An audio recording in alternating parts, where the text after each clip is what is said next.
Hello and welcome to Trial TV Live. I am the Squeegee of Justice. Thank you so much for joining us today as we continue our coverage of California versus Carlos Dominguez. We are into day 8, and I'm going to just check my audio.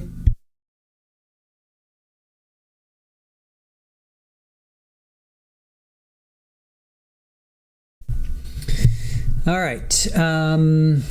So the state may rest. That's what they said. Well, they said they have 2 more witnesses. The state has 2 more witnesses today, or just 2 more witnesses, I should say, which would bring their count to, we're up to 47. So they said 50, I think I heard, or they said about 50, or maybe they did say 50. Either about 50 or 50 witnesses. Either way, 40. We're at 47. They said they have 2 more. Yesterday they said they sent home the last 2 witnesses. So I'm assuming, and that gets me into trouble, but I'm assuming that that they only have 2 more witnesses. I don't know. We'll see. Yes, Slim is a gentleman, always sitting with his legs crossed. It's kind of the only way I can get him to sit up. Widespread. That gets me into trouble. Oops. But I'm assuming that... Well, that's not good. That they only have 2 more witnesses. Let's get rid of that. That will definitely get me into trouble. All right. Deanna, yes, we missed you too. We figured that you were having fun. We figured you were having fun while you were camping. Northwest, good to see you. 3 to 4 inches of wet, heavy snow. Yuck. Hey, OnlyFan, thank you for joining us. Widespread panic. I wonder if the defense will have anything for this stage of the trial, since the attorney said in the opening that they weren't disputing that he did it. Yeah, not sure. Not quite sure how that's going to work out. Let's see, who is with us? Let's see. Kathy Davis. Let's see here. Where are we at the beginning? There's Kathy. Kathy Davis, still a while to wait. Green-eyed cat, good to see you. Shirley Roth, good morning. 80 degrees here in Montreal at 11:45, going to get hotter. I love the summer, but too early here for that heat.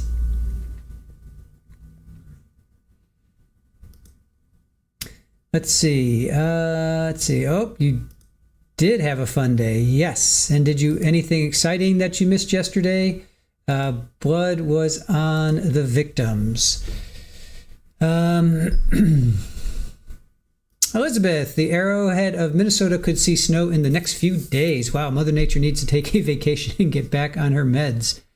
Right? That's just crazy. Now let's come over here to our quarter screen. And so let's see, what did happen yesterday that was exciting? They set up the tent. They set the tent up, not the real tent. They set up the tent. That was somewhat exciting. Who was the Diaz or no Torres? Was it? No, Alex Torres. He was back. He was fun. He looked like he was like a 3rd grader presenting his show and tell. He was always like, yes. Let's see, anything exciting? They reviewed a lot of surveillance videos. Knives. We saw pictures of Carlos. Here we can show that. They showed a picture of Carlos. Let's see. Is it here? Here's the arrest. So they arrested him with a bag of food. And here he was. Let's see. He's pretty skinny, right? They said that he had lost a lot of weight. I mean, he's definitely a skinny dude. Well underweight. So that's photographing him being arrested. Let's see. Yeah, and a lot of zero. Yeah, Lily Wayne, good to see you. Thank you for joining us. A lot of zeros from the DNA lady. Widespread says, I think Torres missed his calling. He looked like a kindergarten teacher to me. That is true. Yeah, he's pretty thin, right? We also saw his grocery. Oh, you'll be happy to see what he had in his grocery bag. Here, let me pull that up.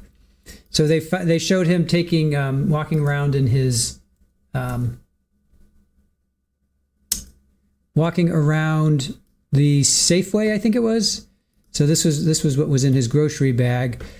2 apples, a couple loaves of whole wheat bread, blackberries, blueberries, and silk milk. I wasn't sure if it was almond milk or soy milk. It might have been almond milk, I think. And then of course the knife. So that's what he was walking around, and the bag was like this Halloween pumpkin, and then a black cat on top. That was the side of it. So that was what was inside. And he literally just walked right out. He was like walking around shopping, la la la, and then he just walked straight out. Didn't pay, didn't engage anybody, just walked straight out. So yes, he has definitely gained weight. That is true. That is true. Oh, we ran across some news articles, and if you want to go watch, actually yesterday at the very, very beginning, I showed, I think three or four news articles, and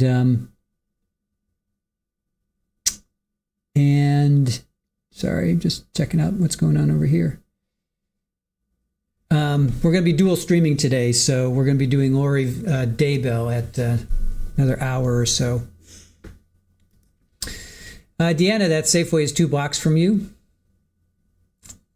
And widespread, yeah, he needed to gain weight. That is for sure.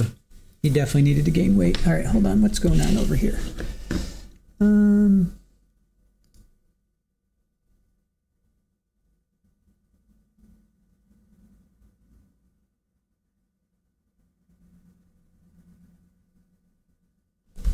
All right, we're going to be covering Lori Daybell as well. So I'm going to see if we have a feed up for our guy.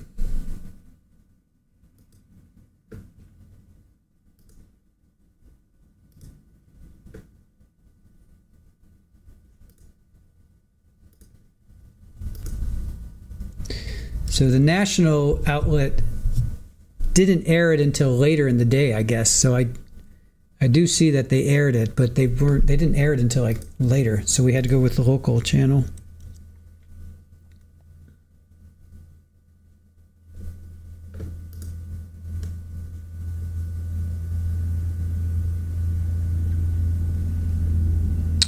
So I'm just trying to see who is going to be covering it today. Will it be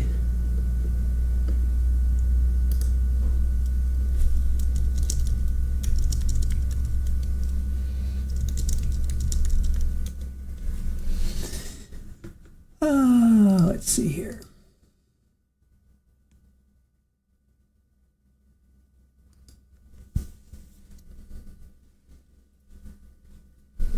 All right, so we're just waiting for the feed to kick in. Looks like the national channel is not going to have it again. It's weird. I don't know when they released it, because they didn't have it yesterday during the day, and then now I see that it was released, streamed 1 day ago. So they must have released it like afterwards. I would have been so upset if we hadn't been able to cover it. Thank goodness for this the local channel. Very happy about that. So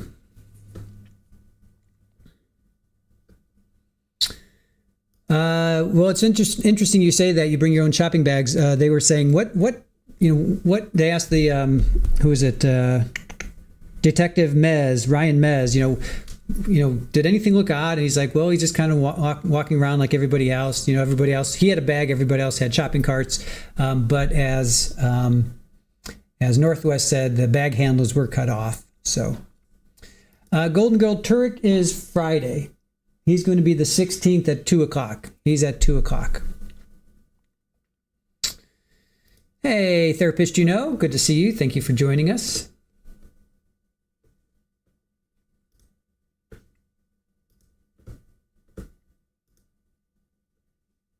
Oh, it is day 6. Okay, yep. Aaron's right. Sorry.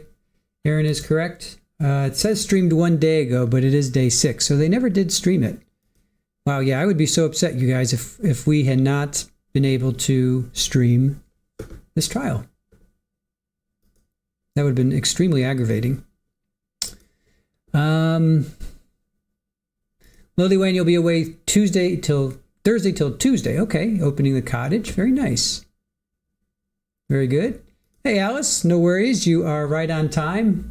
Court has not started yet. California charges for bags. I take my own bags too, and occasionally I'll run over and get like 1 or 2 plastic bags. Yeah, I have 2 bags and I have a wine bag.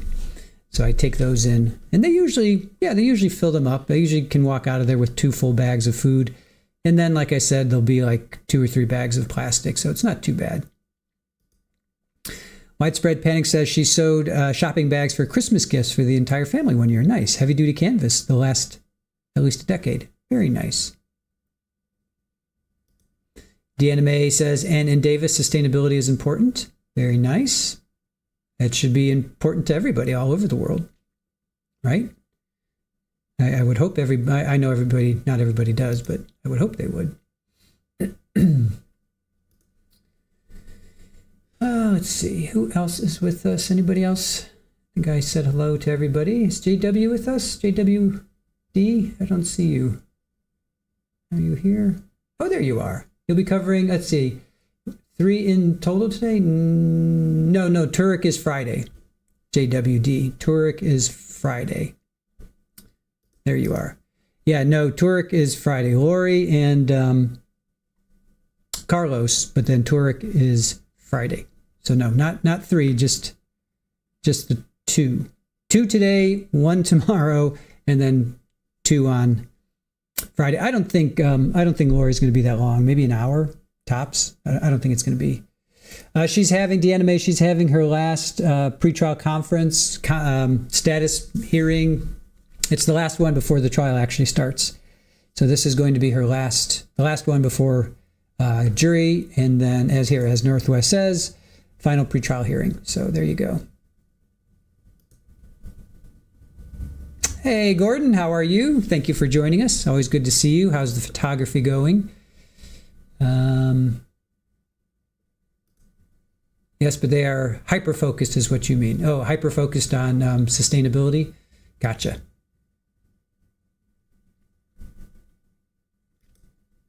Well, somebody's got to be, right? Somebody has to be, because it's they're going to talk about the jury questionnaire, Aaron says. So, oh yeah, they're going to go over the jury questionnaire. So that's another thing that they're going to be going over. All right. Just keeping an eye out on the feeds here. If anybody's kicking in. Yeah, that is one thing that they're going to do with Lori, is go over the questionnaire. Joe's going to be there. Joe Schmo is there. So he says he's going to be there. Oh, MEG, thank you so much for that. Appreciate you. Happy Wednesday to you, MEG. Thank you so much for your $2 donation. Thank you. That's very sweet of you. Appreciate that. And happy Wednesday back to you.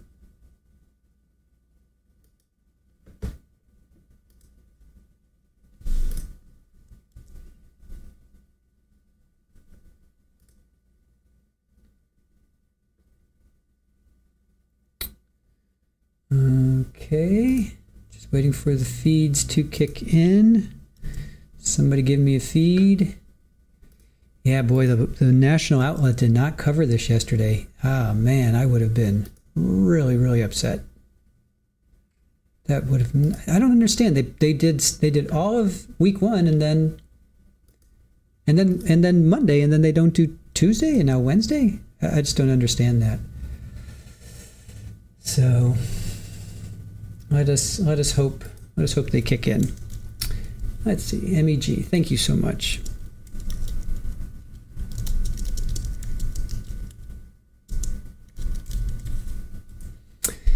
Yeah, Deanna, I don't know. It's weird. The national stream that we have, that we've been following, using, they go up to day 6 and that's it. So that would have been Monday. They didn't do Tuesday. They're not scheduled for today. Okay, Aaron says that they're live. Let me see if I can find them. Yep, there they are. All right, we have a feed. Thank you, Aaron. All right, we have a feed. Let's go to it. Thank you for the local channel. Because if we didn't have this local, we would be not happy right now. Oops. All right, hold on. Let me just pull it up. Just give me a moment.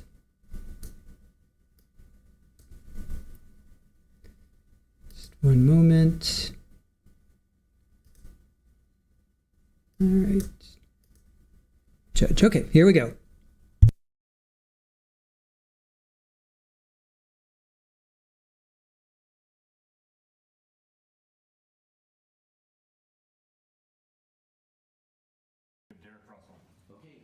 Detective Russell.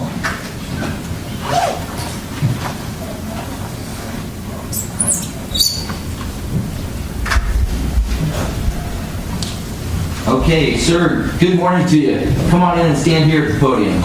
The clerk will administer the oath, and then we'll have you take the witness stand.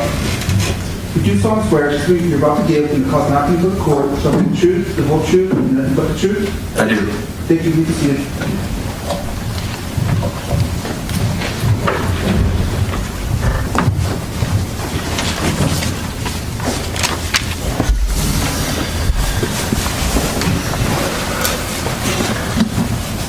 State your first and last name for the record.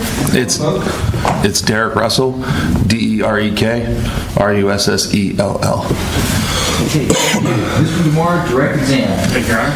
Good morning, Detective Russell. Good morning, sir. Where do you work? I work for the Davis Police Department. What do you do there? I'm a detective. Is that a peace officer position? Yes, it is. How long have you been a peace officer? I've been a police officer since 2008. How long have you been a detective? Since 2017, sir. What do you do as a detective? I work for our intelligence-led policing team. What's that? It's a detective unit that we work pretty much any crimes that include firearms, narcotics, stuff like that. Is it more of a specialized team than more of a proactive enforcement team? Yes, it is. Were you involved in the investigation of the series of stabbings that took place in Davis on April 26th or 27th, April 29th, and May 1st of 2023? Yes, I was. What was your involvement during the course of those several days? We worked a couple different things that we were told to do, including working some tips, working some proactive enforcement, being out in the city of Davis during certain times of the day and night to be proactive out in the streets. Okay, when you say we, who are you referring to? I'm referring to the team I work on. How many people are on your team? At that time, there was 4 of us. It was Sergeant Ellsworth, Detective Moore, Detective Lopez, and myself. During the course from April 27th to about May 1st, were you and other law enforcement personnel actively trying to identify a suspect? Yes, we were. During that time, beginning April 27th up to May 1st, and then we'll stop at May 1st, did you and other law enforcement get information about suspect descriptions that evolved with more information? Yes, we did. So on May 1st of 2023, around just probably after 11:45 p.m., close to midnight, were you dispatched somewhere? Yes, I was. Where was that? I was in the air. I was actually at 5th and L Street when I observed a call pop up on our computers that sounded like a physical fight going on at 2nd and L Street. Where's 5th and L in relation to where you're dispatched? It's approximately 3 blocks north of the location where the incident was occurring. And did you respond to that location? Yes, I did. Right. How long did it take you to get there? I would say from when the call popped up, approximately 1 minute or less. What direction of travel did you take from 5th and L to get to 2nd and L? I went southbound on L Street, which is towards the freeway from 5th. As you're going down L Street, did you see anyone leaving the area where the PG&E substation is on L Street? No, I did not. So I'm going to show you People's Exhibit 25A on your approach. Okay.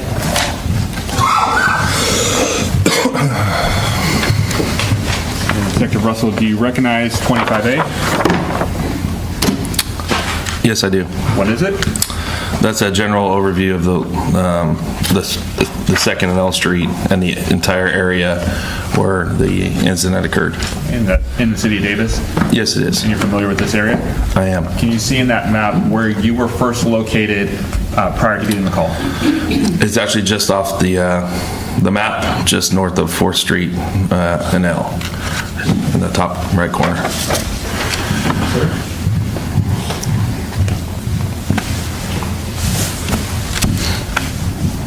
Your permission to publish, Your Honor? Okay.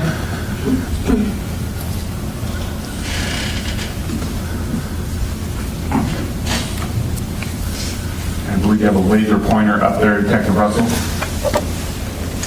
And I know you mentioned it's just off the map, but with that laser pointer, can you sort of identify the area you were when you were dispatched and in the direction of travel you took?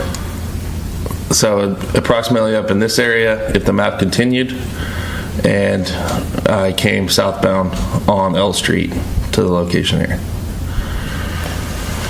When you came southbound on the location, actually, excuse me, I should say, when you got to the location, how many law enforcement or medical personnel were present? It was myself and Sergeant Ellsworth in my vehicle, and Detective Lopez and Detective Moore in their vehicle.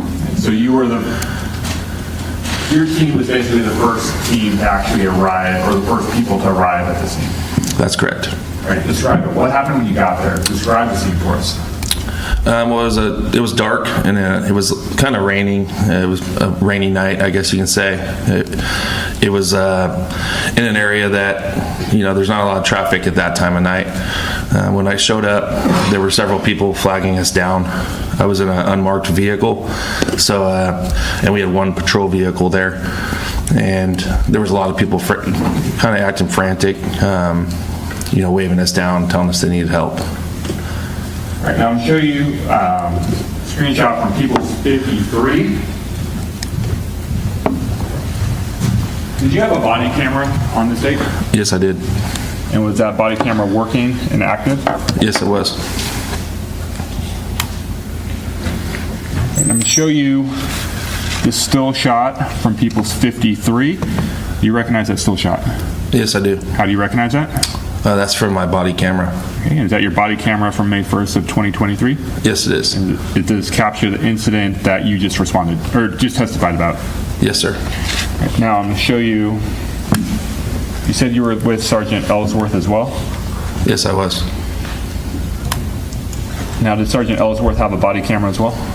He did. And were you with him or in the general area of where he was at the same time? Yes, I was. Now, showing you this screenshot as well. Do you recognize that? Yes, I do. And what is that? That's the scene that we responded to. And does that appear to be a scene from Sergeant Ellsworth's body camera? Yes, it does. Okay. And do those fairly accurately depict the scene when you both arrived? Yes, it does. You said people were flagging you down, and if I have this correct, they appeared to be frantic. Did you say that? Yes, sir. When you say frantic, describe that to me. They were emotional, kind of screaming, that they needed help. Obviously very animated. There was a lot going on. And so when you got there, what did you do to assess what was going on? So when I got there originally, they said that the person in the tent... Objection, hearsay. It's not being offered for the truth? Correct. Okay. Effect on the listener? Yes. Okay. All right. Overruled.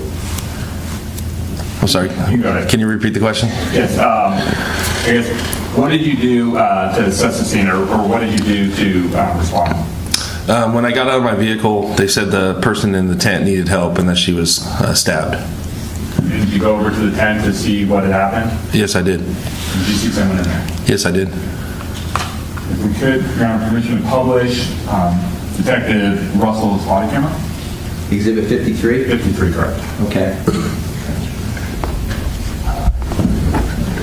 And for this one, Your Honor, requesting the transcript after the jury watched the video. Can we mark a transcript for the court record? Yes. Would be next in order, corresponds to 53. Counsel needs a copy of the transcript.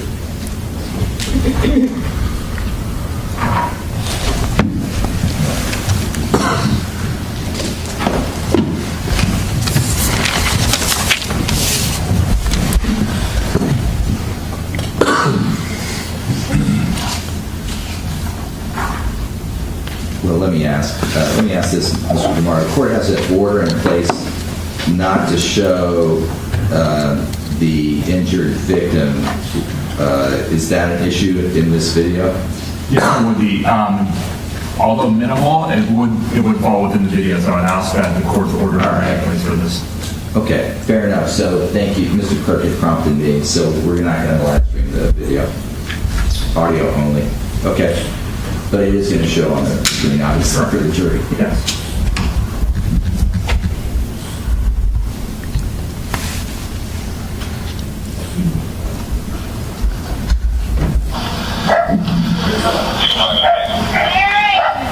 Hold on. Unknown race male, the description you provided, all black clothing, last thing going on third from Helen. Hey, we need to get her out.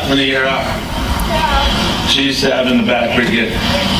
Here, stay right there. Targeted on pretty large perimeter. Hey, no, dude, we need a fucking cop car here. We need a cop car. Right. Just stay right there, okay? If you start needing you to be out here. This is the perimeter. Hey, we need a cop car out here, dude. Hold on, okay? Hey, listen, I'm gonna get you out of here. Mark, out here. Mark, Okay, don't move, okay? Stay right there.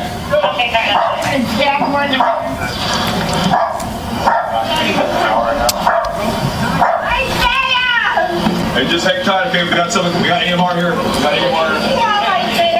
Hey, she got multiple stab wounds in her back, lower back.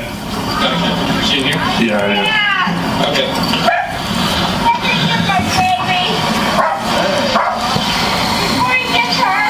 Only in the back, man? She's not sure. She said felt like she was getting punched. Gotcha. We'll get you out of here in a second, okay? Well, yes, we go for her, we can expect this to spend that weekend. Russell and Adam. They're gonna get him out of here. And first. And We have a stabbing. 60 on team,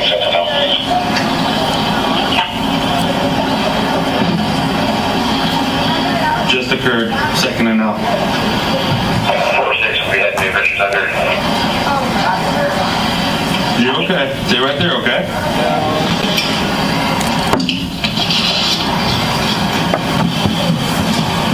Actually, do you mind grabbing Is everybody else in there? No. There's lots of blood. 42, I'm playing 3. Do you need me on the scene or do you want me out for a minute or now? Really just perimeter. Check with 79. Man, how you doing? Okay, how many times did you get stabbed? Okay. 42, we're at Amtrak. We're gonna have to get you out of here, okay? Are you able to stand up at all? Okay. Still really here, blue shirt with jeans. You got shears? What? You got some? Whoever wants to start cutting your clothes off, just Blue shirt, jeans, black backpack. Man, what's your name? How old are you? Okay, gotcha. Do you have any body Kimberlee got a blue shirt. She's in a backpack. Then we're gonna get you into the ambulance and go to the hospital, okay? Okay, here's what. Short flight leaving, should be clear from this location. You see David's going to hold this position. And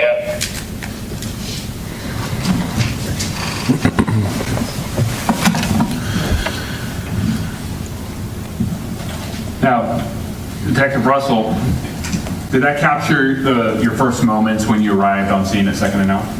Yes, it did. All of the screams that we heard at the beginning when we heard a voice crying out for Isaiah and I had been stabbed twice, did that all come from Ms. Kimberlee Guillory? Yes, it did. When you got there, at any point did you observe Ms. Guillory standing up, or was she always in sort of that fetal position in her tent? She stayed in that position. Did you observe the knife wounds in her back? Or the stab wounds, excuse me, in her back? I couldn't see any of the wounds through her clothing. Did you see the blood? Yes, I could.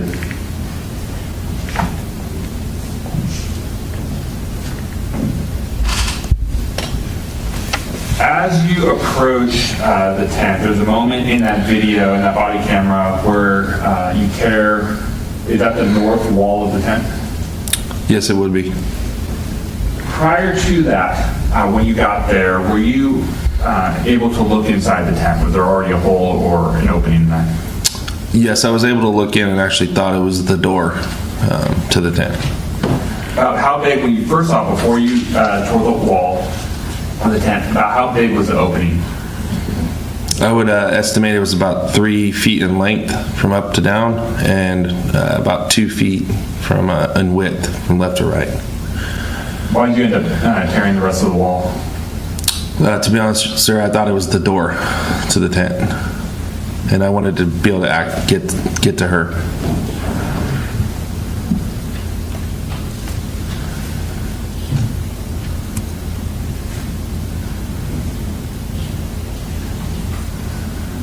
At some point, did you think, or did you learn that was not actually the door to the tent? Yes, sir. When did you learn that? I learned that when reviewing my body camera. In reviewing your body camera, did you see where the opening or door was supposed to be? I couldn't tell, but I did tell that there wasn't a zipper or anything on that side, so I knew it wasn't the actual door. Have you had mentioned, or excuse me, could you tell what Ms. Guillory was wearing at that time? Yes. Back over to you, okay. Thank you.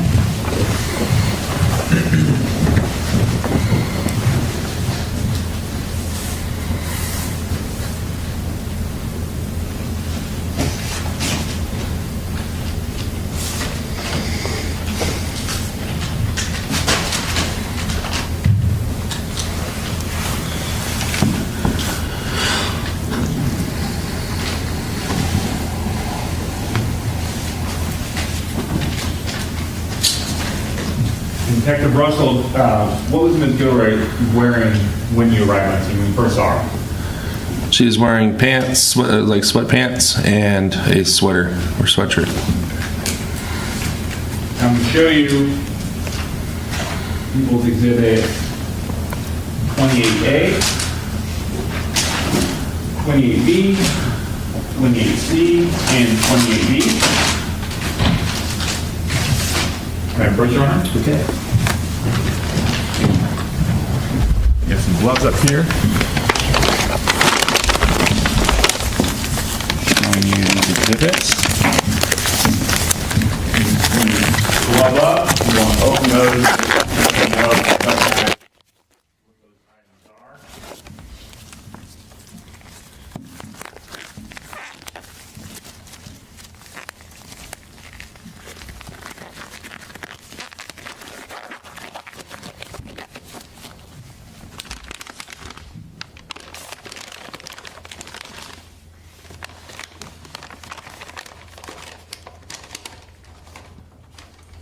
Scissors.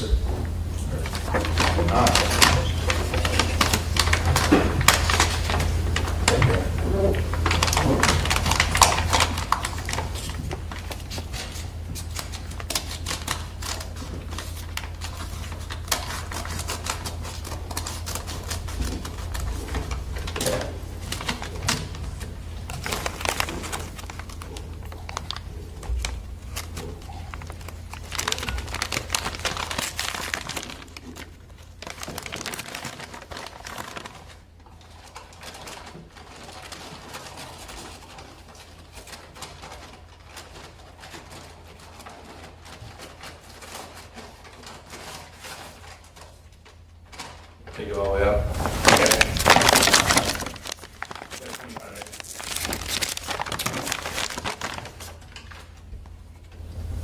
This one is, I don't know where your number. It's the little red. Oh, you had it on the other side. And This is, sometimes it says ID that confuses people, but Yeah. there's a number there. it's 28B. Excuse me. It's 20.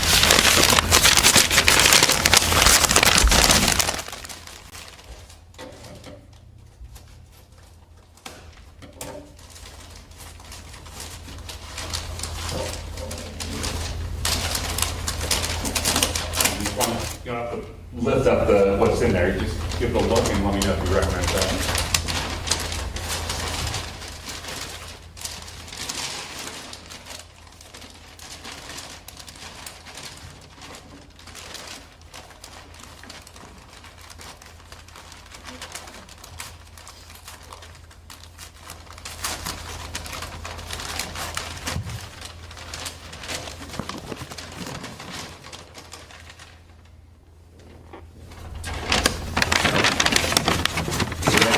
Yes, I do. What is it? This is the sweater that Miss Guillory had on in the You tent. observed her wearing that when you responded on May 1st, 2023? Yes, I do. Yes, I did. Okay, so that's 28B. We could go to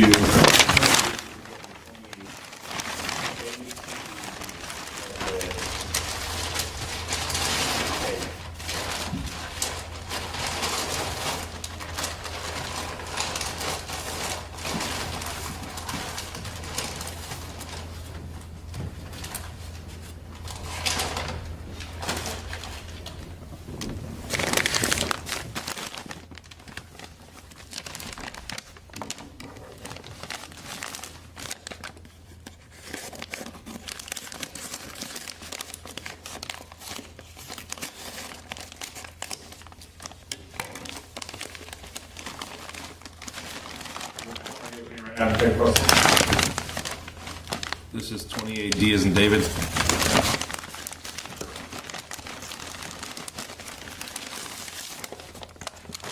There's a package within a package. Yes, sir. Right. There's a lot of packaging.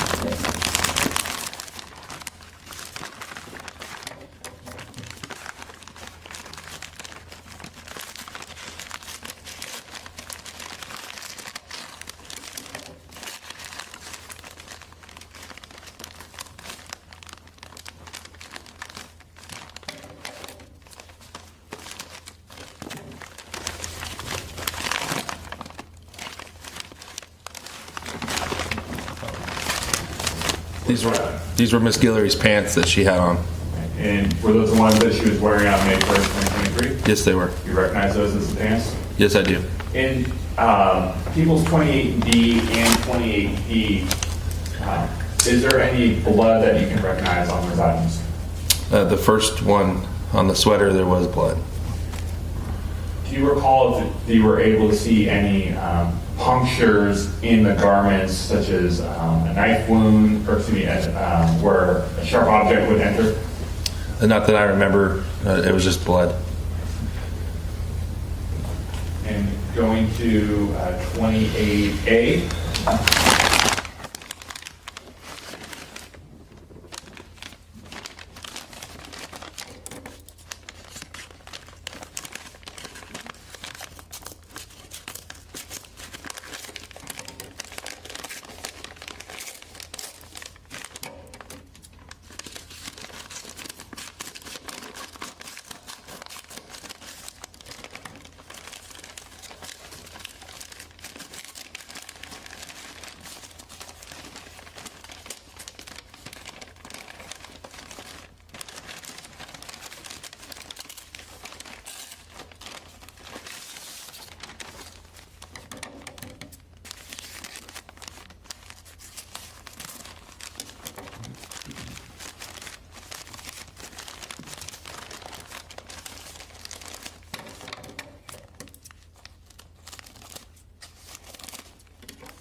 Yes, sir. What was that? It's another shirt that she had on during that incident, When you say she, you mean Ms. Guillory? Ms. Guillory. You recognize that shirt as one she was wearing?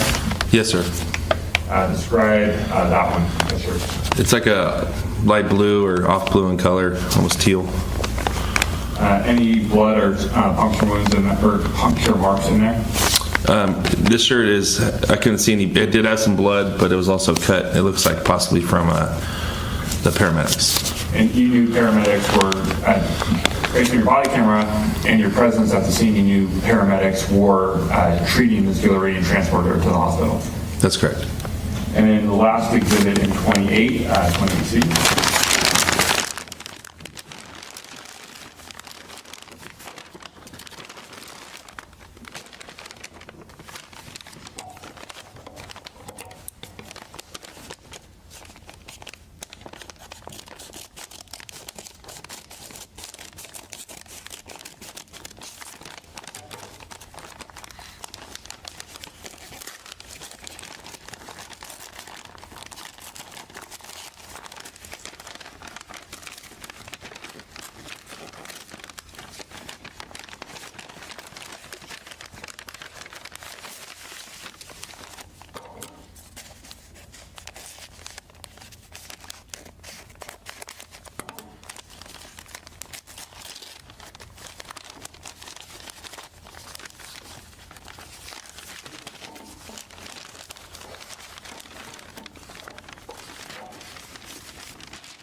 What is that? This is another gray shirt that Ms. Guillory had on during the incident, like an undershirt.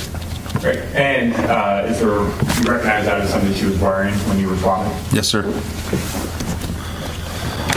might say respond on it first. Is there blood or any puncture on that? There is blood here. Yes, sir. If you wouldn't mind with 28D, and I'll go back to, or excuse me, 28C, and I'll go back to 28D. If you wouldn't mind holding that item up. We're comfortable with that. So you're asking to take the T-shirt out of the packaging for C and hold it and display it to the jury? Correct. Your Honor, permission. Okay, go ahead. Thanks, sir.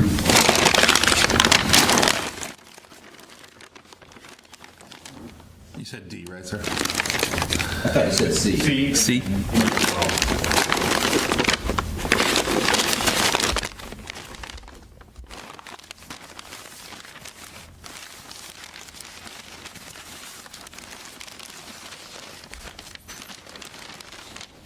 May I stand up? Yeah. All right.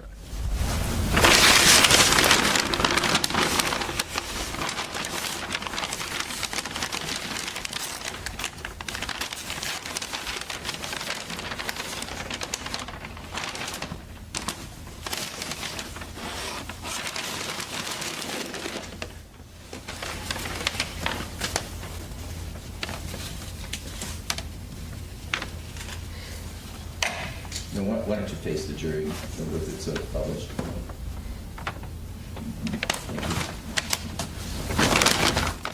And was that the, do you recall if that was the, which level of garment that was in the Guillory? Like if that was the undershirt and if you had the other ones over it, or if that was somewhere on top of the middle? It was definitely an undershirt.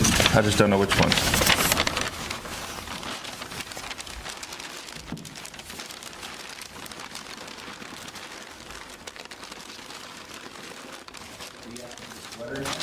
Yeah. Okay, so that's B. B as in boy. B? Okay.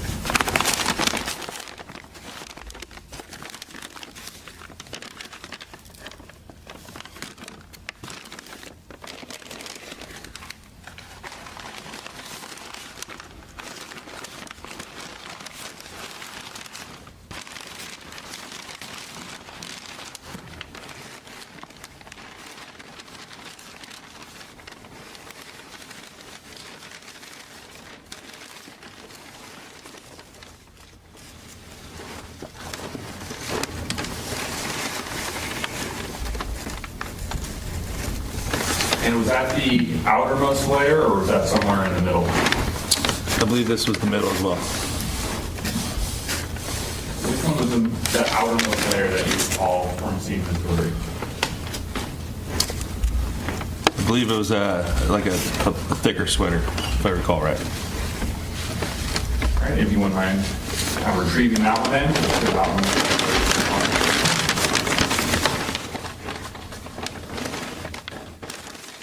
Published B. So which item are you asking him to retrieve? The outer sweater, was that A? I'm getting confused now. Okay. Yeah, let's just do the remaining two. So All right. let's do A and B.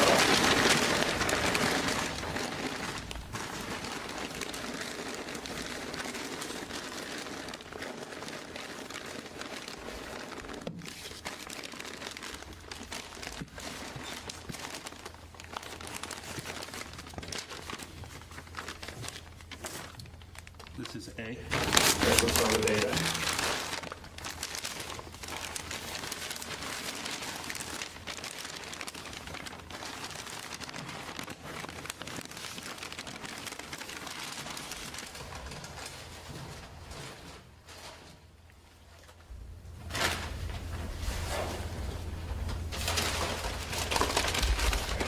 Is A that outermost sweater? Yes, it is. Right, and then we'll finish with 50. Changing position, so blood on the lower, sort of left or right side you're on, looking at the garment. Yes. Finish with 50.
Are those the sweatpants that you were talking about?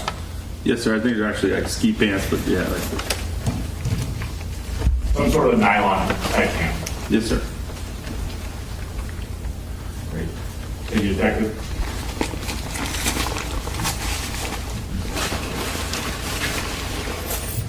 Just for the record, all four of those items have been.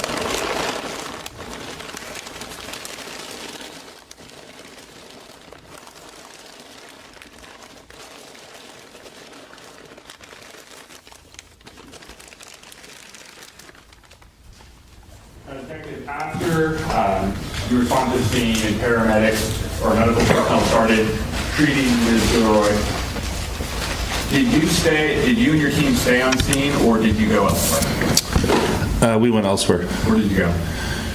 We had a rather large perimeter set up with outside agencies. At that point, our team was assigned to start searching every yard within the perimeter, all the way from L Street all the way to A Street. When you say a perimeter, can you describe what that means? A perimeter is when you have kind of an area locked down with police presence in certain points where someone could go on streets, and that kind of locks the person down, hopefully within a perimeter that at that point we can go in there and find them. Is it basically another way to say you take an area and you draw like a grid, like a box or a circle around it, and you try to lock down that area? That's correct. By the time, how long after the call came out did you establish a perimeter? It started going up pretty quick with other officers responding to the scene, taking perimeter spots, but I don't think it was ever completely locked down, as you would say. There was definitely areas where we didn't have enough police presence where someone could have gotten through. Okay, and say when you say lock down, I guess a way, you correct me if this is an incorrect way to describe it. When you say lock down, meaning there's no access points for someone to get in and out of that perimeter, meaning not going through yards, streets, sidewalks, things like that. That's correct. With a perimeter and typical law enforcement perimeters, are there, in your experience, are there ways that, your experience, are they oftentimes set up too late where a suspect has already left the area? That's correct. And in other experiences, are there those holes or those gaps that an individual can escape through without law enforcement detection? That's correct. On May 1st into May 2nd of 2023, with your perimeter set up and your law enforcement response, were you able to identify and apprehend Mr. Carlos Reales Dominguez? No, sir. No further questions. Okay, thank you, Mr. Mora. Mr. Hutchinson, Prosecutor. Good morning, sir. Good morning, sir. My name is Dan Hutchinson. Thank you for being here this morning. So when you received the call about the incident, that was some information you received from dispatch? Originally, sir, I believe someone saw it on their computer that we were parked next to, that it popped up on the board. At that point, dispatch then dispatched it, but I believe I saw it on the board first, or on the our computer system. But when it's referring to something that's on the board, that means someone has called into dispatch already. That's correct. And then dispatch enters that information into a computer? Yes, sir. And when they enter that information to a computer, you can see that in real time while they're entering it? As soon as the call is entered, it pops up on our computer, and sometimes it takes several minutes for them to dispatch it. But I did see it before it was actually dispatched. It was dispatched shortly after it popped up on our computer. And by referring to dispatch, that's when the dispatcher actually calls people and tells them to go to a location. That's correct. But until that dispatcher enters the information in the computer, you're not going to see any information about the 911 call. That's correct. So if we know what time the 911 call came in, we can get an approximation of when you probably saw this incident pop up on the board. That's correct. You were in an unmarked patrol car at the time? Yes, sir. Unmarked, completely unmarked. You said you were north of 5th and L? We were at 5th and L, driving eastbound back to the police department when the call came out. So you were on 5th and L, driving eastbound toward the police department? Yes, sir.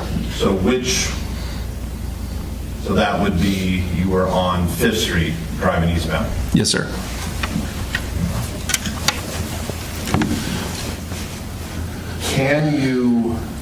Is there any way to determine the exact time that you saw that on the board? No, sir. And as soon as you saw that, did you stop and look at the board, or was this something you saw while driving? I don't remember exactly how it went. I just remember seeing it, or seeing it, being told, or seeing that it popped up, and then responding to it. And who was in the car with you again? It was Sergeant Ellsworth.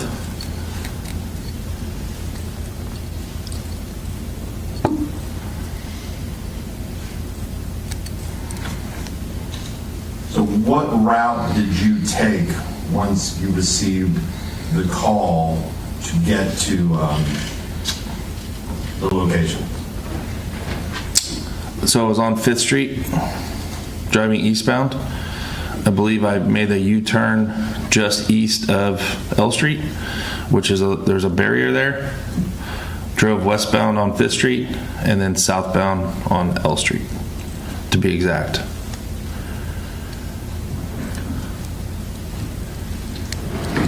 Do you know exactly what time you arrived at the location? Is there any way to determine that? The only way would be to check the dispatch call and see when we would show ourselves coming on scene. We always advise dispatch. So when you arrive on scene, the first thing you do is advise dispatch, we're on this location? Typically, yes, sir. Do you recall if you did that in this situation? I don't recall if I did it or Sergeant Ellsworth did it. Your body camera, you have to activate that? That's correct, sir. Do your body cameras have a timestamp? Yes, they do. So the video we were shown, there did not appear to be a timestamp on it. How are we to determine what time that body camera first began? When I review the video on our system, it does have a timestamp. I don't know if it showed up on that video or not that was just played. When you review it on your system, it does have a timestamp? Yes, it does. Okay. So you can, if you were to go back, you can review it at the Davis Police Department? That's correct. Did you review it before you testified today? I did. And if you were to, you're under subpoena to testify next week as well, correct? That's correct. So if necessary, you could go back and check and determine exactly what time your body cam began? I could, yes, sir. And you can also check dispatch to see what time you or Sergeant Ellsworth called in at your arrival. That's correct. Because as you sit here today, I assume you don't have As you sit here today, I'm assuming you don't have a specific recollection of when you turned on your body camera, if it was 10 seconds, 30 seconds, 45 seconds? That's correct. It was definitely after I was out of my vehicle already. I don't know exactly how long I had been there, but I would say it definitely would be under 30 seconds from activation from when we got there. Now, when you arrived there, you could hear Ms. Guillory yelling? Yes, I could. She appeared to be yelling for an Isaiah? Yes. But in the body camera, there does not appear to be anybody standing around her tent during the time your body camera is rolling. They were just north of it, I guess you can say, probably within 20 feet of where the tent was. But during the time your body camera was recording, there are no individuals standing immediately outside Ms. Guillory's tent. Not directly outside, no, sir. They had moved to a different location. They were just a little bit north of the tent, I guess you can say, like on the sidewalk still, close to it. The individuals, do you recall if one of them was Isaac Chessman? I do. Was one of the individuals there when you first arrived, Christine Barrios? I don't recall her name, but it was Isaac's significant other. So you're familiar with Mr. Chessman? You know that name? Yes, sir. I spoke to him at that scene. And there was a female who was a significant other of Mr. Chessman? That's correct. What about Larry Pilot? Was he among the group who was just north of the scene? Yes, he was. And you know Mr. Pilot? I don't know him personally, but I remember seeing him and Isaac talking about him. What about, where was Alberto Osorio when you arrived? I can't tell you exactly where he was when I arrived, but towards the end of the scene there, probably approximately 10 minutes after I got there, at one point I did have a brief conversation with him. But as you sit here today, you can't recall if Alberto Osorio was one of the individuals just north of the tent? When I first arrived, I can't tell you if he was there or not. Do you know John Weddle? I don't know John Weddle. So, sir, I'm going to play a portion of the video. In the video, approximately 45 seconds into it, you approached Ms. Guillory's tent? Yes, I approached her tent. Exhibit 53. People's Exhibit 53. And was this the first time you approached the tent, the area where there was an opening? I believe so. Okay. Hey, listen. Okay. I'm stopping here about 40. I'm going to go back a little bit here. This is the perimeter. Hey, we need a cop car out here, Dave. Hold on, okay? Okay, I'm stopping at 47 seconds. You heard her yell out for Isaiah, Yes, sir. and you know Isaiah is the first name of Mr. Chessman. I didn't at the time, but after speaking with him, yes. You see this opening at this point. It looks like Miss Guillory's hand is reaching out and holding on to a portion of the tent, or maybe even the rain slip. Yes, sir. And you initially thought this was the door. Yes, I did.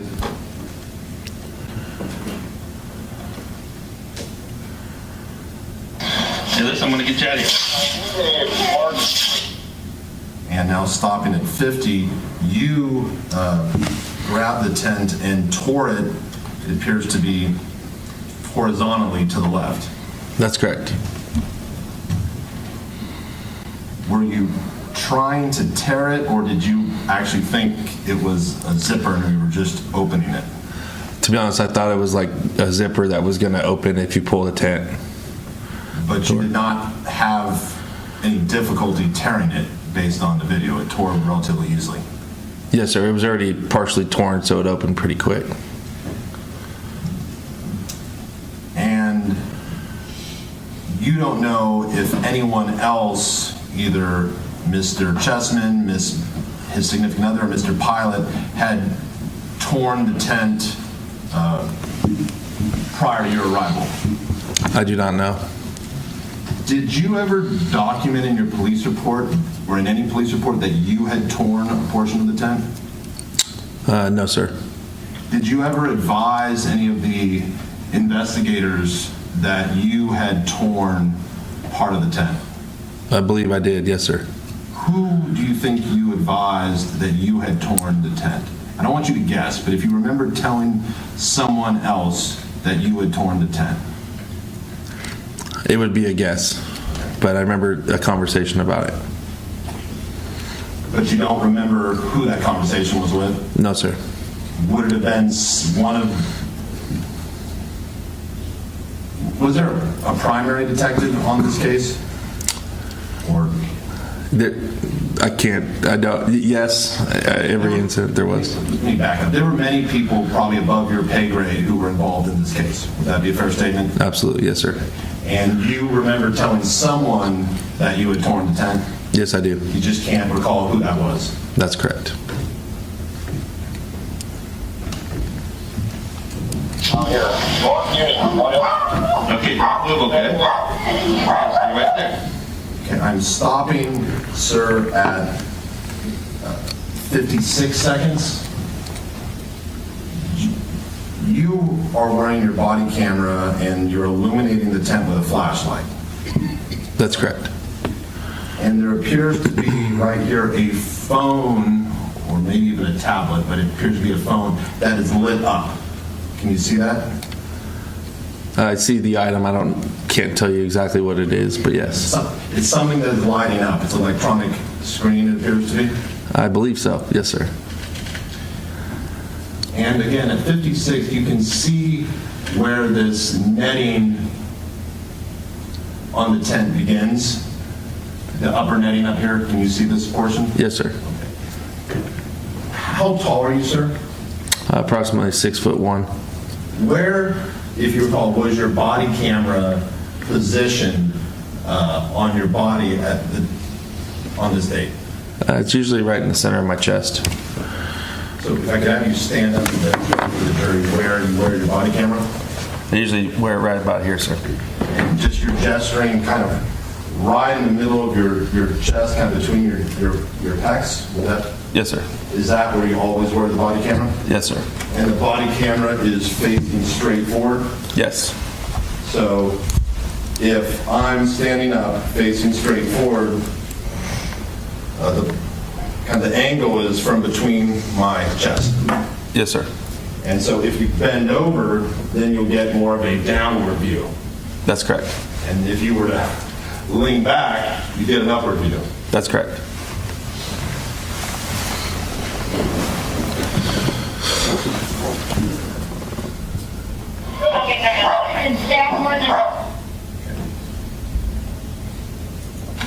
Front lights.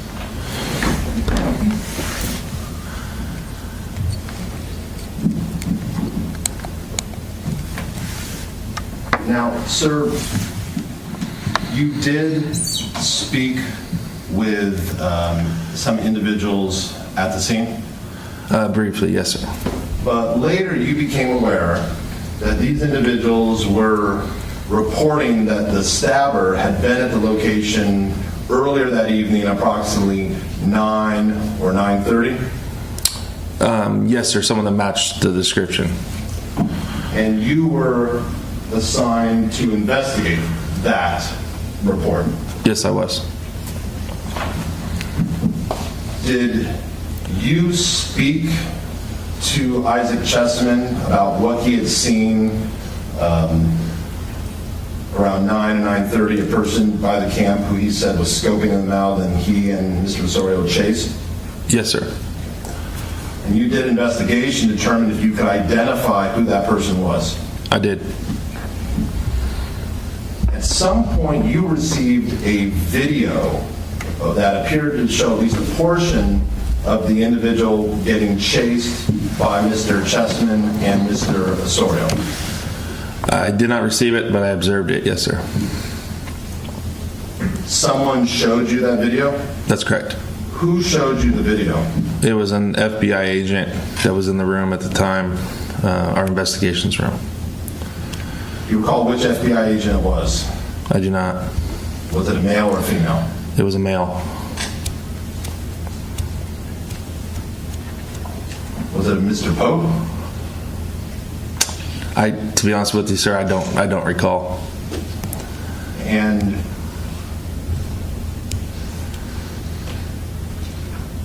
this is yes or no. Did the FBI agent tell you how he obtained this video? This is a yes or no question. Yes. He said it was an anonymous this person sent a video in to him. So it was your understanding some unknown or anonymous person had sent in this video? From what I recall, yes, sir. Now, by anonymous, did you clarify with the FBI agent whether it was someone who he had no idea who it was, or just someone who gave him information that he promised to keep that person's identity anonymous? Do you understand the distinction? Yeah, can you be a little more clear, I guess, because it was interesting. In other words, someone could send a video from a fake email, an anonymous source, and officers have no idea who it is. Or someone could give an email or give a video and say, keep my name anonymous, but the officer knows who gave it to him. So that's my question. Yeah, I think the way that they wanted to keep it kind of close to them, I would say it was probably the second part, that they didn't want to provide us with it. You were able, based on watching the video, what did you see? It was kind of a not the best quality video. It showed someone riding a bike and riding, it looks like maybe in the area of L Street and 2nd Street, on 2nd Street, just east of L. The person on the bike stops, talks to a person that's on the north side. Okay, let me stop you there. Were we able to recognize who the person on the bike was? No, I was not.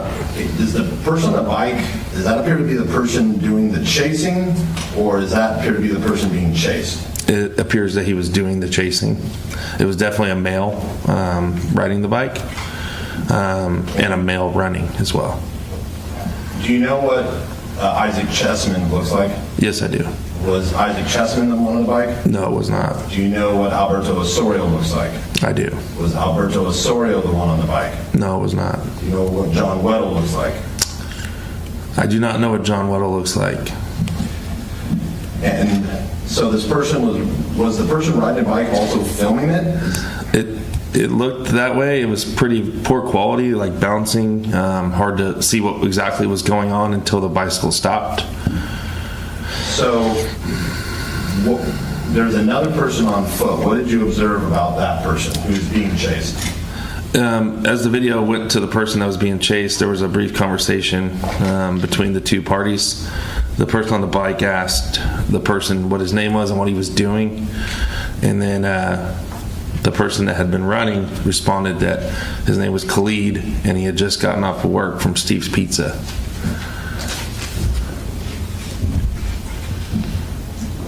And where, if you could tell, when this person says, my name's Khalid and I just got off work at Steve's Pizza, where were they at in relation?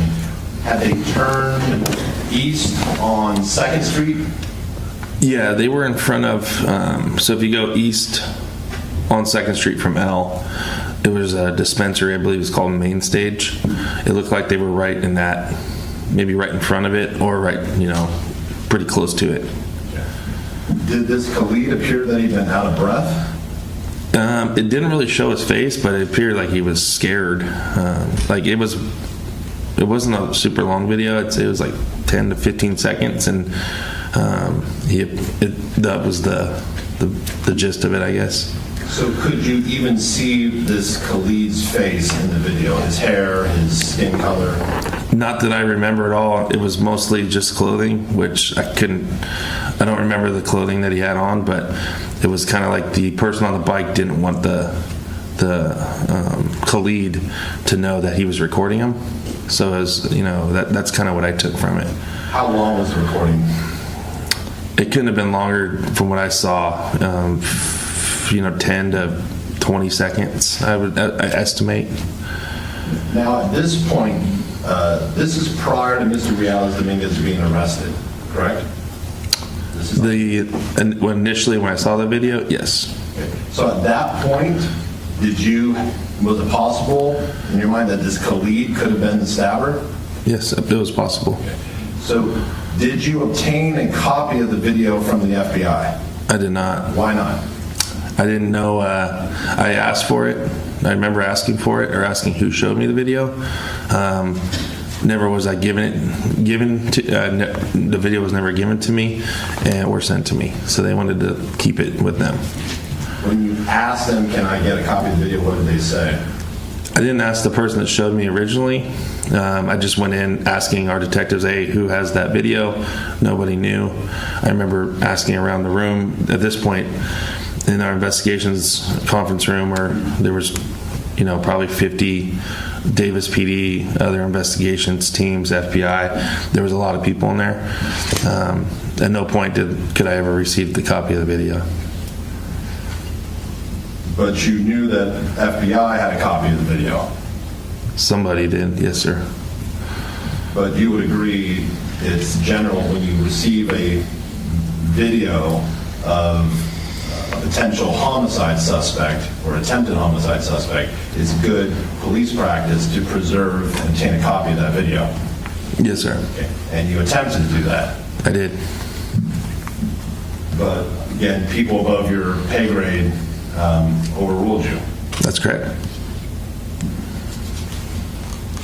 But based on what you'd seen in the video, did you do additional investigation? I did. Did you go to Steve's Pizza? Yes, I did. Where is Steve's Pizza located?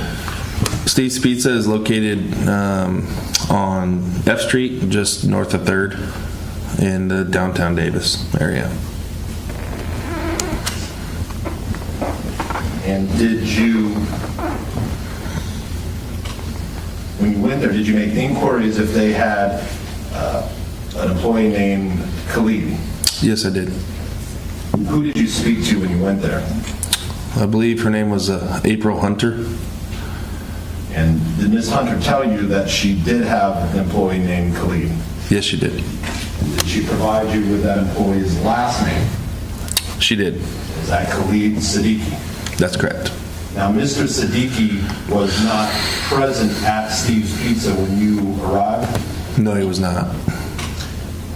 Did you asked Ms. Hunter if she could put Mr. Siddiqui in contact with you? I did. At some point, did you have contact with Khalid Siddiqui? Yes, I did. Was that in person or on the phone? It was via telephone.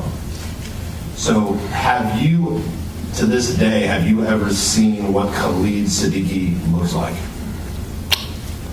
I couldn't tell you if I looked up his photo using our database or not. I don't recall if I ever looked it up, but I'm assuming I did. Do you have a memory of what he looked like? Not at this time. Not today. Did you have a conversation with Mr. Siddiqui? Did he call you or did you call him? He called me. Did you identify yourself with the Davis Police Department? Yes, I did. Did you tell him what you were investigating? I did. Did you reference an incident on May 1st where someone had been chased near the intersection of 2nd and L? I did. Did Mr. Siddiqui appear to know what you were referring to? Yes, he did. And don't tell me what he told you, but did you take a statement from Mr. Siddiqui? Yes, I did.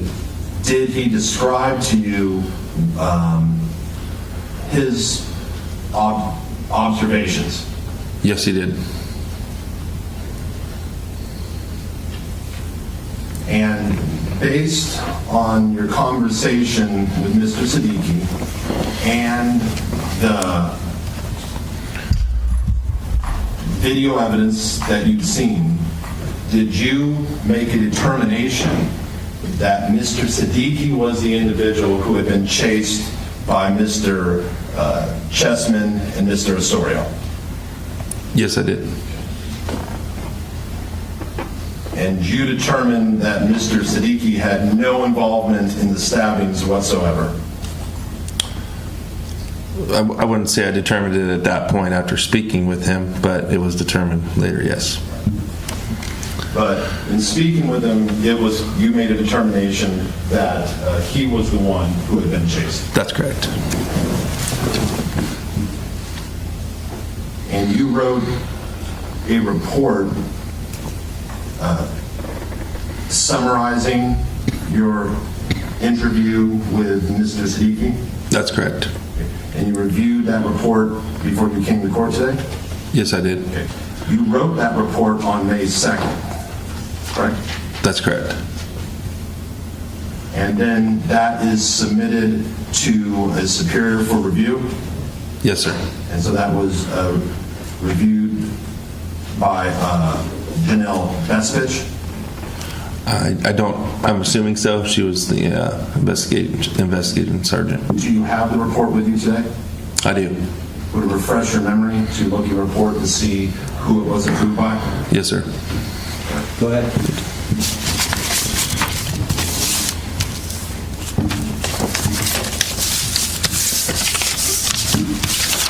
It was approved by Sergeant Besvich. And what date was it approved by Sergeant Besvich? It was June 1st, 2023.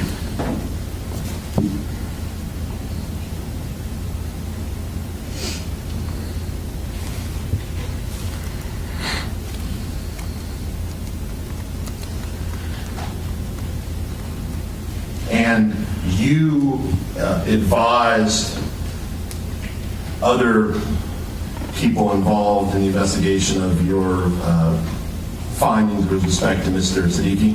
That's correct. You advised Detective Ramos? I believe so. Yes, sir. Did you advise Detective Muscardini? I assume I did. Would it be fair to say you advised every person who needed to know this information that the person that Mr. Chessman and Mr. Osorio had reported was the stabber? You advised the other detectives in your office that it was really Khalid Siddiqui? I believe it was discussed during the briefings, yes, sir. So everyone that was present at our briefings.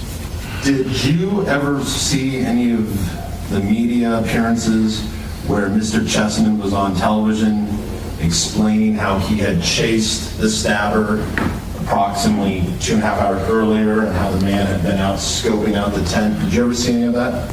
I had heard that he was on there, but I never saw anything. Were you made aware that Mr. Chessman was on television saying how he had seen the stabber 2.5 hours earlier and had chased him? I was made aware of that, yes, sir. And you knew, based on your investigation, that what Mr. Chessman was repeating on television was not true. I guess at which point are you referring to? Well, you knew that Mr. Siddiqui was not the stabber. That was a determination that was made relatively quickly. I wouldn't say relatively quickly. There was hundreds of tips coming in and people identified. I don't think anybody was 100% ruled out at any point. Didn't Detective Ramos write a report dated May 2nd stating that Mr. Siddiqui was, quote, cleared of any involvement? He may have. That wasn't my part of it.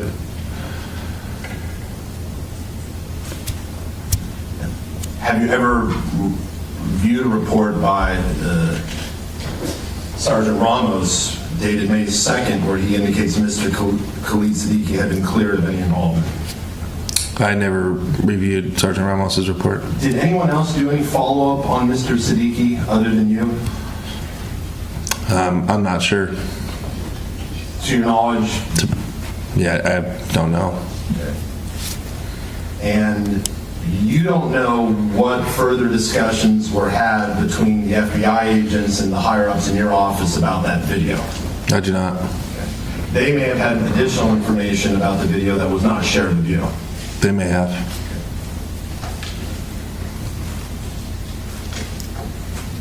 Because, sir, wouldn't you agree that if detectives believed that Khalid Siddiqui may have been involved, there would have been more investigations than simply calling him on the phone and asking him what happened? Wouldn't you agree? I mean, it's really just speculation. I don't know. Like I said, I was told to look into the video that I observed. I did so. I identified the person. I don't know what, and spoke with him on the phone. I don't know what happened on the end of it or what exactly happened, I guess.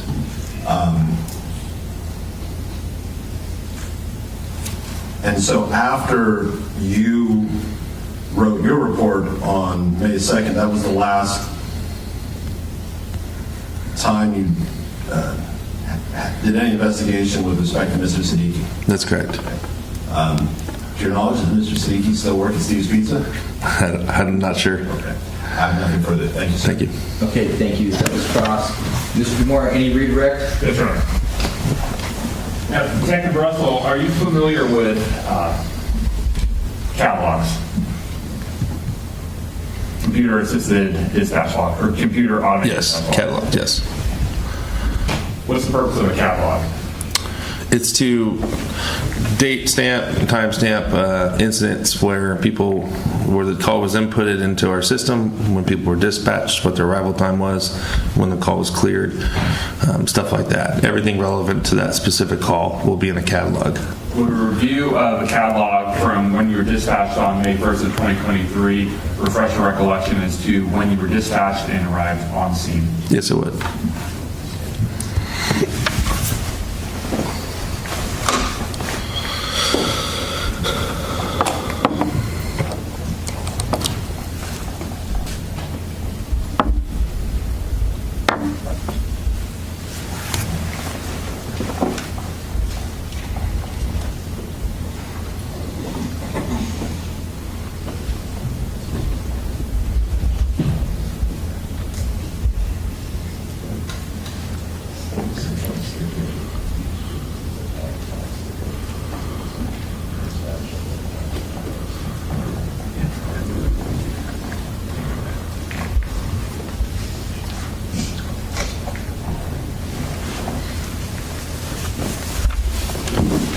Can I approach?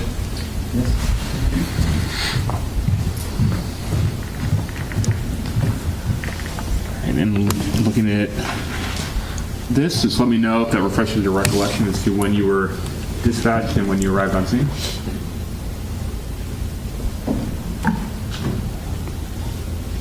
Let's see.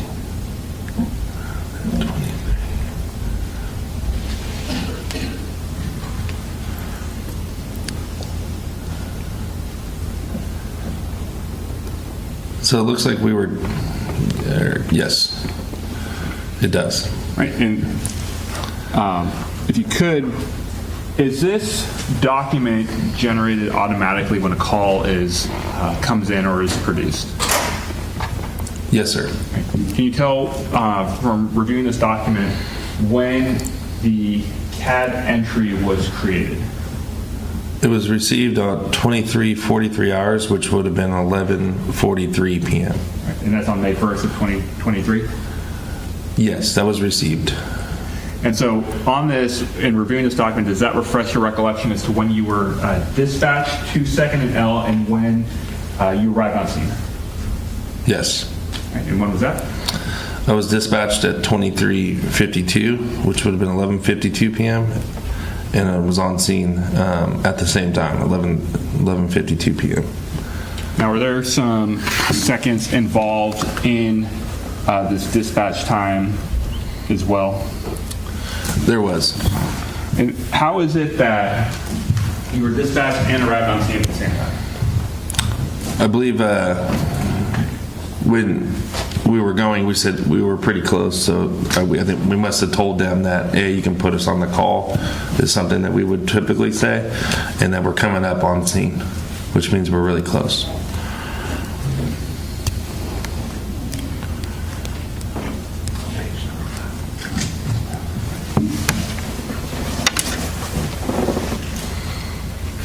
You said that call was received, that CAD was received at 11:43, is that correct? Yes, sir. Did you see when the CAD itself was created? Yes, sir. When was that? It was 11:46 p.m. All right, so when you arrived on scene, I want to go back to your body camera. You were asked on cross-examination whether you saw an electronic device, looked like a phone, could have been a tablet. Was it, from your recollection, was that phone illuminated, like the backlight was illuminated? I didn't remember that at all until it was pointed out to me. Well, let me ask you this. Seeing it being pointed out in the body camera, and as you described, the scene was dark at the time when you arrived, did you see any light source other than law enforcement light sources illuminated from that tent? Not that I can remember. Was there anything to indicate to you that there was a lighting source or something like that inside that tent?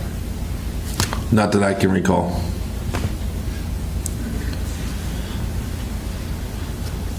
Now, momentarily, briefly, I want to talk about Mr. Siddiqui and that investigation into him. You agree that when tips were coming in related to the stabbings up until May 1st of 2023, law enforcement hadn't yet identified Mr. Dominguez, correct? That's correct. And so, as a peace officer and a detective, were you and other peace officers and investigators trying to follow up on every single tip that you could? We were trying to, yes, sir. Let me stop you there. We've been going for a while, and this is a line of questioning, and there may be recrossed. So we're not going to finish it in the next 30 seconds.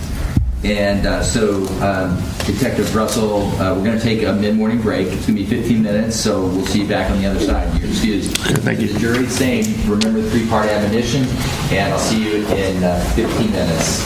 Thank you, counsel. Thank you. Off the record.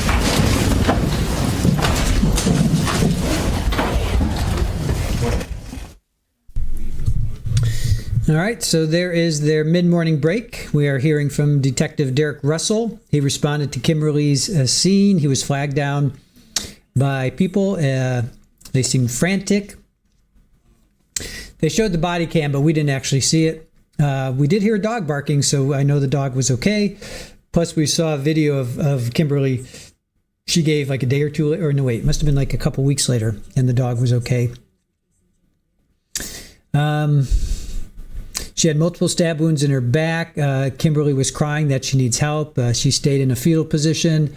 Then they go and he shows her sweater, her pants, a gray shirt, her light blue shirt. They all had, let's see, the sweater had blood on it. The shirts had blood on it. Then Cross came up and they talk about Khalid, the pizza delivery guy. He discussed with his superiors that Isaac chased Khalid. It was Khalid and not Carlos. And now we're into redirect, and he says they need to take their break. All right, hold on a sec.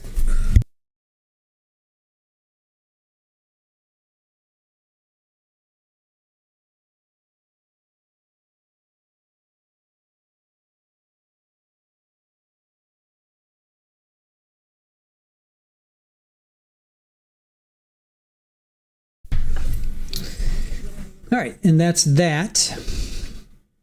So I'm going to go over and listen to Lori Daybell for a moment. I'll be back.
All right. Thank you for joining us over here.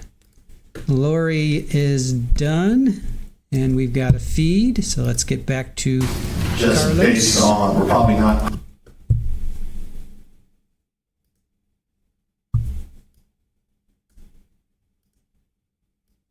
Okay, here we go.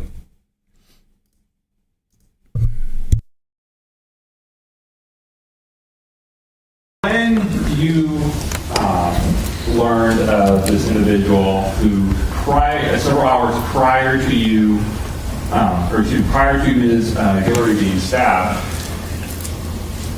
and you were tasked with investigating that, was that the typical response of law enforcement was taking that time to get a tip and then you follow up with it? That's correct.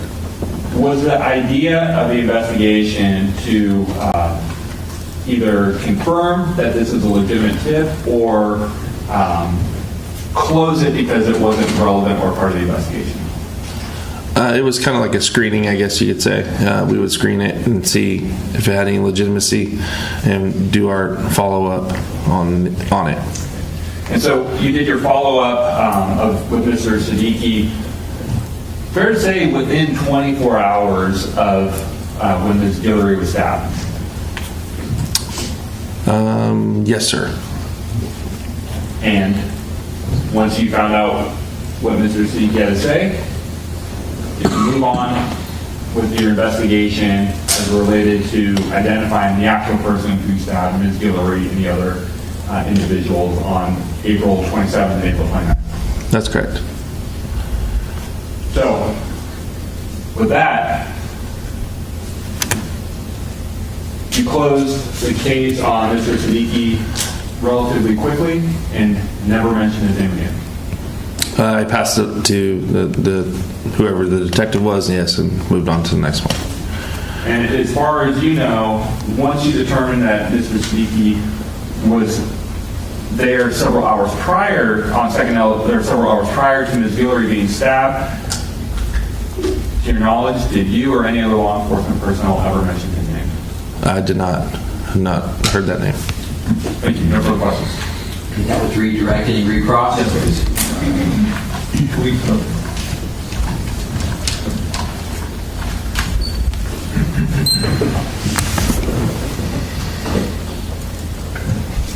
Sir, on the showing it wasn't previously marked as defense exhibit A, do you recognize what is the case of this exhibit? Yes, I do. Appears to be a satellite map of a portion of Davis. Yes, sir. And you can see the area with a red marker. This appears to be the intersection of 2nd and L, where L runs into 2nd Street and then turns east. That's correct. And just north of this intersection, that is the general area where Ms. Guillory's tent was located, where she was stabbed, where my little cursor is. That's correct. Steve's Pizza, that is located on F Street, correct? Yes, sir. Between 3rd and 4th. Yes, sir. It's not, Steve's Pizza is not visible on this map, That's correct. but you can see the famous Davis Jack in the Box up here on the far corner, correct? At 3rd and G? Yeah. Or 4th and G, I'm sorry. Yes, sir. So this is the Jack in the Box. That's correct. Okay. Steve's Pizza is kind of over here on F Street, kind of where my cursor is right now. That'd be a fair estimate? Very fair. Yes, sir.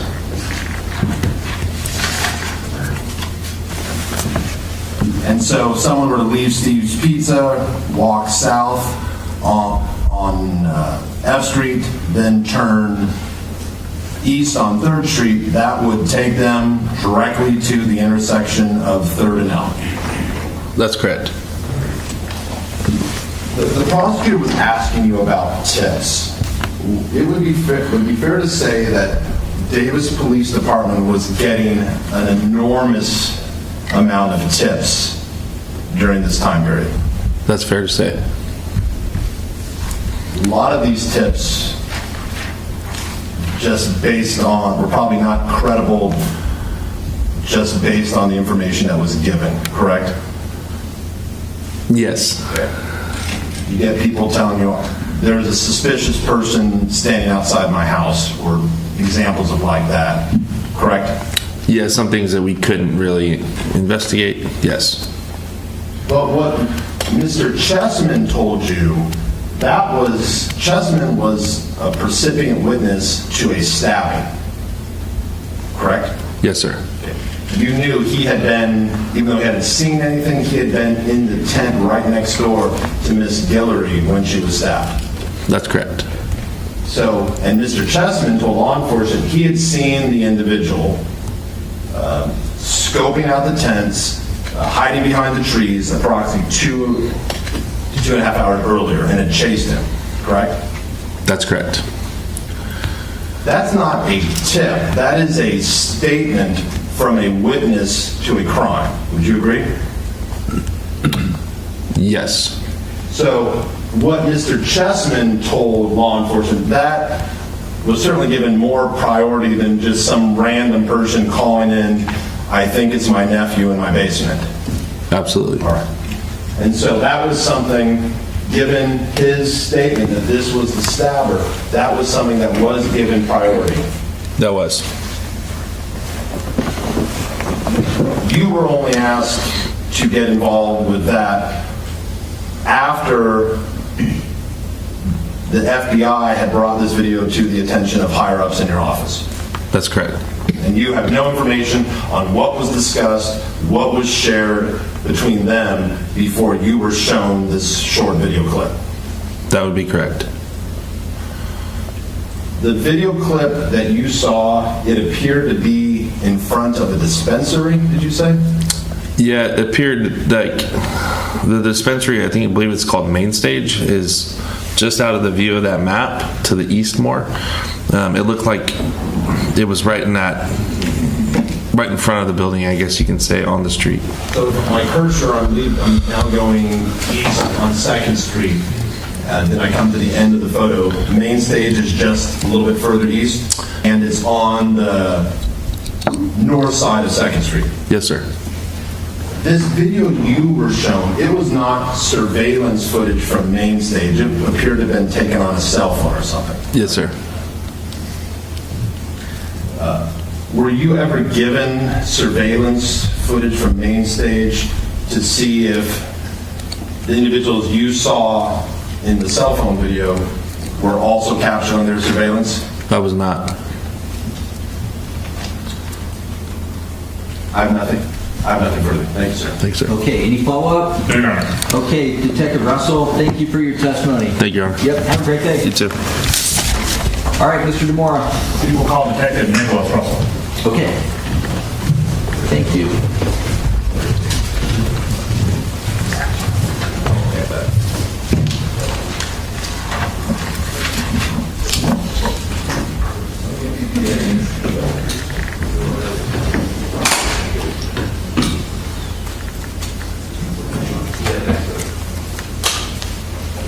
Good morning. Morning. Come on in, stand here at the podium. Take the oath, and then witness stand. You do solemnly swear that the testimony about to give is cause nothing to the court shall be the truth, the whole truth, and nothing but the truth? Yes. Please be seated.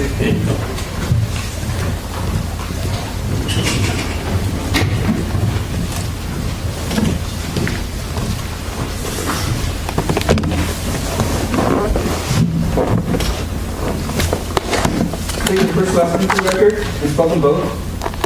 My first name is Nicholas, spelled Nicholas, and my last name is Russell, spelled Russell. Okay, thank you. Mr. Vanderhook, direct exam. Good morning, sir. Good morning. Any relation to Detective Derek Russell with today's meeting? No. Coincidence that it's the same last name. Correct. And that they're called back to back. We've had dozens of witnesses, so that's a coincidence. Sir, what's your job? I'm a detective with the Sacramento County Sheriff's Office. And as a peace officer position? Correct. How long have you been working as a peace officer? Approximately 13 years. And were you working as a peace officer back on May 2nd of 2023? I was. And did you go to the city of Davis? I did. What was your purpose for going to the city of Davis? My supervisor had stated The Davis Police Department needed assistance in the investigation. And so, is this typical for big cases for different agencies to assist each other? Yes. And then when you got there, what was your task to do in the area? My task was to potentially obtain surveillance video in the area of 3rd Street and L Street. And so, did you check different places for video? I did. And was one of those 320 K Street in the city of Davis? That's correct. And were you able to recover video from that? Yes. And pursue this charge? Okay. So, Detective, I'm going to approach you with what's been marked for identification purposes as People's 26C. It's got a single video. I'm going to show it to you.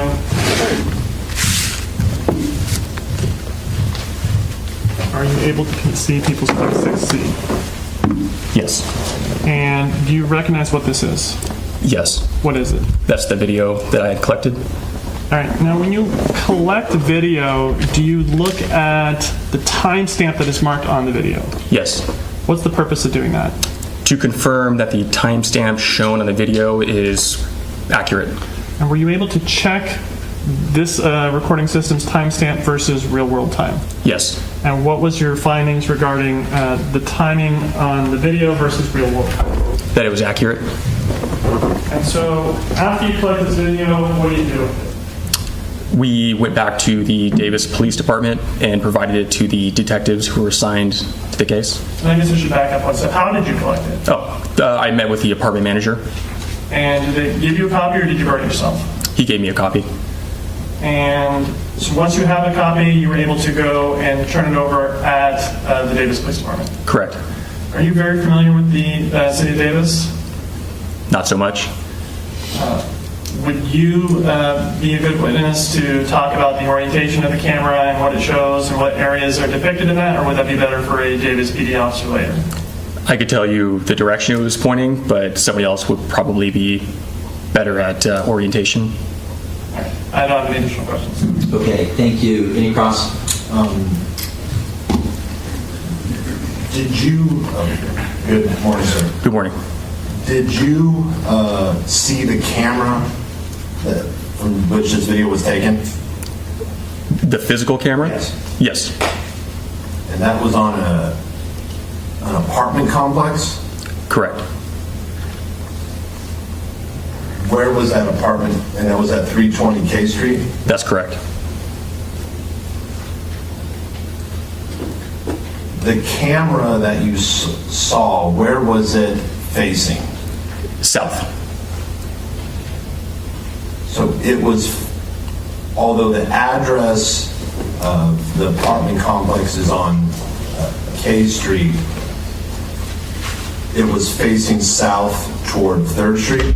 Correct. You call the name of this apartment complex? The University House Apartments? Did this apartment complex take up basically an entire block? I don't recall, sorry. Can you give us some orientation on as to where this camera was in relation to the apartment? Is it the west side, east side? It was on the south portion of the apartment complex, facing south.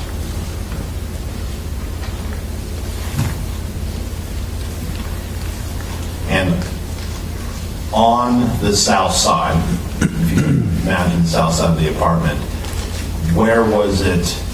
Was it kind of in the middle? Was it on the east side? Was it on the west side, if you recall? Sorry, I don't recall. I have nothing further. Thank you, sir. Thank you. Any follow-up? Nothing. All right. Officer Russell, thank you. Have a great day. Thank you, sir. Okay, Mr. Moore. You will recall Chris from that? Kamada. Okay, great. Thank you.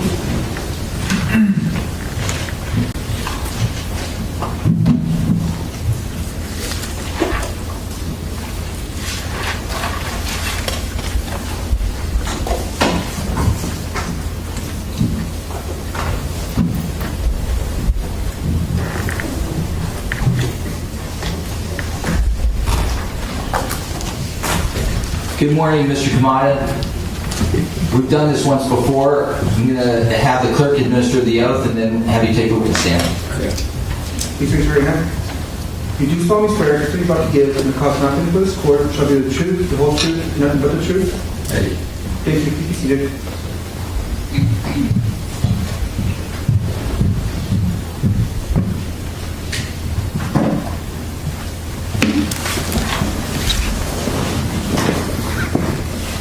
Take your first and last name for the record and spell them both. First name Christopher, last name Kumata, Christopher, last name spelled Kumata. Okay, direct. Thank you. Good morning, sir. Good morning. When you were testifying earlier, we talked about an extraction of Mr. Dominguez's cell phone. Do you remember that? Yes. And that was an extraction that you conducted? Yes. And after conducting the extraction, were you able to look for notes or writings on the phone? Yes. What is an Apple Note? Apple Notes is a note within the Apple Notes application that comes standard on iPhones. And I'm going to be approaching you with what's been marked for identification purposes, People's 43C. Can you take a look at that for me, please? Yes. Have you been able to see it? Yes. Is 43C an Apple Note that you found on Mr. Dominguez's cell phone? Yes. And as far as this kind of layout of how it is on the page and how the text is here, who created kind of this image? I did. Can I publish on it? Okay.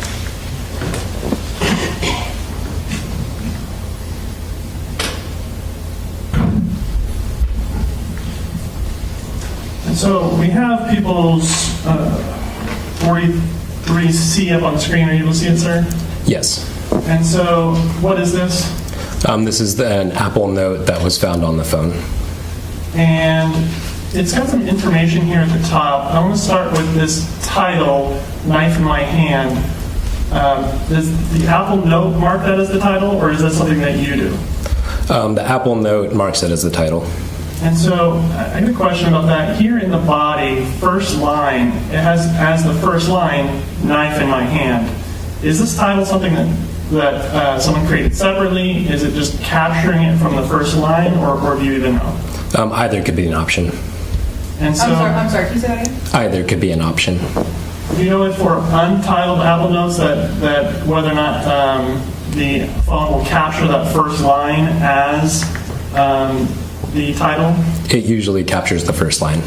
Okay. And so on this particular Apple Note, did you have data showing you when it was created? Yes. And what was that? That was April 6th, 2022.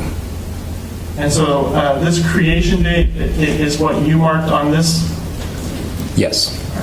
So after your testimony earlier, did I ask you to follow up with a couple of things? Yes.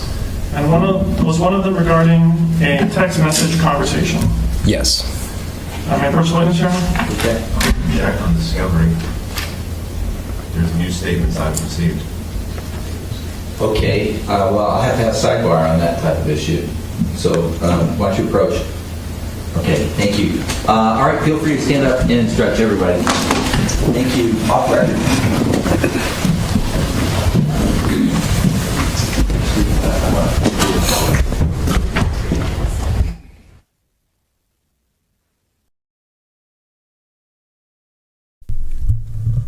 All right, so that Knife in My Hand, that's his song/poem. We heard about that earlier.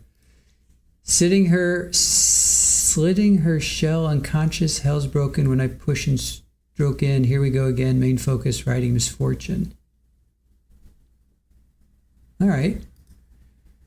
Yeah, I mean, again, it's, think about some song lyrics, right?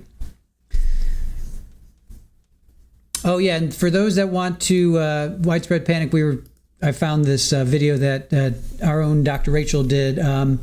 The name of the stream that we did is Dr. Rachel explains what makes a delusion different from a religious belief. So that is from Oh, it was 1 month ago. Yeah, it was like right as Lori was about to start. So we did that 1 month ago. So did religion or mental health cause this? Join us for a thought-provoking conversation as one of our moderators, Dr. Rachel, a seasoned forensic psychologist, dives deep into the complex question, what makes a delusion different from a religious belief? Together, we'll explore the fine line between faith and psychosis, how mental health professionals make these distinctions, and the real-world implications in both clinical and legal settings. Whether you're fascinated by psychology, religion, or true crime, this is a discussion you won't want to miss. Delusion or devotion? Let's talk about it. So if you guys are interested, Dr. Rachel did a really great analysis, breakdown, all that good stuff. Gave her thoughts. I gave mine, such as it is. So check it out.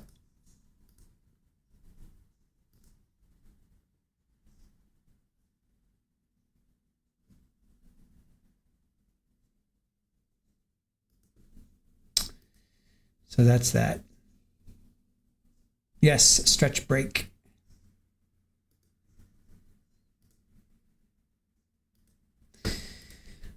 All right, so let's see real quick. Detective Derek Russell was on. Just kind of, he was under cross. You know, what Isaac said, it was a statement, it wasn't a tip. Fair enough.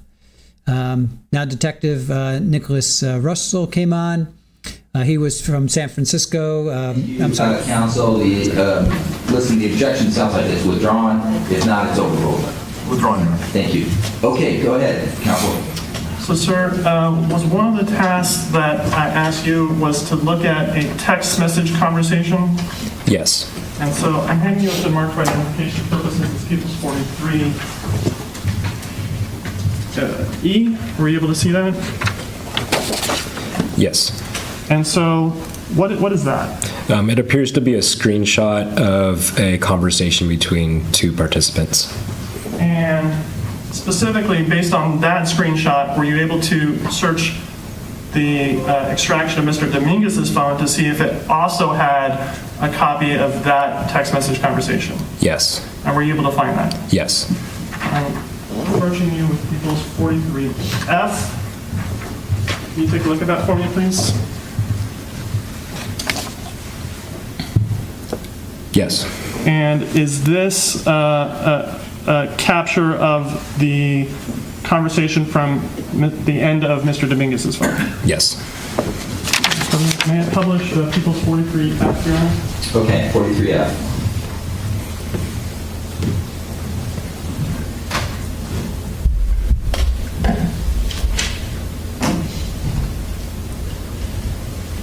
And so, sir, I have People's 43F on the screen. Are you able to see that? Yes. So normally when people have text message conversations, it's got like the name of the person and what's going on. And here you have something that says local user, a number, full file system. Do you see that? Yes. Is that how the text message would have appeared to people that were using the phone? No. Why is that there? That just shows that that is the device itself, the local user file system. That is the name of the extraction as a whole, and so this just denotes that the sender of that message was the device. Understood. And so these dates and times, are they dates and times that you're doing the extraction, or these dates and times that the messages are occurring? They're the times associated with the messages. Understood. And then one additional thing, do you remember when we were testifying earlier and there's discussion about whether or not the touchscreen on Mr. Dominguez's phone was broken or not? Yes. And did I ask you to do research into the use of the touchscreen? Yes. And based on that, were you able to find information about when the last time that you can definitively say the touchscreen was used on or before May 3rd, 2023? Yes. What did you find out about that? The last date that I could definitively say that the touchscreen was used was on May 2nd at 10:10 a.m. And how were you able to make that determination? Like, what was the information on the system that told you the touchscreen was used?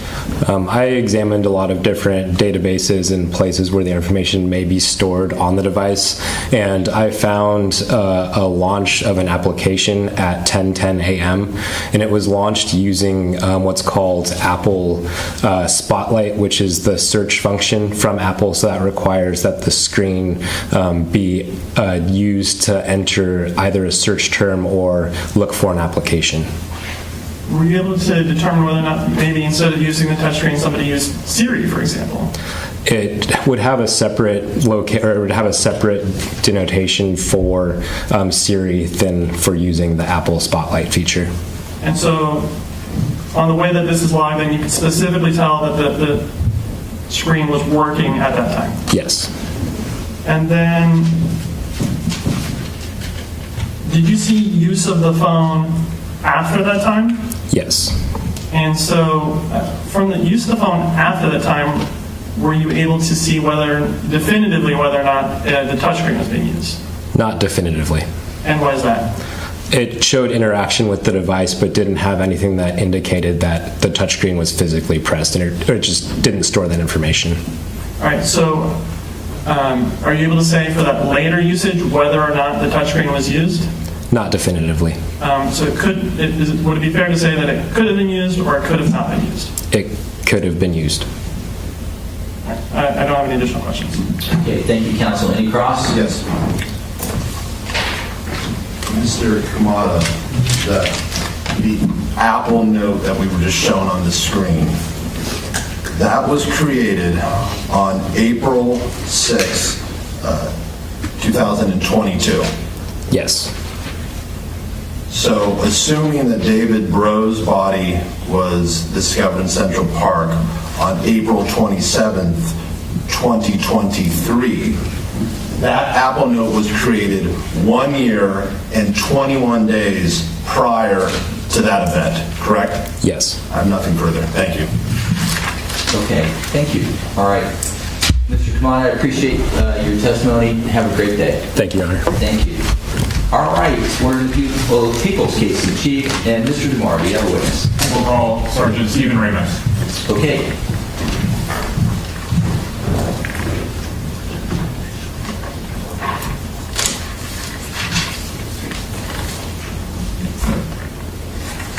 Good morning, sir. Come on into the podium here where you'll take the oath and then witness stand. You do solemnly swear that the testimony you're about to give in the cause nothing but the court shall be the truth, the whole truth, and nothing but the truth? Yes. Thank you for being seated.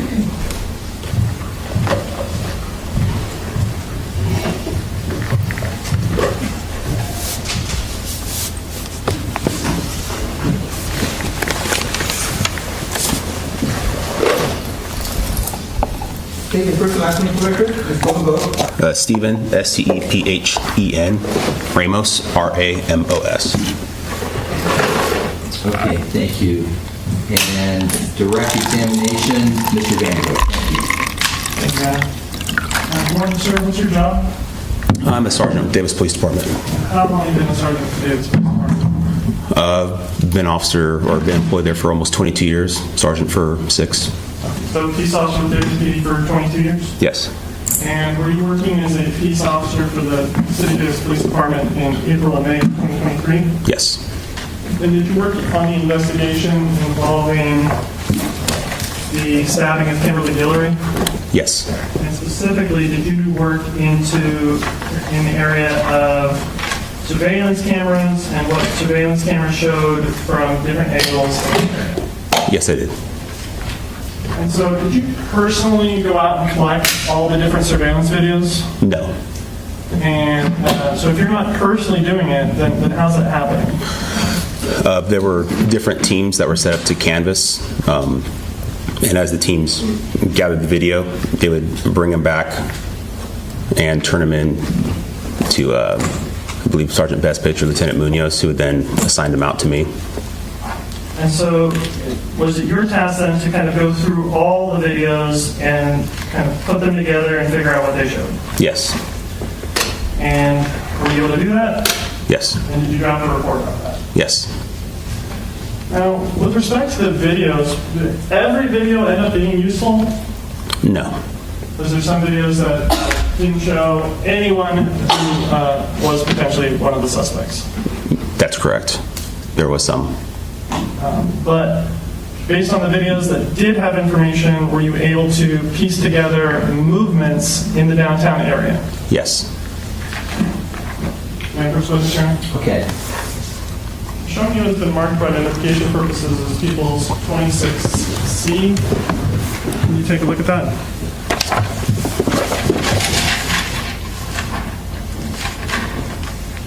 Okay.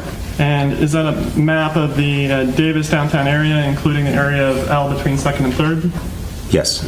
And is there kind of writings and drawings on there? Yes. All right, so I'm going to ask you about these particular writings and drawings and how they relate to the surveillance videos. May I publish, Your Honor? Okay. So based on your review of the videos, when was the first time that you were able to see the person who's believed to be responsible for the stabbing, for Ms. Guillory stabbing? Just before 11 p.m. on that night, which is the 1st of May. And is this at the area of 2nd and F? Yes. And so I'm going to zoom in here where we have 2nd and F. Do you see this kind of green arrow that's been added on the map with the number 1 on it? Yes.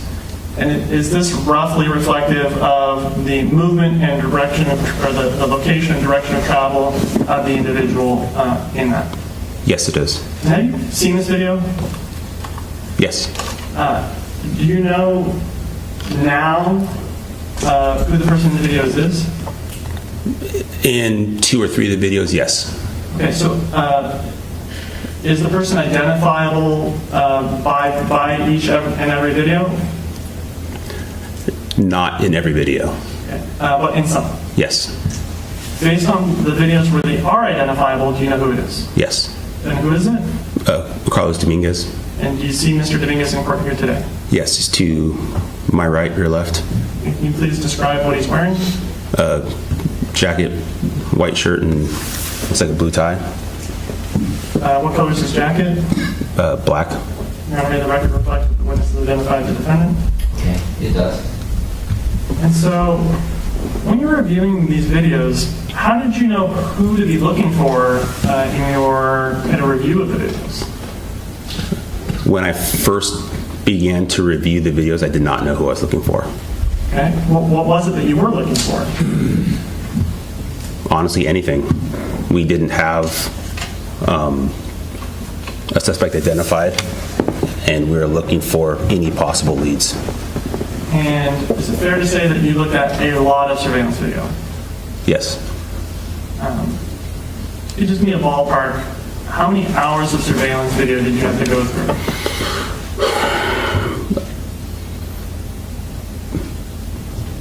Maybe 2 days. I really can't say with any amount of certainty. Okay, and you're talking about like work days? Yes. So from here on the chart, we have after the 1, we have a 2 with the green arrow on 2nd Street going through the intersection with G Street. Do you see that? Yes. You know where the Illusion Smoke Shop is? The corner of 2nd and G. And so would it be the same corner? Yes. Now there's a laser pointer there on the desk next to you. Do you see that, sir? Yes. Can you point out for us where the Illusion Smoke Shop is? It is right here. Sorry, one more time. Right about here. Okay, and so you're pointing to the building that's at the northwest corner of 2nd and G? Yes. And were you able to review that? Yes. So I have here what's been marked for identification purposes of 26B.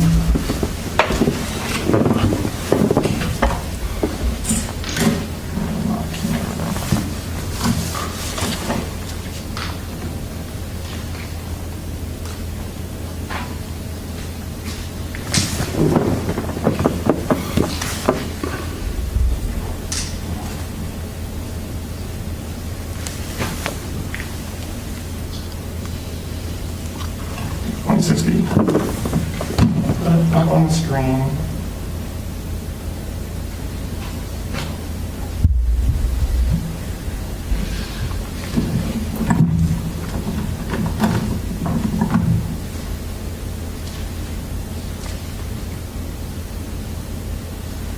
And there's two videos. I'm going to start with the video that in the middle of the video it has the numeric number 2023 0501 2258. Actually, I'm going to do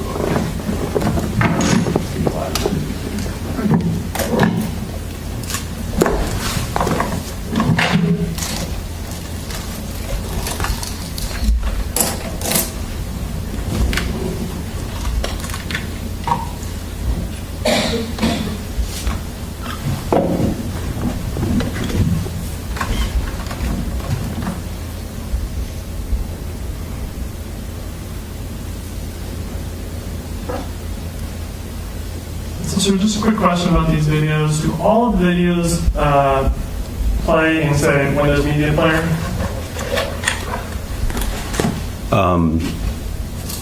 They play in the VLC. I don't know if that's a Windows. So VLC may be the best program to view a lot of these videos. Yes. And is VLC just the video playing program? I believe so. Okay, so I gave the numerics for that particular video, and I'm going to pull it up on the screen. Are you able to see that, sir? Yes. And can you tell where this is from?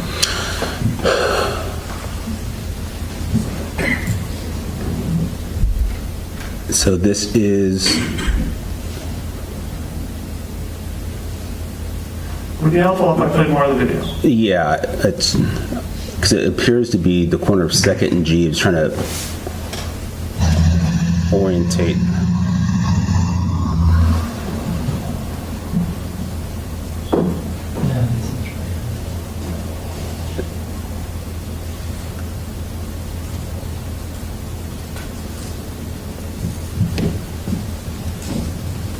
Is that Pachimama's across the way?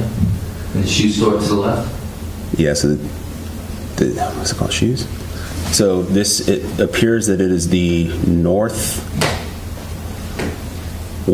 corner of 2nd and G, facing predominantly south. So does this camera, then is this mounted where Illusion Smoke Shop is? Yes. And is it looking out onto that intersection at 2nd and G? Yes. And I've paused the video at 2,300 hours and 1 second. Are you able to see that, sir? Yes. And have you seen someone riding a bicycle into the frame? Yes. And we continue playing from here.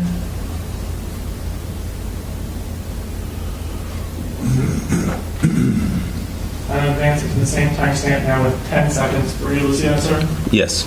And so this person is riding a bicycle through the intersection at 2nd G. Correct. So going back to the kind of printout with arrows and things like that.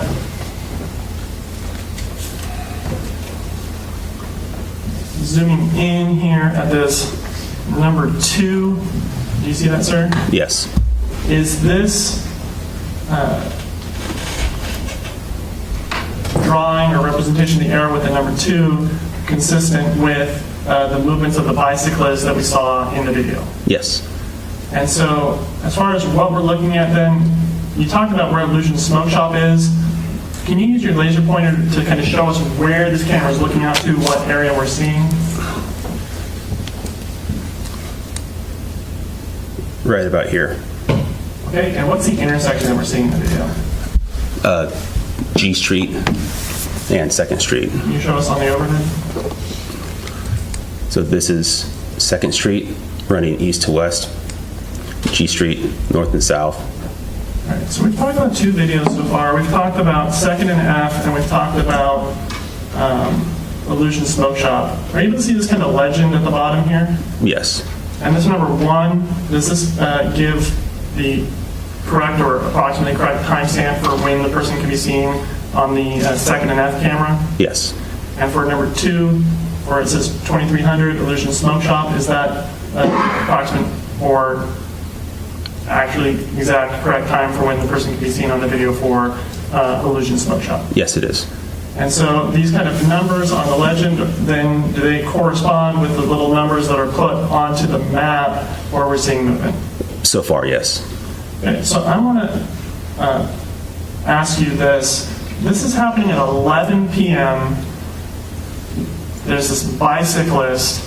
After this point, are you able to capture any other video of a bicyclist after passing through this intersection for the next 20 minutes after that? Of the same intersection? I don't believe so. Or after that intersection, like a bicyclist coming up 8th Street or a bicyclist coming down 3rd Street, anything further that could be another video of the same bicyclist kind of making ingress into the area? Yes. And where are you seeing that? Up on 3rd Street, traveling initially east towards L Street. And what camera are you seeing that from? There was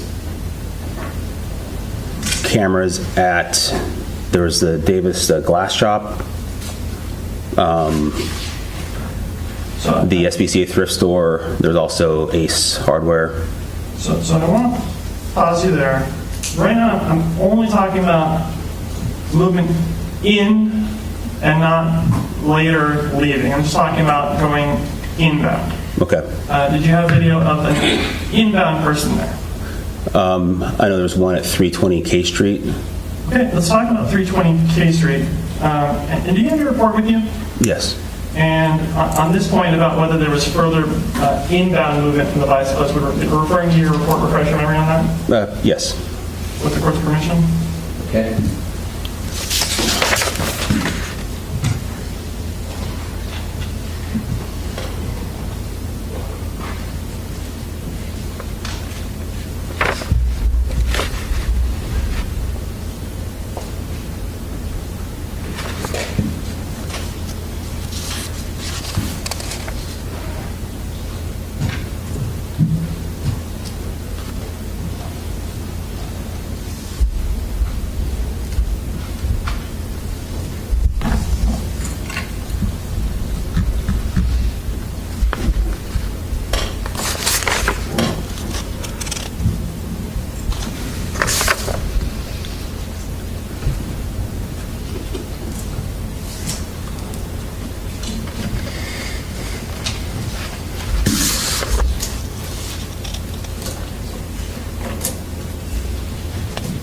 So it looks like the SPCA thrift store. Okay, so I want to pause you there. I'm not talking about people on foot, I'm talking about bicyclists.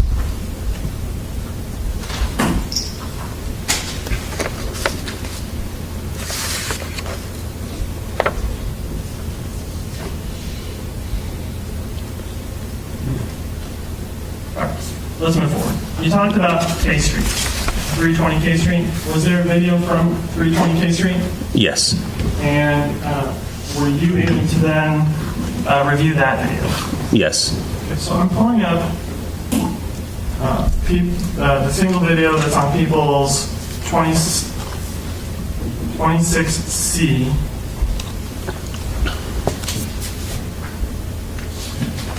The video is titled 320 K Street. Are you able to see this, sir? Yes. And so, on this video, what time of day does it appear to be in the video? At this point, it looks like 10:53 p.m. Daytime or nighttime? Nighttime. So, I'm going to show you what's been marked for identification purposes as People's 25F. Can you take a look at that for me, please?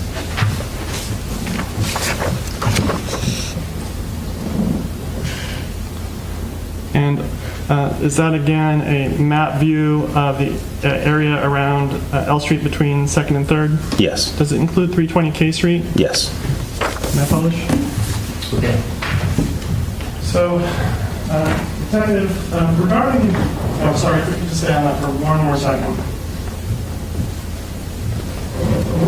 At the kind of bottom center of the screen, do you see the hashed out line where it says no parking and I got a disabled space next to it? Yes.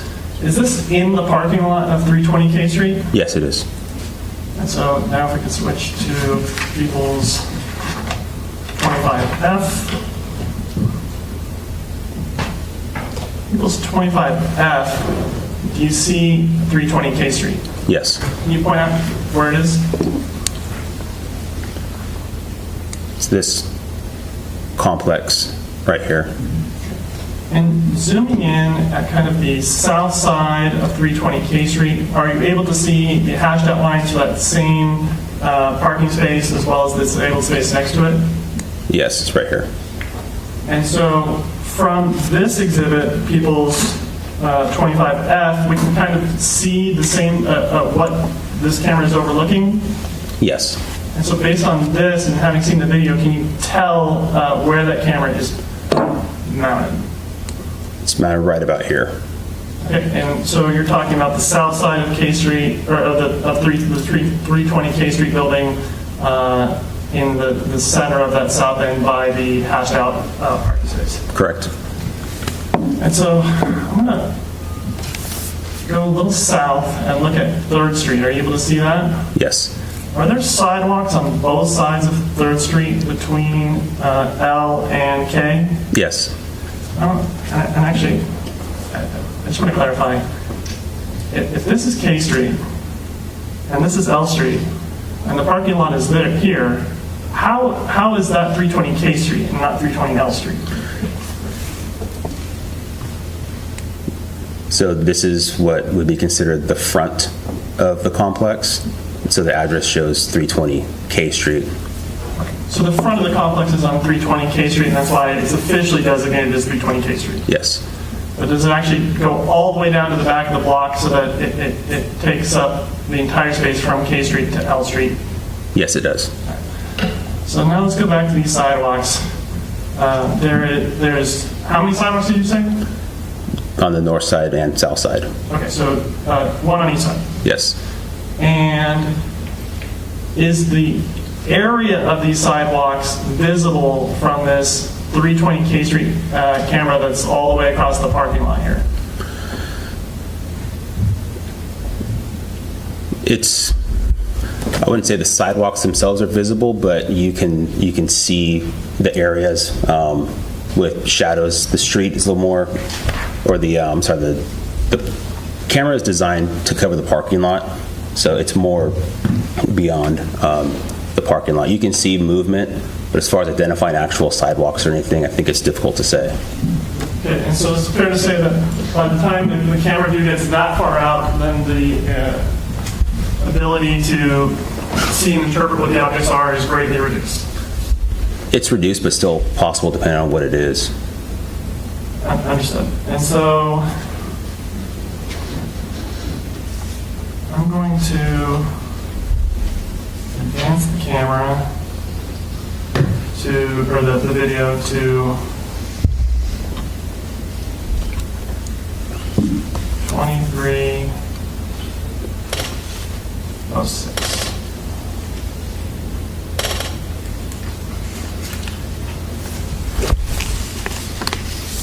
So I'm going to pause it right at 2306.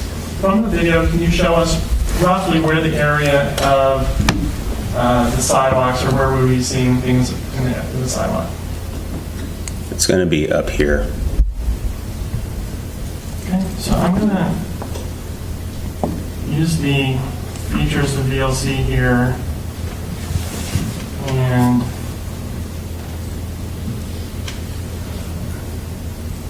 turn on the interactive zoom, and we're going to kind of make that area bigger. Are you able to see that now, sir? Yes.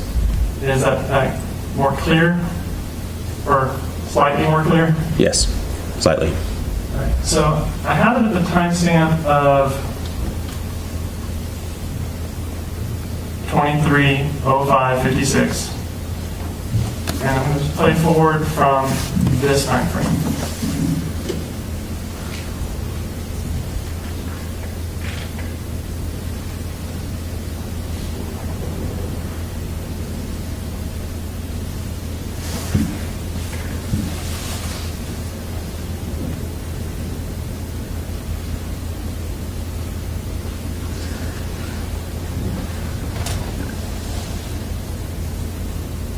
Were you able to see anything yet, sir? Yes. And what did you see? It's a subject walking. Sorry, say again? A subject walking. All right, can you point out where it is on the screen? Walking basically from right to left, and it was up here. Let me ask you this. We're using a projector here in the courtroom. Is this video easier to see on the projector, or is it easier to see on actual digital screen when you're looking at it? I don't know. As far as clarity or pixelation or the coloring? Probably a digital screen. In the lights a little bit. So I'm going to resume the video from this point forward.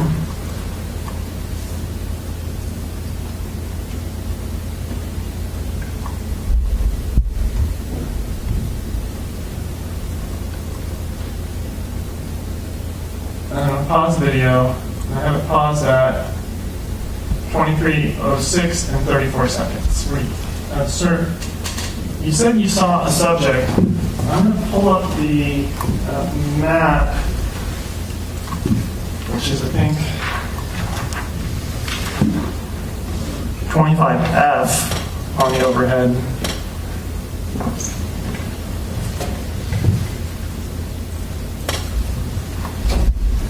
On 25F, you mentioned there's two sidewalks. Based on the distance from the camera, are you able to tell which of the two sidewalks they're walking on? Yes. Which of the two sidewalks are they walking on? It's this south sidewalk right here. All right, and what is the direction of travel for that individual? It was going this direction, which would be east. Other than seeing the silhouette of a person, are you able to, from that camera angle, derive any kind of detail about who that person might be? No. Can you tell they're tall or short? No. Can you tell if they're fat or thin? No. Can you tell if they're what their gender is? No. So we're talking strictly a silhouette here. Yep. And so if we go back to People's 26C, and we zoom here on the area of 3rd between K and L, you see how we have the number, an arrow to the right with the number 3? Yes. So does this then roughly show the movement of that person as they're walking down 3rd Street from K to L? Yes. But this is one of the ones where that person can't be identified. Correct. After the person goes to the right or goes towards L Street on the 320 K Street camera, is another person seen again on the 320 K Street camera? Afterwards, yes. Okay, so I'm going to go back up to the legend that we have here. And so for number 3, we have 2306, 320 K Street. And is that consistent with how it's marked on the map and the video we just watched? Yes. And so this number 4, 2308, 320 K Street, I'm going to pull back up the video of 320 K Street.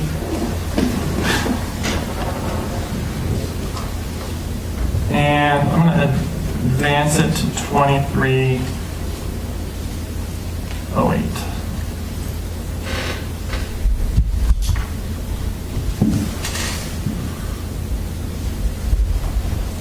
Okay, so from 2308, I'm going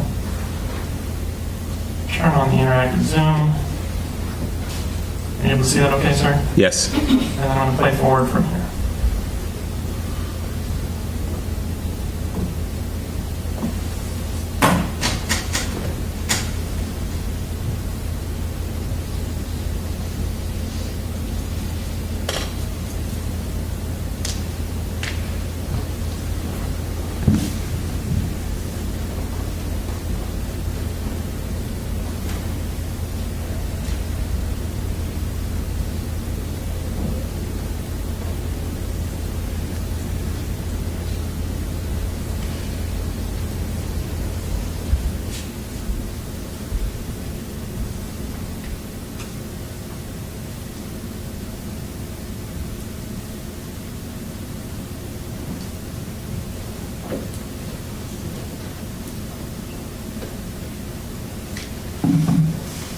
So I pause it, and I pause it at 23:08 and 55 seconds.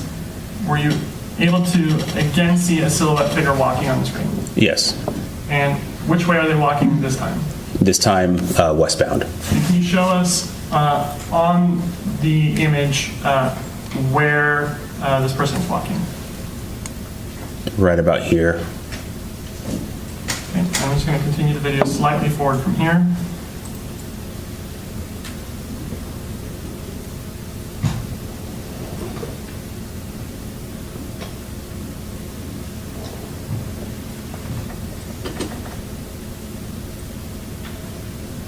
And so, on this view of 320 K Street, are you able to see any kind of distinguishing features or identifying features about this particular person? No. And so is this, again, just kind of a long-distance silhouette of that area? Yes. So I'm putting it on the Elmo People's 25F. On People's 25F, can you tell us or show us on this exhibit the movements of that person that's depicted on that video? This time, a person is going this direction, which is westbound. And so,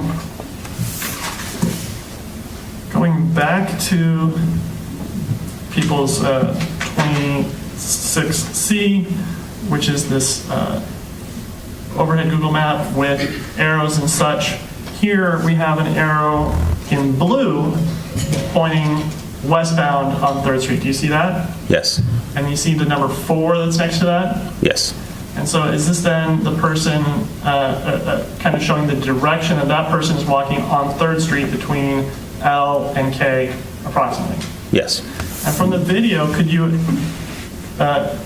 tell whether they were walking on this time, whether they were walking on that north or that south sidewalk? Still appears south. Okay, good place to break. All right. Sergeant Ramos, we're going to continue your testimony at 1:30. You're excused as a witness. Thank you for your testimony this morning. Ladies and gentlemen of the jury, enjoy your midday break. Do not form any opinions. Do not discuss this case other than scheduling. Do not research the case. Have a great lunch period. Thank you. Counsel, thank you. Off the record.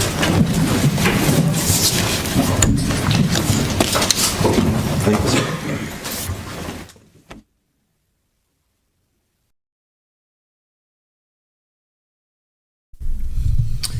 Okay, so yeah, I've been here the whole time. Just because I'm not sitting in my chair doesn't mean I'm not watching. So I am here. Superball's chasing a fly over there. Here, let me show you. She was. I don't think she is anymore. She was chasing a fly in the window. Yeah, oh my gosh. Well, let's just put it this way. Mr. What's his name? Vanderhoek? Oof. Not the most engaging public speaker. Like, I'm like, doink. All right, I want to play you this. This is cool. Let's see.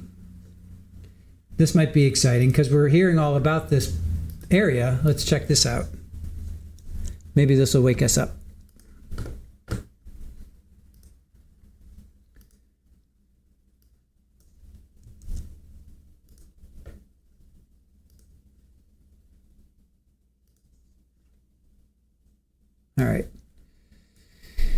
All right, so this is 2nd and G. This is exactly where they are right now. All right. So 2nd and G, and then he pedaled over here to, let's see, 2nd and G, and then he pedaled over here to where's the P and G? Oh, I just had it. Where'd it go? Main stage. Is that it?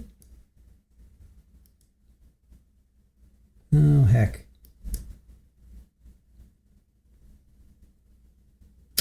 Doggone it. I had it. I had it already. I had it all ready for you guys. Where is F? Oh, there, L. Okay, it's L. 2nd and L. Okay, so this is where he peddled, or they. Okay, there's PG&E. Okay, so that's where the attack took place. See, PG&E. All right, so that's where the attack took place. So it's not that far, right? It's not that far that he peddled. All right, so let's go check out. I want to check out some of these stores. All right. Did I get it right? This is G Street. Let's take a little tour of Davis. All right, G Street. Okay, so is this, was that L Street? What is this? Okay, that's Second. Okay, so here we are. So here's the intersection that they're talking about. So there's organic coffee. They were talking about a Illusions smoke shop. So this is Second and G. This is exactly where they're talking about. Where's the smoke shop? Oh, there's the smoke shop right there. There's Illusion Smoke Shop. All right.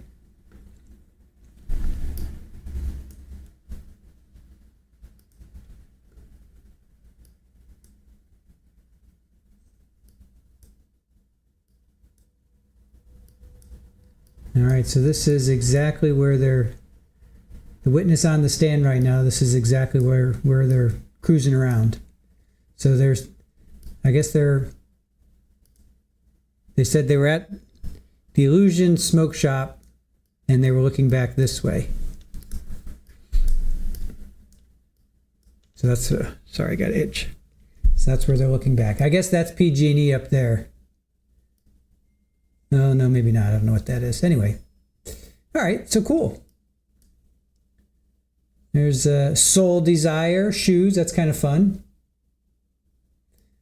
What's over here? That's kind of interesting. Looks like they have it blocked off.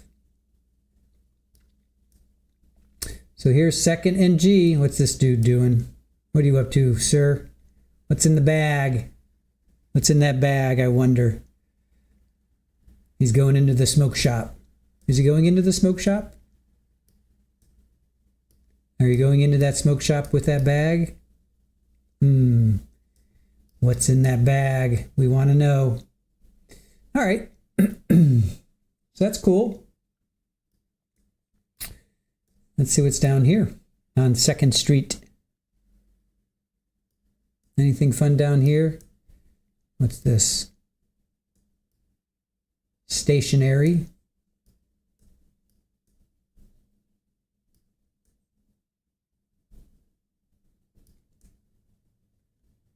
Ooh, falafel. Cool. Wireless. Eyewear. Falafel. I like falafels. What's over here? Ooh, Indian cuisine. Yes. Oh, lunch buffet. Absolutely. North and South Indian cuisine. Preeti, yeah, I would definitely eat there. Sign me up for some brunch. Oh, and sushi? Are you kidding? Sushi and Indian right next to each other? And then falafel right across the street? Shut up. Now what's over here? What's this? Bike center?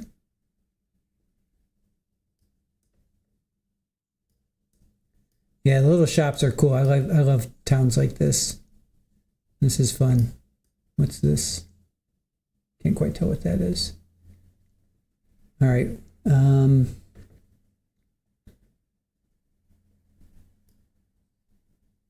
I would definitely be hanging out on this street. What's down here? Anything down here? Fleet Feet? The Avid Reader? Oh, independent bookstore. Yeah. Oh man, I could definitely get lost in this section right here.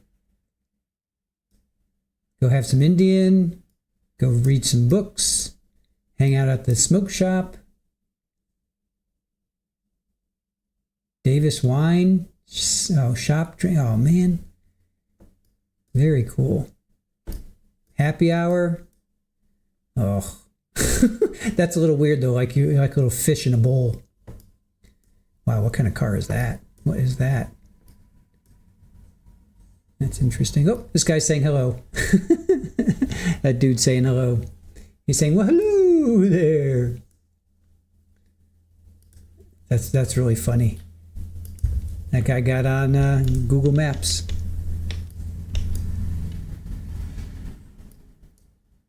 What's this? Oh, is this a movie? Oh, cool. Right? Yeah, a movie. Cinema. Very cool. Oh, they talked about this, right? Is this the they talked about a cinema, Deanna. Is this it? It is hard to find a good bookstore, Father. I know they mentioned cinema in some of the here. I know they mentioned a cinema. Cinema. Nothing from Cinema, Hilton, Restaurant, Bakery, Froggy's Bar. Yeah, so maybe is this the cinema they were talking about? Let's see what's down here. Anything down here? What's this? Chipotle? No, wait. No, what is that? That's a Mexican. Something Mexican. Very cool. Oh, El Patio? Is that what it's called? El Patio. Very cool. Yeah, I love these kind of towns, cities, whatever you want to call it. I love the architecture. That is so cool. Yeah, this, and I love the trees. Very, very cool. Oh, a Hawaiian barbecue. Man, Davis, you are so lucky. Oh, there you go, Uncle Vito's. Did you? Is that what we talked about, Deanna? Is that the place you don't like? Come on, Uncle Vito's slice of New York. Munchin nut or mocha nut? I would just spend my entire time here. This is awesome. You could literally just go from restaurant to restaurant. Here's another bookstore. This looks like another bookstore.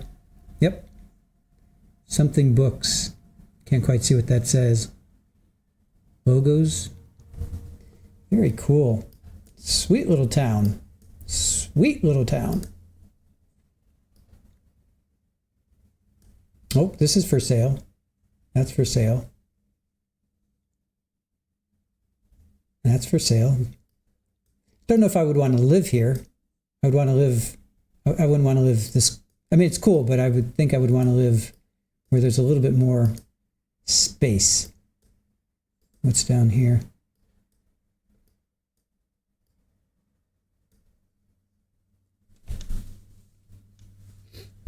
Ooh, live music? Ooh. Is this a live music venue? Cool.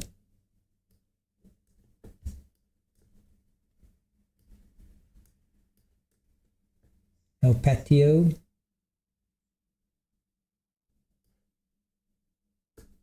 Geez, they still have travel agents? Do travel agents still exist? That's really funny. I didn't think travel agents still existed. This is a cool house. Oh, that looks like a fraternity or a sorority. We must be getting close to campus. Deanna, are we, is this campus? Here you go. It's some kind of, is that a fraternity or a sorority? I don't know. But we must be near campus. How close to campus are we?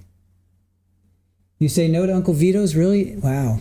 This looks like a cool house. Look at that house. Wow. That's a badass looking house. I like that. That is a cool looking house. If that's a house, that may not be a house. That's probably a business of some sort. That is a cool looking house. I would definitely like that house right there. It's my kind of house.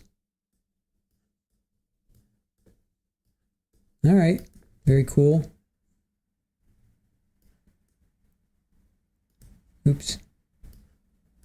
All right. Seems like we're getting into more residential. Yeah, there's a lot of restaurants, but where do you, where's like your Safeway? Where do you guys like actually buy your food, procure your food. Oh, Black Bear Diner. Wasn't somebody talking about the Black Bear Diner? Somebody was talking about the Black Bear Diner. I forget who was talking.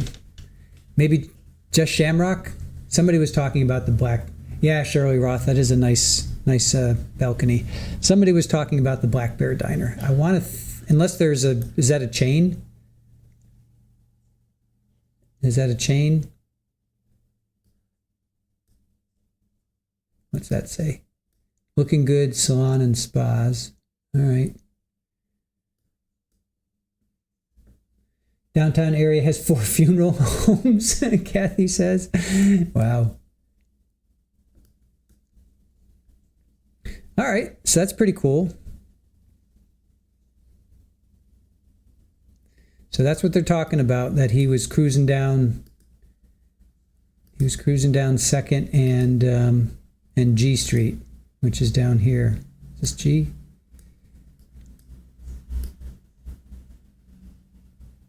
I don't think we hit G yet. A lot of banks too. I've noticed there's a lot of banks. Banks on almost every corner.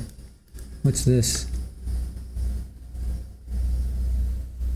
Yeah, credit union. It does seem like there's a lot of banks. That's D.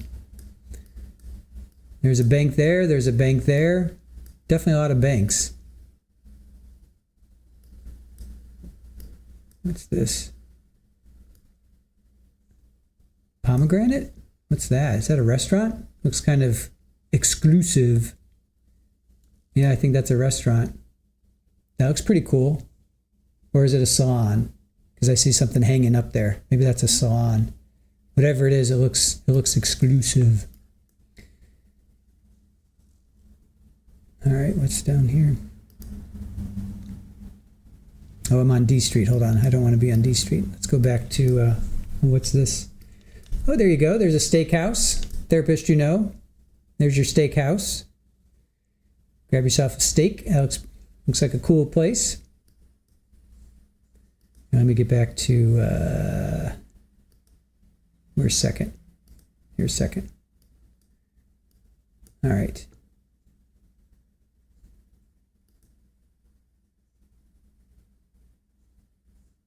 I think I'm going the wrong way.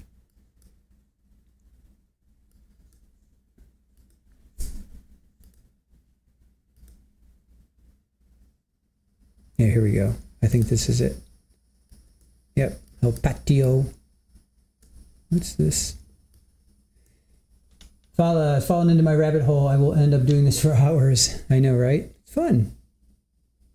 Something coffee. Philly, maybe? Phil's? Oh, Phil's coffee? Yeah, this is great. I don't mind doing this. Okay, we're getting back to... Yeah, look at that. Is that like somebody's house?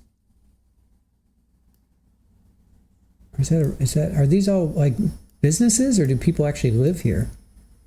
Like right on this strip. Okay, there's the cinema. And there's a Starbucks. Starbucks.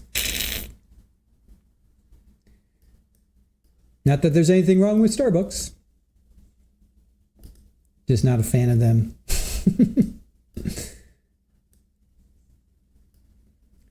Carousel. Okay, so it's up here. What's this? Okay, yeah, we saw this. There's the falafel corner. Definitely check them out. What's Aggie's? Oh, barbershop. Tommy G's.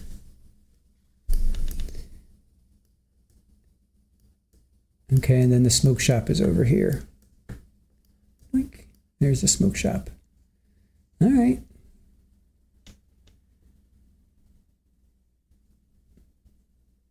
So there you have it.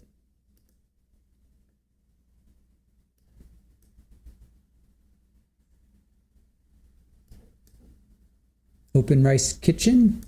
That's probably some kind of Chinese or something along those lines. Very cool. What's down here? What's that? The artery. What's the artery? Another barber shop. What's this? Ooh, artists cooperative. Very cool.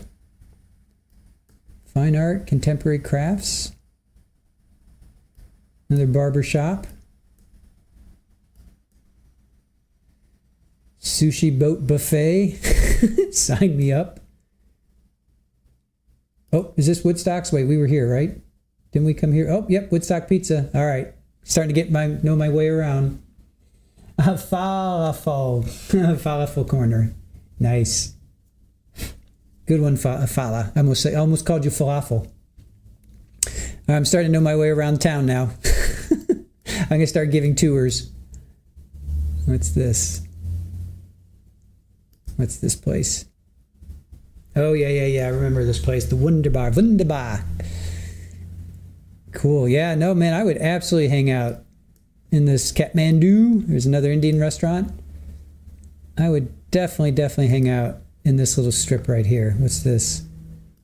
Thai restaurant? Oh, man, you guys are killing me, Davis. Killing me. I would just live in this little area right here. You got books, you got art community, you got restaurants, you got theater, movies, you've got bars, you got wine, you got... I love it. Love it.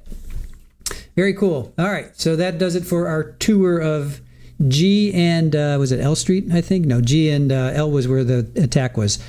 I'm sorry, 2nd and L was where the attack was. 2nd and G is where we just did our little tour. Yeah, man, if I am ever out there, which I don't foresee myself going anytime soon, I will absolutely check out Davis. Brad, what do you say? Artist cooperative called the Artery. What's next? A group of celebrities called the Veins. Hey, Nanar, good to see you. Yeah, no Walmart or Target. Yes, no. Get that out of here. That's for outskirts of town. Tommy G's has great food. Very cool. You do have a Target, no Walmart, 2 Safeways, and 2 Nugget markets. I like that, Nugget markets. No tattoo parlor, right? Yeah, where's the tattoo parlor? Deanna, is there a tattoo parlor? Here, let's look it up. See if I can I interact with this? I don't think I can. Where's the latest tattoo parlor?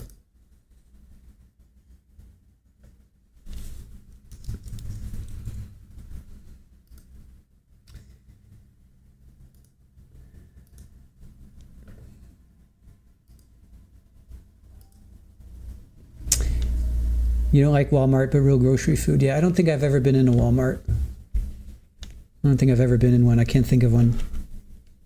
Yeah, I don't think I've ever been in a Walmart. All right, see you in a bit. Enjoy your break. All right, yep. Well, we're going to break now as well. Thank you for watching this morning session. We're going to take a little break. I'll play some music for your listening pleasure. And let's see, where can we... Let's see, put the scroll on, do our black box, and we'll play some music for you guys.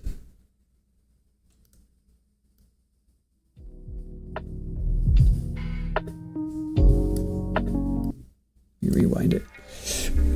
Okay, see you guys in about an hour.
si te atreves.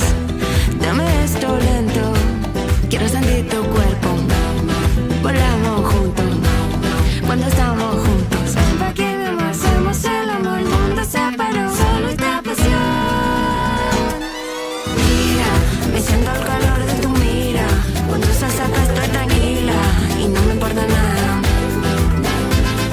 Fuego, yo siento contigo un fuego. Me mata el olor de tu cuerpo y no me importa nada.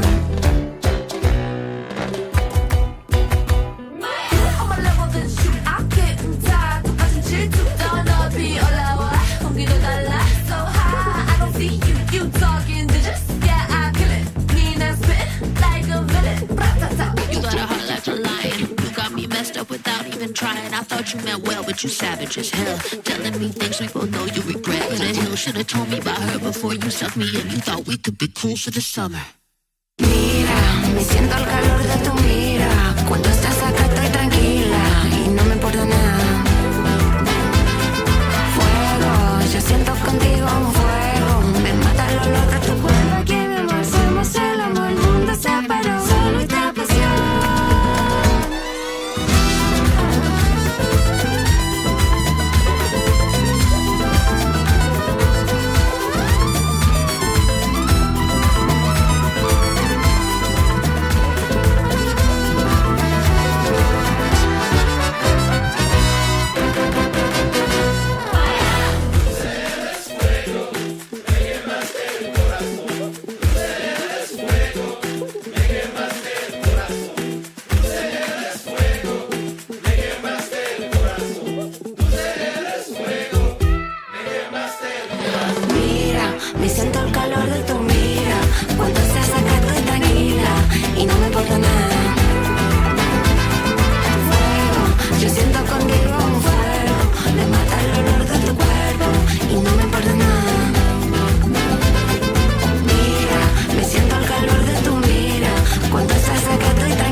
There's nothing left to get back home to, so take the first bus in the station.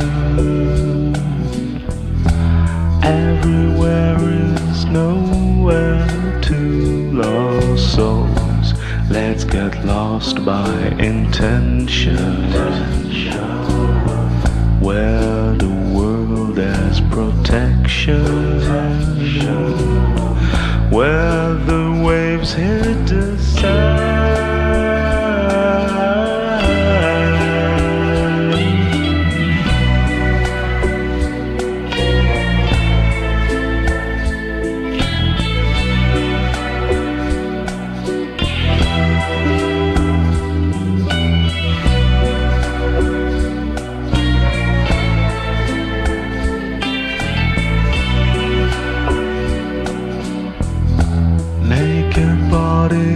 In the sun, scattered lips, arms and pebbles,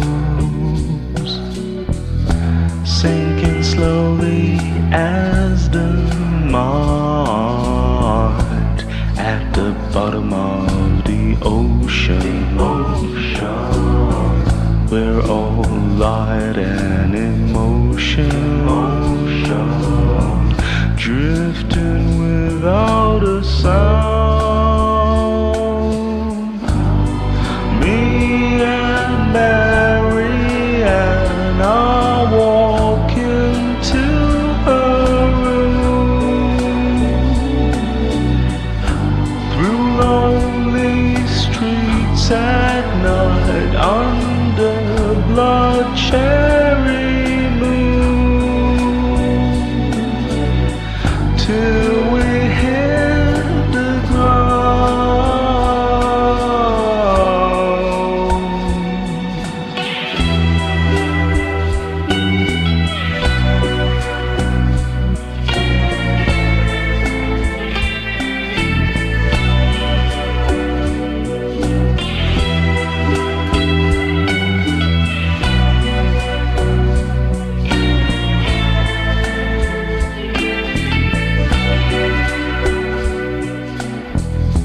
lay upon a shallow part of the dreams, late in the morning, smell of coffee and of silent fiends slowly are morphing, the recollections of drowning in each other's arms. Me and Mary and I walk into her room, through those lonely streets at night under blood cherry moon, till we hit the ground.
Welcome back, guys. How was your break? Lunch, supper? How's everybody doing? We're about 10 minutes out from coming back to live court. So I hope everybody had a nice break.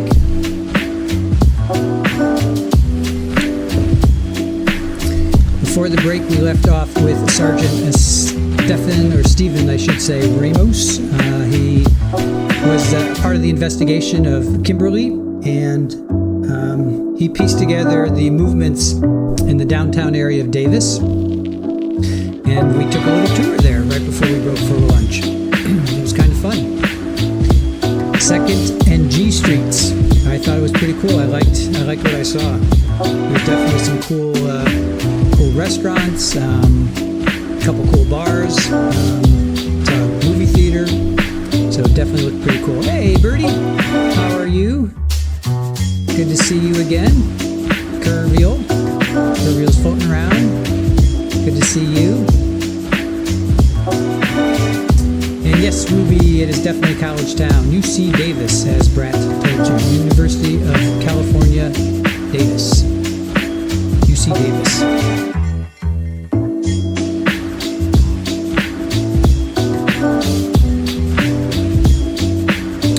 Amy, glad to see you back. Brad saying hello to everybody. Yeah, it's a cool little college town. We looked it up. I think it's 60,000 roughly that live there, and then how many? I forget how many go there. What's the UC Davis population? 41,000 in the fall of 2024. Davis has 68,000. Pretty big. It's a pretty big college town. 41,000. Like I always go by Ohio State because that's where I'm from. So Ohio State University population. I always thought it was around 50,000. Well, let's see, 66.9. So almost 67,000 go to Ohio State. So that's kind of like my bellwether. So Columbus, Ohio State's pretty big college, pretty big town. So well, it's the capital of Ohio, but. In comparison, UC Davis is 41,239, so pretty decent size. What's USC? USC population. What's USC? Just for comparison's sake, 47,000. Wow, USC only has 47. I thought they had more. So UC Davis is only about 6,000 less than University of Southern California. Interesting. What else? UCLA. What about UCLA? UCLA has 48,000. Oh, I thought they had larger populations, but I guess not. All right, I know Michigan's a big school. Let's see what they are. Michigan population. Michigan University. Actually, it's University of Michigan. University of Michigan. Where are they? So they're 52,000. So Ohio State's 66, UM is 52, and then UC Davis is 41,000. So yeah, pretty decent size. Nice small little town, I would say. 68,000. Very it's a cool little college town. So. Oh, I'm so sorry. So sorry. So sorry about that. Yep. Sorry. Sorry, Baca. My bad. I forgot that the music was on. I'm sorry. All right, let's, what I was basically doing was, UC Davis has 41,000 that go to the school, and it's 68,000. Is that better? Sorry, guys. So UC Davis has about 41,000 students. The town itself is 68,000. And then in comparison, I was looking at like UCLA, and USC, they're around 48,000. I go by, my bellwether is Ohio State because that's where I went. So Ohio State University, I mean, I didn't go there, but I know of Ohio State University. They have 66,000 students, and then University of Michigan has 52,000. So UCLA and USC are around 48, I think. I looked it up just now, and you guys didn't hear me. But yeah, so UC Davis, 41,239. and the city itself has 68,000. So it's a nice little college town. You know, I would definitely hang out there. If you're not going to live in a big city or a country setting, I would say go to a college town, because you're going to get the music, you're going to get the restaurants, you're going to get the culture, you're going to get the depends on what kind of college it is, of course, but generally you're going to have some open-minded people, diversity, that kind of stuff. So I always appreciate college towns. Well, let's look up let's look up North Carolina, UNC population. UNC population 20,000. Wow, University of North Carolina only has 20,000. Oh wait, no, that's undergraduates. I'm sorry. Total enrollment is 20,800. It's pretty small. That's really small. What's Kent State? I thought UNC was larger. Kent State's 33,000. Wow, Kent State's bigger than UNC. I had no idea. By quite a lot. Kent State has 33,000. UNC only has 20,000. That's pretty small. Thought UNC was larger. All right, so Ohio State is definitely the largest so far, 66,000. And then UC Davis is 41,000. So pretty tiny. Well, not really tiny. I'm sorry. It's not tiny at all. It's larger than UNC. So there you go. All right, let's start to look for a feed.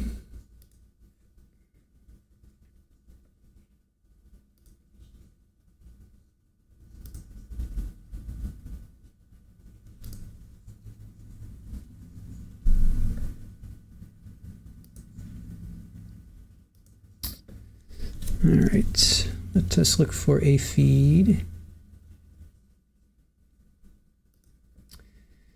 Irish Amy, small year university had 12,000 students. Yeah, that's pretty tiny. That is pretty tiny.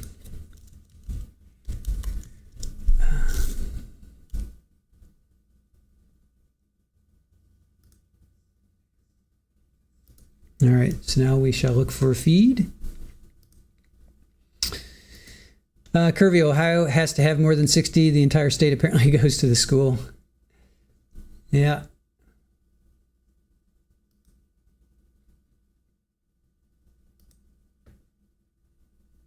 And let's see, that was fall semester of 2024 reported a record enrollment of 66,901, a 2.3% increase compared to the previous year. So there you go. Would have figured UNC is Duke bigger there. Well, let's look up what's Duke. What's Duke's population? Duke is 17,000. Wow, these are small schools. I thought these are big. I thought these were huge schools. I thought they were like 50,000. 17,000, and yet they pump out like basketball like it's like going out of style. That's just insane.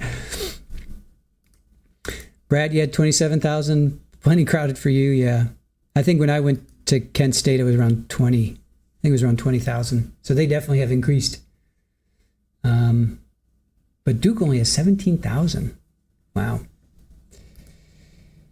University of Arizona, 146. Is that right? As a Floridian, no other school is more annoying than OSU fans. Well, Curvio, I could say as an OSU fan, there's nobody more annoying than Florida fans.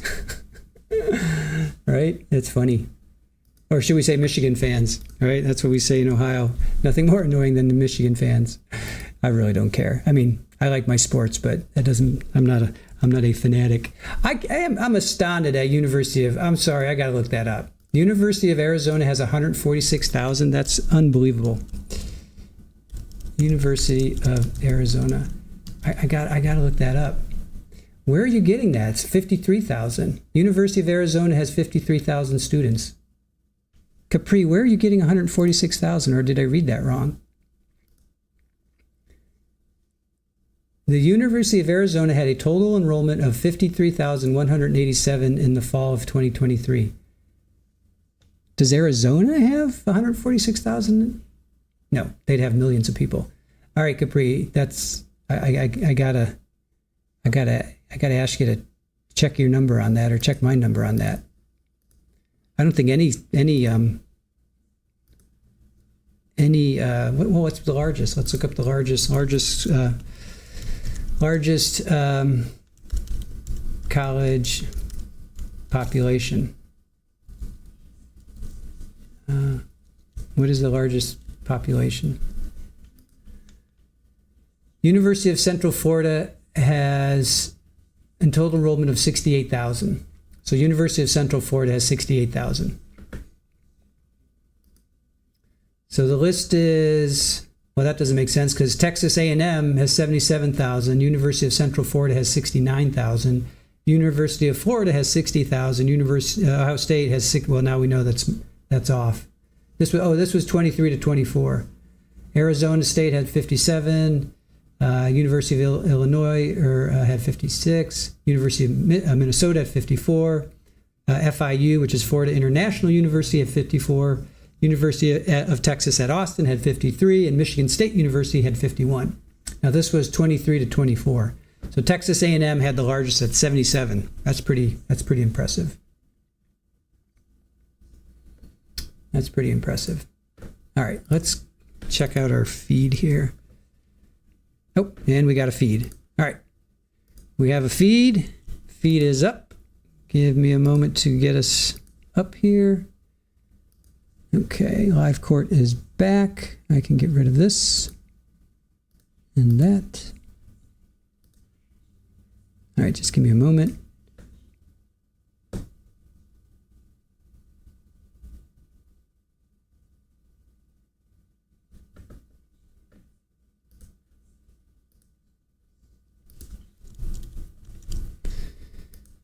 All right, live court. Oh, we have a new person on deck. All right, hold on. Let me get this queued up for you guys. All right, and we're back.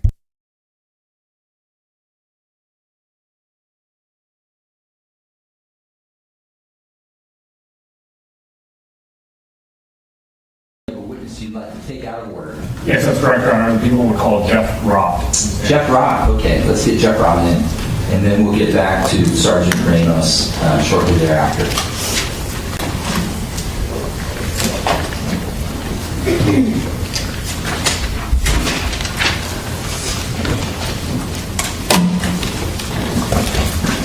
Okay, Mr. Roth, good afternoon. Come on in to the podium here in the well of the courtroom.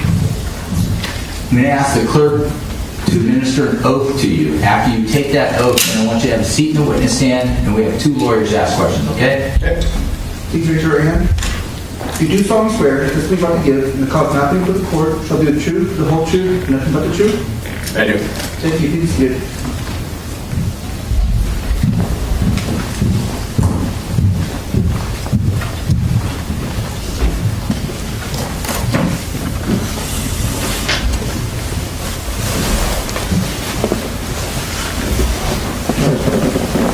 First last name for the record, spell and vote. First name is Jeff, Jeff. Last name is Rott, Rott. Okay, thank you. And Mr. DeMara, direct. Commander, thank you. Good afternoon, sir. Good afternoon. What's your job? I am the Physical Security Director for the UC Davis Police Department. What does that mean? I am the system administrator for a lot of our campus security systems, including our intrusion alarms, building access, and security camera systems. Understood. And are you a peace officer? No, I am professional staff. And does your job involve any CCTV cameras or security cameras at the UC Davis campus? Yes. And are you familiar with the emergency telephones located on the UC Davis campus? Yes, those are under my purview. What are those? We have emergency call box systems throughout campus that provide emergency communications to our 911 dispatch center. Included on those stanchions, we have telephones as well as security cameras that can see the surrounding area. So what are they used for? What do they do? Chiefly for emergency response or after incident reporting. And is there security cameras associated with those emergency phones. Yes. Can you describe that? So those can be used for area awareness. If we're aware of an incident on campus or an emergency, we will view those cameras to provide emergency updates to our first responders. And is there some surveillance cameras on buildings and other places on the campus? Yes. And does that include Young Hall? Yes. And were you contacted by officers regarding surveillance video from the time of May 1st, 2013 going into May 2nd, 2020? Sorry. May 1st, 2023 going into May 2nd, 2023? Yes. And was that related to a stabbing that occurred in downtown Davis? Yes. And were you able to assist with locating video that may be relevant? Yes. May I first witness, Your Honor? Okay. Up here was marked as People's 26I. Using the player that's on the exhibit, I've opened the file that starts with the word Young Hall. Are you able to see that, sir? Yes. I'm going to play forward from this just a little bit. Have you seen this video before, sir? I have. And what is this video of? So this is one of our security cameras that is located on the southwest corner of Young Hall. And so I'm going to pause the video. There's a time stamp located on the video at the bottom. Let's see if I can to show. Well,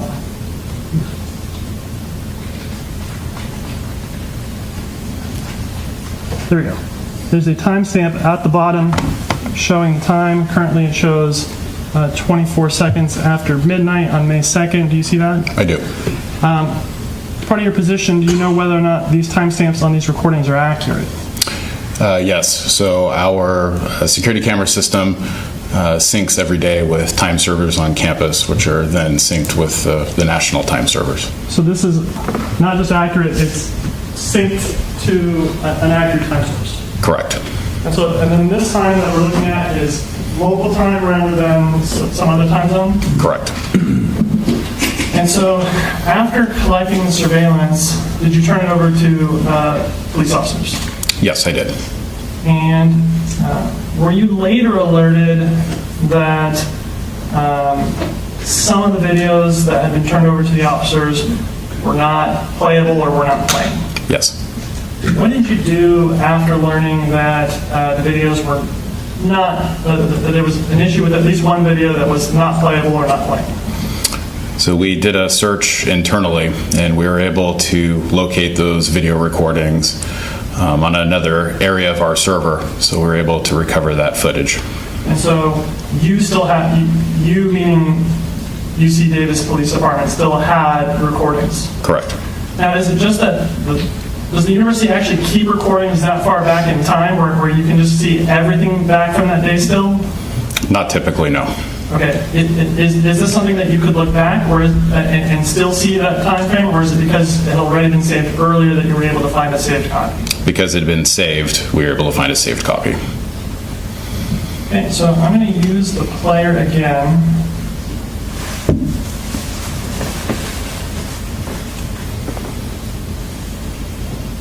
Now I'm going to open the video, mark all tiles.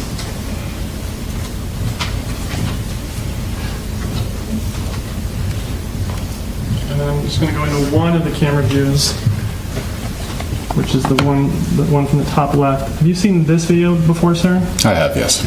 And is this video one of the videos that you were able to recover when you went back and looked at saved videos? Yes. Does this also show the area of Young Hall there on campus? Correct. That's the, we have multi-sensor cameras, and so this is another sensor that is a part of the southwest corner of the building. And so is this also in the area of Taylor Hall? I'm sorry, of Taylor Hall. This is the area of Young Hall. Oh, sorry, Young Hall. I apologize. Thank you. And so I'm going to put a map up on overhead. This is people's, sorry.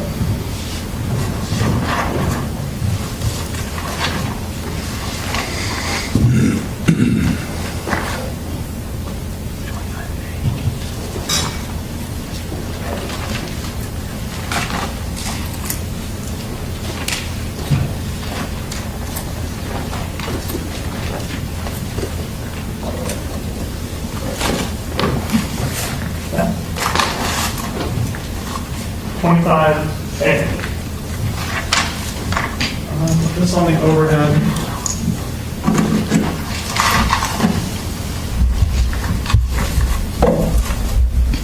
So, sir, are you able to see 25A here? Yes.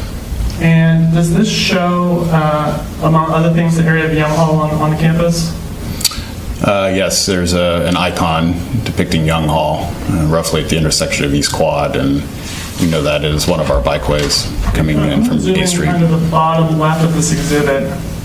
There's a little white icon with the word Young Hall. Are you able to see that? Yes.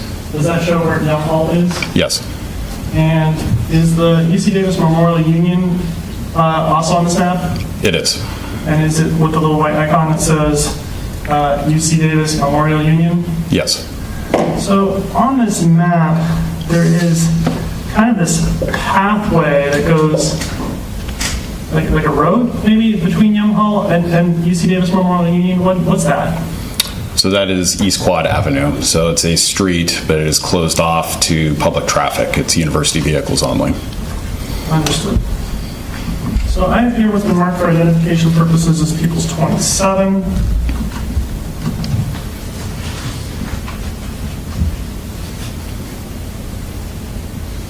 And I'm going to approach you with People's 27.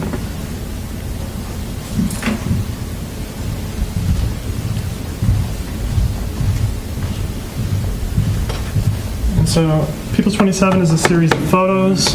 What I'd like to do, I'm going to open the first one, and if you can just click through the photos briefly so that you have a chance to look at all the photos. Sorry.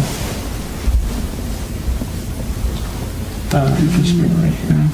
Okay.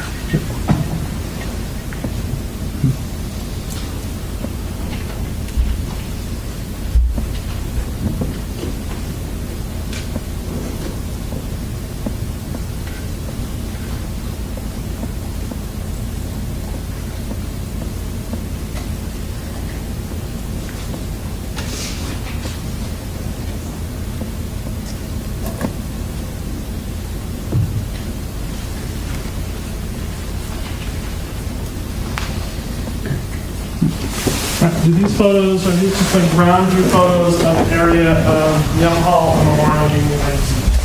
Yes. So, I want to go back.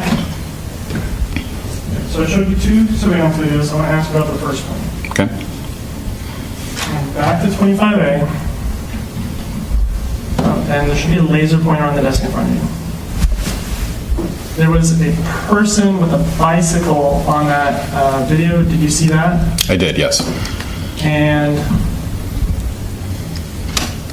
are you able to see the area on the map? Are you able to see the area where the person on the bicycle was? So it would be, let's see, traveling westbound on the bike path towards East Quad.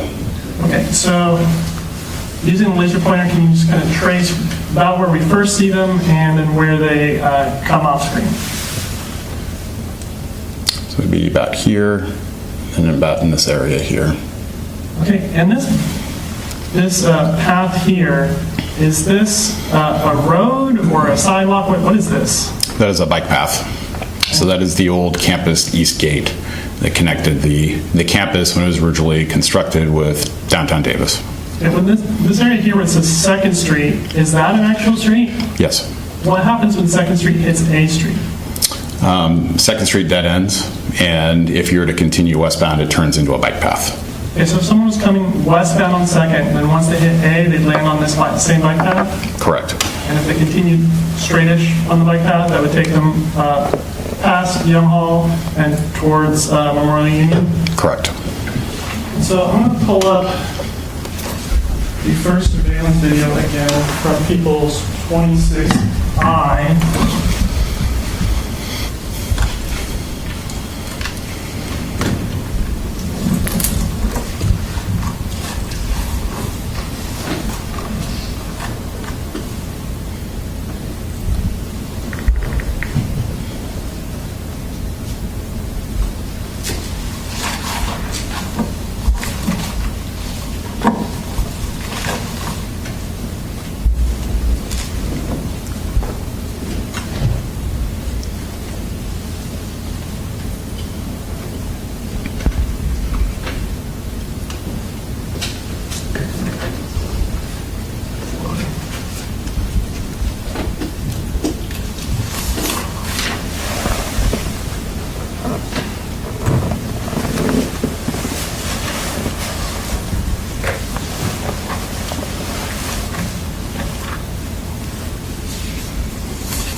From People 26i, I've opened up this program here, Genetech.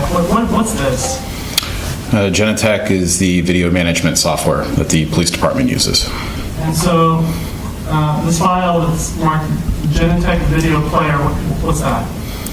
So when we typically export video from our security camera system, we will also package it with a video player, since the file comes in a format that is proprietary to Genetech, the software manufacturer. And so if you want to play these videos, you have to use the player? Correct. Okay, so I'm going to take the file that's on People's 26i marked Young Hall, and I'm just going to drag it into the video player and then drop it there.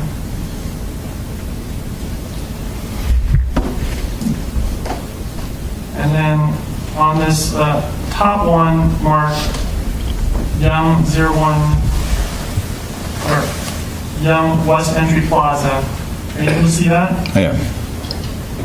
Advance the video.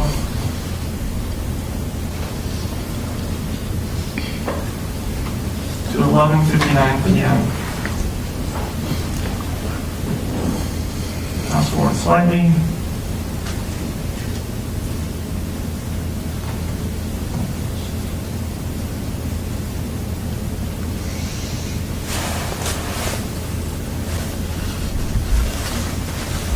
So now I'm playing at normal speed from 11:59 and 58 seconds.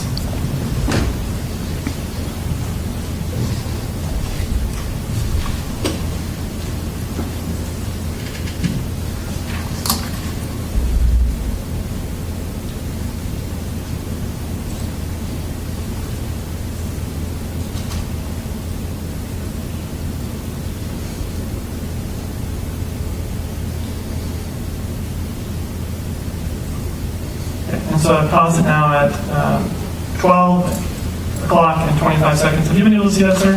Yes.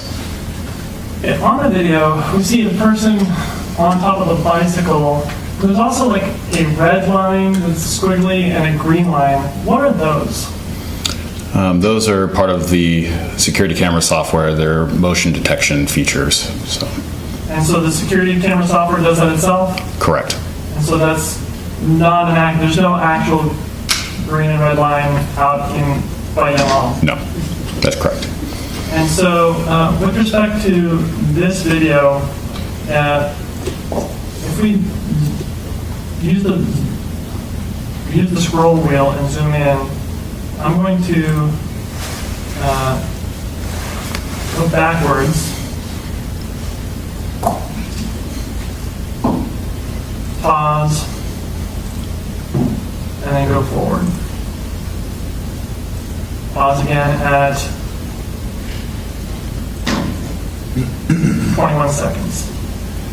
Are you able to see the bicycle here, sir? Yes. Zooming in on this bicycle, can you see that it's got kind of a lighter colored front fork and a lighter colored rear fork with a darker colored body? Yes. And are you able to see the person on the bicycle? Yes. And can you see how they're wearing black pants with some white stripes on the side? Yes. Now, when this person is riding the bicycle, does it appear that they are using the pedals of the bicycle? No. And when they're moving the bicycle, how are they getting locomotion on the bicycle? It appears that the person is using perhaps the right foot to push off the ground. Right, and at times does it also appear that they're using their left foot? Yes. And so in this video, it looks like they're able to use both feet fine, no issues with either feet. They're leading. Sustain. Do you see any issues with either foot that this person appears to have from this video? No. And so, going back to 45A,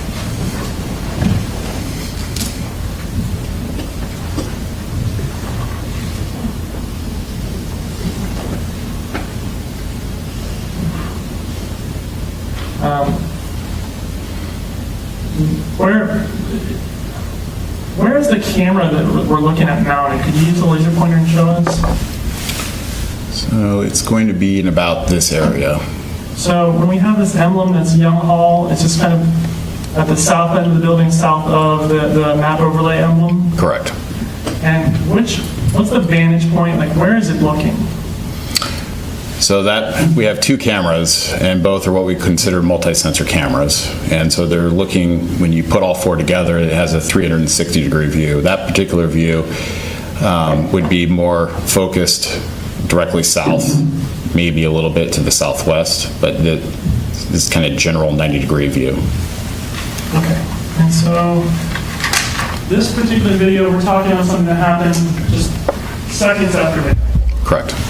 And so I'm going to take you to people's 26C. Sorry. And you see that people's 26C is essentially the same map, but now there's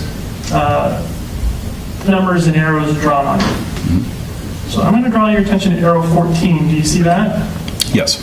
And does arrow 14, how it shows movement westward on the south side of Young Hall, reflect the movement that we just saw in that video from the person on the bicycle? Yes. And here at the bottom we have a legend, and it says 2300 Young Hall. Is that time accurate, 2300?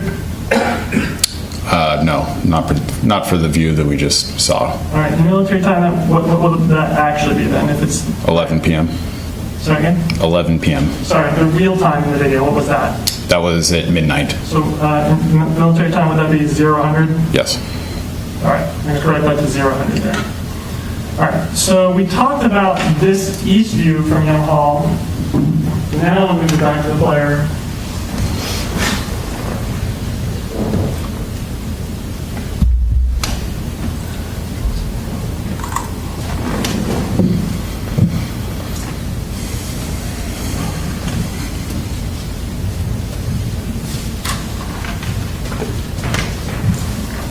Bring Genetech player up again, and I will drag in the file that's marked all tiles.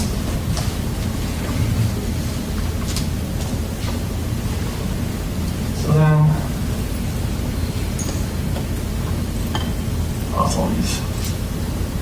Sir, do you see how there's 7 different video windows going right now? Yes. What's going on with that? So we have the ability to export whatever tiles are visible in as we're viewing and reviewing security camera footage. And so the all tiles feature is we can export all video views simultaneously and time sync them so you can watch video from one frame or from one camera to another. So these were all of the camera views that we had loaded when we exported the video at this time. Are all these camera views from the area of Young Hall? Yes, so the West Entry Plaza, that would be a camera that is affixed to the building. The ones that are identified with call box, those are at the emergency call box that is immediately to the south and west of the Young Hall structure. And then this bottom one at the bottom, it says Entry Plaza. What's that? So that was the name that we provided the camera to indicate the west entry of the building. Is this Entry Plaza view the same view that we just watched on the other video? Yes. Okay, so I'm going to click on this top left one marked west. I guess they're both marked West Entry Plaza. That's camera 2. That's one of the other sensors. Okay. Camera 2, West Entry Plaza. And I'm going to play it forward from here, which is the timestamp of 11:59:56.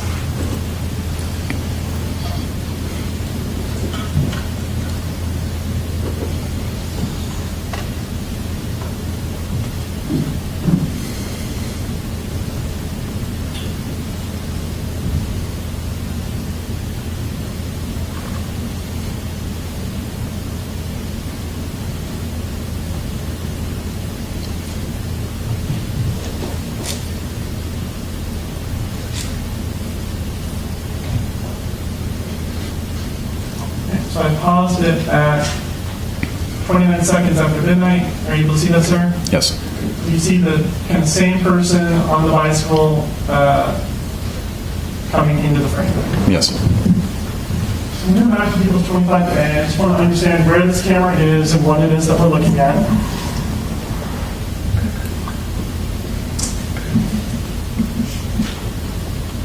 So zooming in on the Young Hall and the Davis Memorial Union area, where is this camera and what angle is it looking at? So we have it's essentially on this corner of the building, but it's a different sensor, and so now it's looking more southwest from the building. So it's on this kind of southwest corner of Young Hall. Correct. And it's looking out towards Memorial Union generally? Yes, in the intersection of East Quad and the bike path. And we're getting a view of East Quad as well. Correct. So going back to the video, I'm playing forward from this point.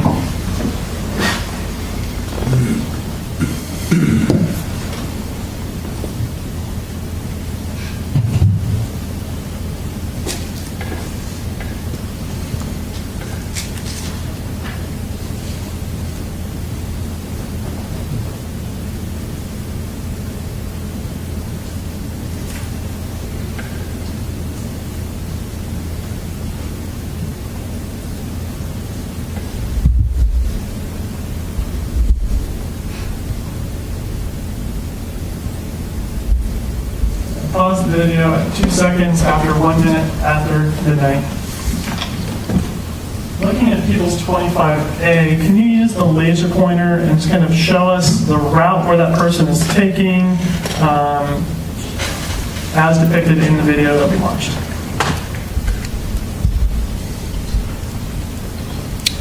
Sorry. That camera would essentially be picking him up about here. He would proceed westbound on the bike path and then turn right and go northbound on East Quad, and we lose him on view at about here, which is roughly where the ATMs are across the street. Okay, taking down People's 25A and putting up People's 26C. So we have this arrow here marked 15. Are you able to see that? With Yes. the blue line and the 15? Yes. Does this line, marked 15, show the approximate path depicted in that video, where you're coming from Young Hall and then going up East Quad? Yes. And so going down to our legend, we talked about this, not 11 p.m., but just after midnight. Correct.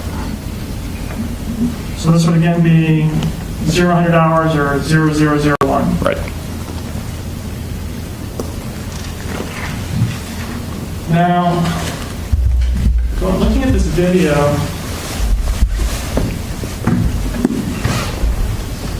I'm going to zoom in on just this kind of far corner. Do you see this area where the kind of red lights and things are lit up a bit all the way on the right-hand side of the screen? Yes. What's that? Those are ATMs that are at our Memorial Union. So I'm going to pause on this.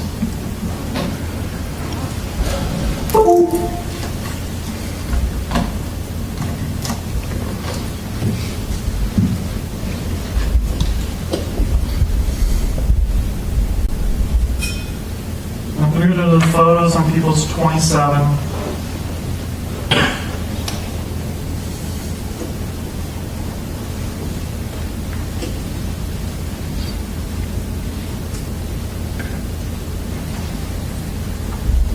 We're going to go to the photo marked with this number sequence ending in 4946. Are you able to see that photo, sir? Yes. What is that photo of? So that is the east side of the Memorial Union, with the ATMs on the east side there. So is this a very similar vantage point to the vantage point we were seeing on the camera just now? Yes. And so what is Memorial Union? It's one of our campus unions. So it is, it's a student gathering space. Our bookstore is there, our coffee house is there, ASUCD, the student government body. The coffee house? No, what was the initials for the student? Oh, I'm sorry, ASUCD. It's the Associated Students of the University of California, Davis. They have offices in that building, but it is named the Memorial Union to commemorate veterans and soldiers who had fallen. And then front page 27, I have the photo mark ending 4933. Are you able to see that? Yes. Is that just the same side of Memorial Union from a slightly different angle? Yes. And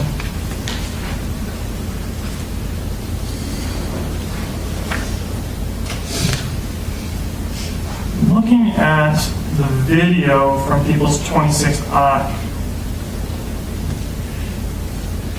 The video from People's 26I, I want to ask you about the lighting conditions over here by the ATMs. Is there any issues with lighting? Is there sufficient lighting in this area?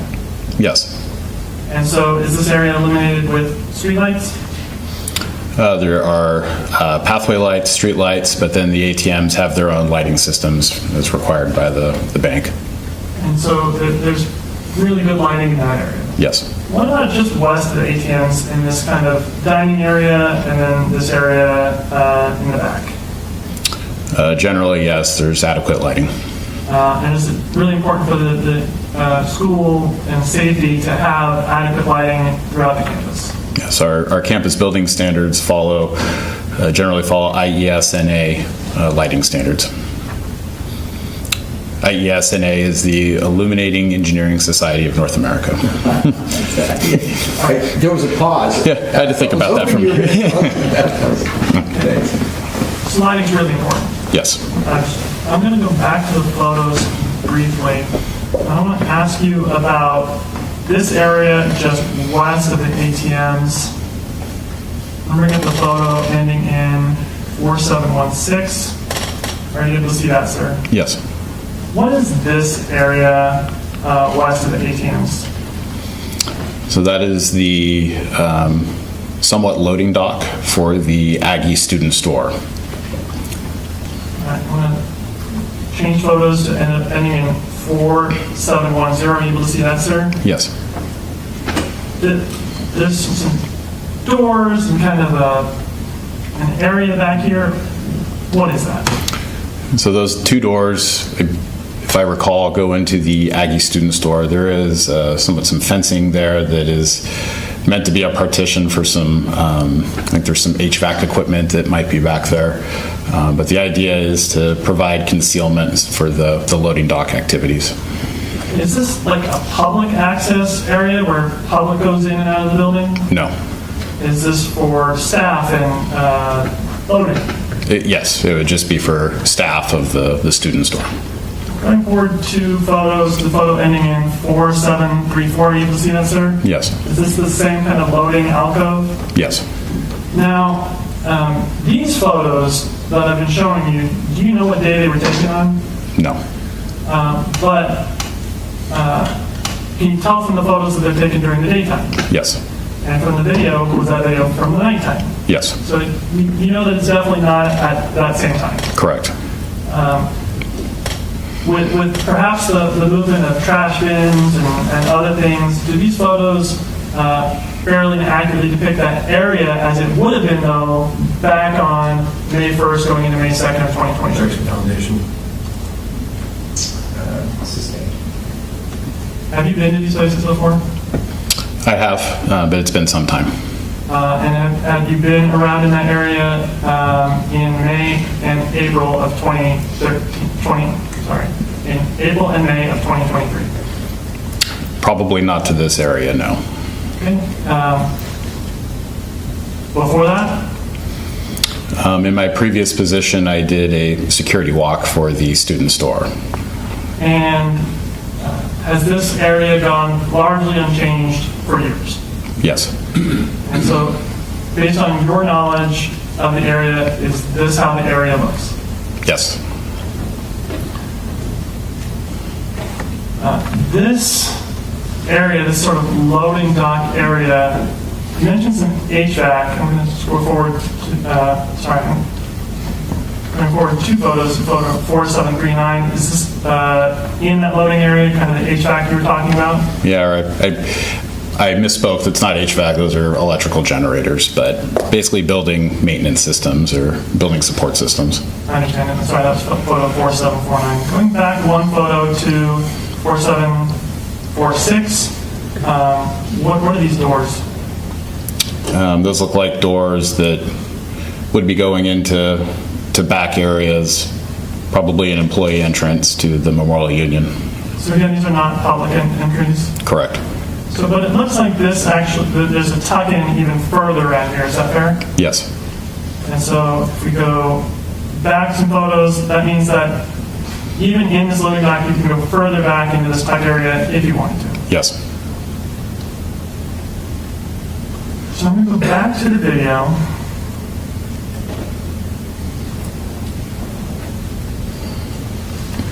And I'm going to advance time.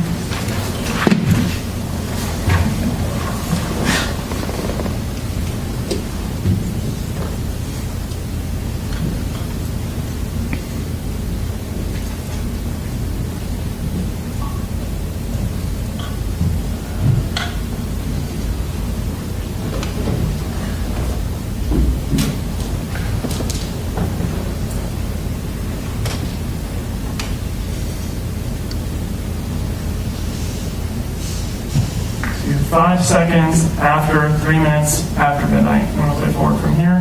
Again, zoomed in on this area. Are you able to see that, sir? Yes.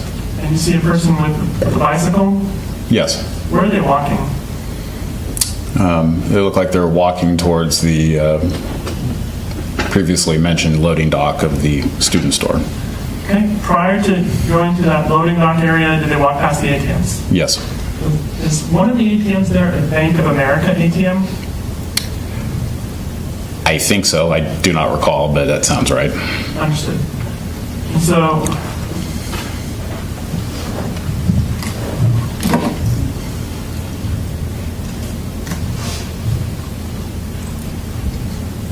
zooming in further on, can you see the person with the bicycle in that kind of loading dock area?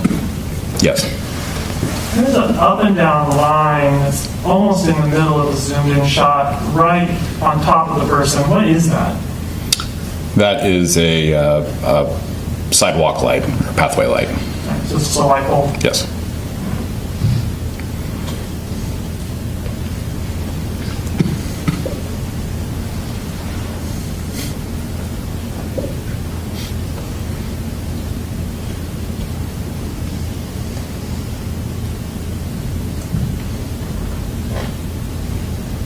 So for this portion of the video, where they come back on screen, kind of walk past the ATM and into this loading dock area, is this clear enough that you are able to say whether or not that this is the same individual? The bicycle and the pants look similar. Understood. So I have to pause at 4 minutes past midnight. Sorry, 4 minutes and 30 seconds past midnight. I'm going to play it a little further from here.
The video is ended at 5 minutes and 29 seconds after midnight.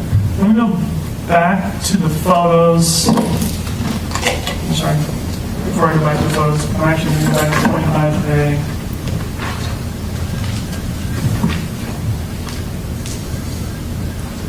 So we saw the person come back on camera and then walk around a bit. Can you see from can you show us on 25A what the movements that we just saw on the video were?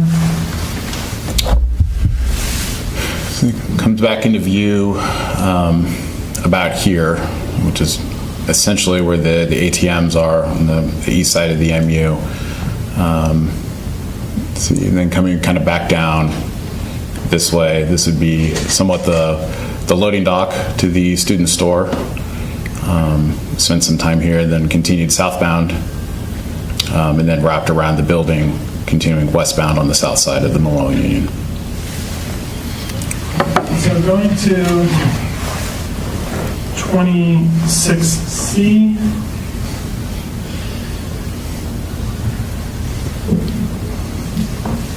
Looking at kind of this purple arrow marked 16 and 17. Are you able to see that, sir? Yes.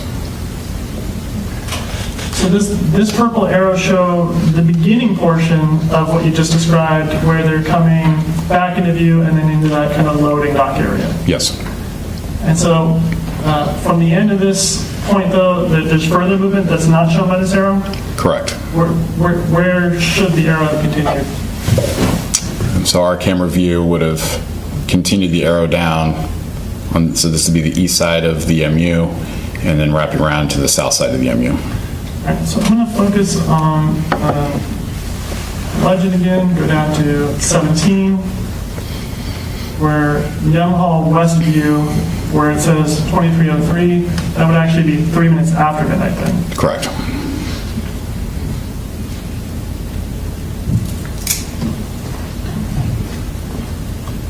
I want to go back to the photos of the Young Hall Memorial Union area.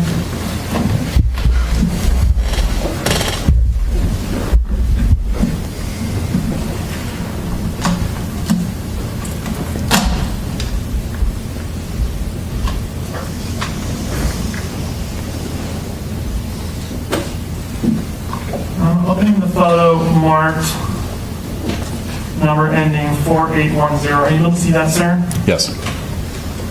What does it show?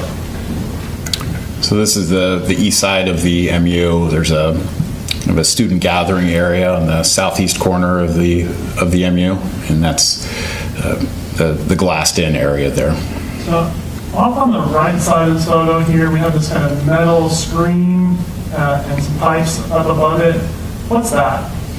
So that would be the back loading dock area of the student store. And so that's that loading dock area that we were talking about before? Yes.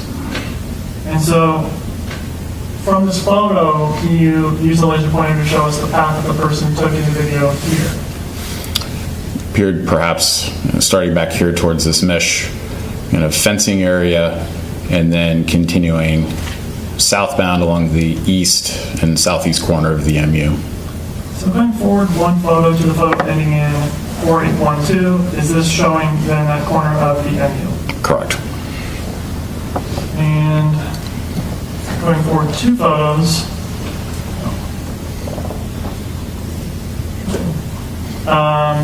To photo, going to photo ending in 4839, are you able to see that? Yes. What is this? So this would be this is the southeast entrance to the Memorial Union. So it leads into that glassed-in kind of student gathering space. Does this show any area where we can see that person moving on the video?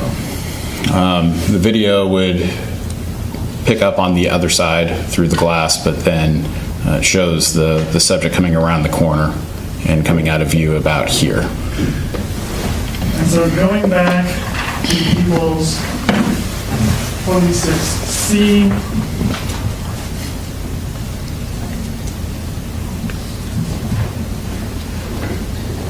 that last area you were talking about is where the arrow should continue around the last corner of this building. Correct. We got just one more.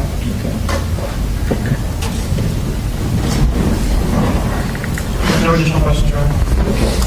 Thank you, Mr. Vanderhook. That was direct. Mr. Hutchinson, any cross? Yes. Good afternoon, sir. Good afternoon. Sit down, I'll use my computer. So, the exhibit that people just showed you, there's multiple camera angles on that exhibit. Yes. The prosecutor showed you the clip when the person on the bicycle is heading north on East Quad Avenue. Correct. And then goes out of view. Yes. And then the next clip he showed you is when the individual is now walking, I guess it would be southwest in front of the ATMs. Correct, yes. There are other angles or other cameras on this exhibit showing the individual further north on East Quad Avenue. Yes. Those just weren't shown to you here in court. Correct. But they are on the exhibit. Yes. And the timestamp on those is accurate as well. Yes.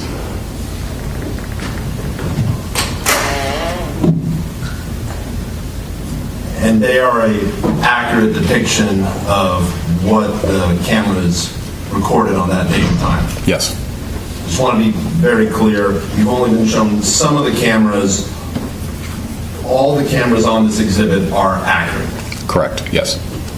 So I'd like to show you. What is this guy? Back. 26I? 26I. I'm going to show you 26I. Now, sir, this is the angle from Young Hall. Yes. And previously, you were shown this image, which shows the individual coming down on the East Quad and then going out of view. Correct. And if you look over here, I've stopped at 12 minutes and 12:03 and 11 seconds. This is now where he has just passed the ATMs and is walking southwest toward that loading dock area. Yes. The approximately 3 minutes that transpired between when he went north on East Quad Avenue and comes back, you can see portions of that on the other videos. That is correct, yes. There are obstructions, trees, and such. Yes. So I'd like to play this, and so you can see right here, there is a little red and green. Yes. I'm going to play it. So he's walking his bicycle at that point. Correct.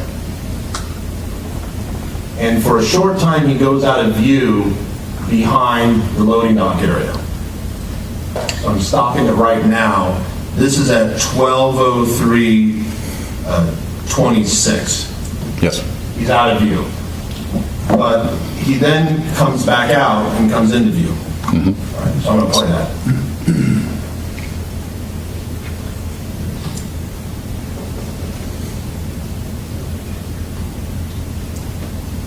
And you see him now, he has walked back into view. Yes. So he was only out of view for about 5 to 6 seconds? Yes. Okay.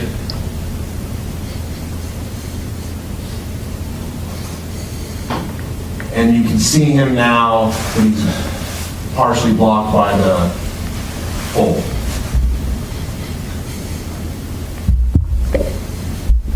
Yes. Now, this is at 12:03:50, you can still see his head right down there, correct? Yes. And at 12:03:50, we see a car with the lights on come into view. Yes. That's a UC Davis security van. Correct.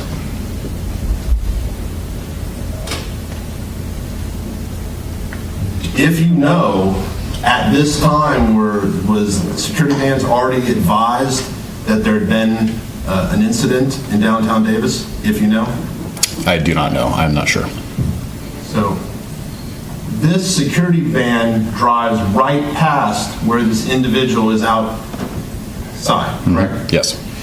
If the driver of that van or car were to turn to his or her right when passing by, they would see that individual directly in their view. Potentially.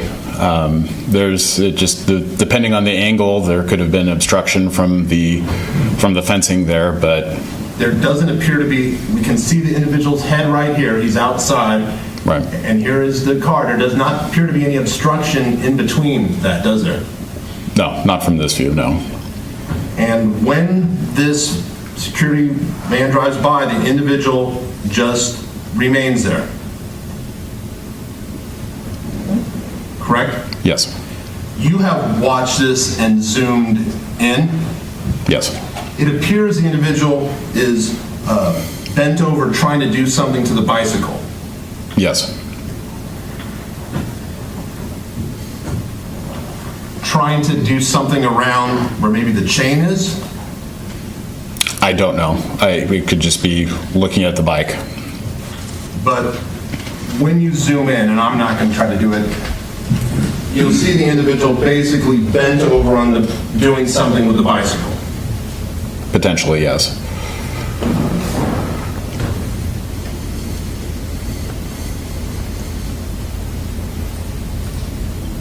And the person remains there. Yes.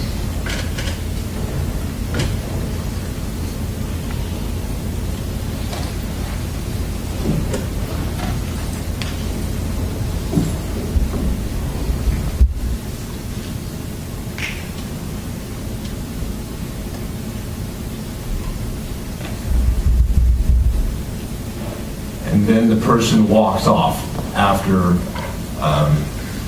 I didn't time it, but sometime bent over the bicycle, the person just walks off. Yes. You never saw the person actually pedal this bicycle on any video camera? No. You only saw the individual either push the bicycle with one leg while sitting on it? Yes. Or push the bicycle with both hands while walking beside it? Correct.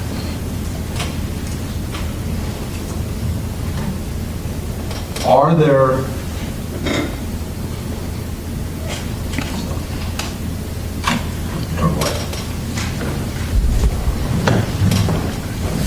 were there videos on the other side of Memorial Union that would have captured where this individual went?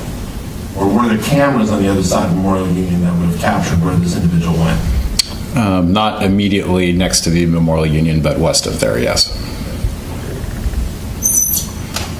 But you were unable to find any other camera footage of what happened, where this individual went after he went out of view of Memorial Union? We did find camera footage next to our housing administration building. Okay. Of this individual? Yes, or what appeared to be the individual at the time when we were reviewing the video. Was there another individual who was, if you recall, did you identify someone who was ultimately determined not to be the individual on the bicycle? When we first reviewed the video, we were looking for anybody with a matching description. So there, I believe, if I recall, there may have been a couple of others that may have been close matches, but after working with the detectives and the officers, that's when we started pulling video of this particular subject. So any video that you have of this subject would have been given to law enforcement? Correct. In fact, you also gave law enforcement the videos of the other subjects who you thought may be involved? Yes. there are no videos in your possession right now of this subject that have not been given to law enforcement. Is that a true statement? Yes.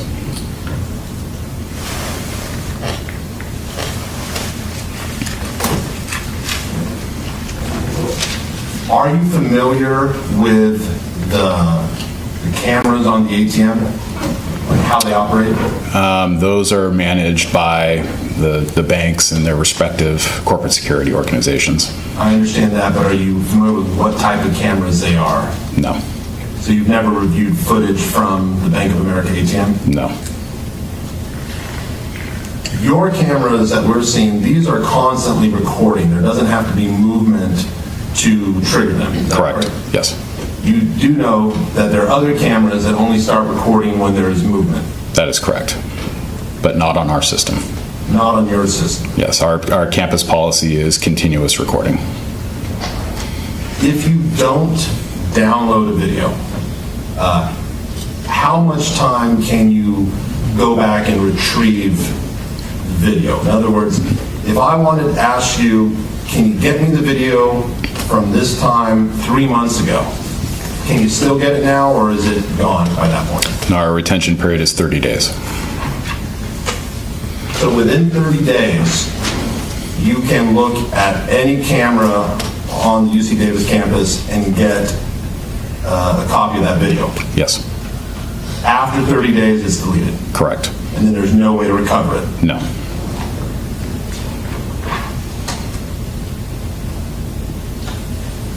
Is the 30 days based on the system, or do you just have to pick some time in order to, have enough storage, and 30 days is what you picked? Yes and no. Okay. The 30 days we determined as a campus after working with a security consultant is a balance between maintaining storage but also keeping the system at a reasonable budget. It is possible to retain coverage for more than 30 days. Yes. Yes. But then that presents issues of storage. Yes. And issues of money. Correct. Because you have to pay more if you retain it for longer. That's correct, yes. And UC Davis pays a private company for these camera systems? Is that how it works? No, for the storage, we maintain all of our own servers. So they're all installed what we call on-prem or on-premises. So these are servers that are owned and managed by UC Davis Police. But it still costs money to run them, to operate them? Yes.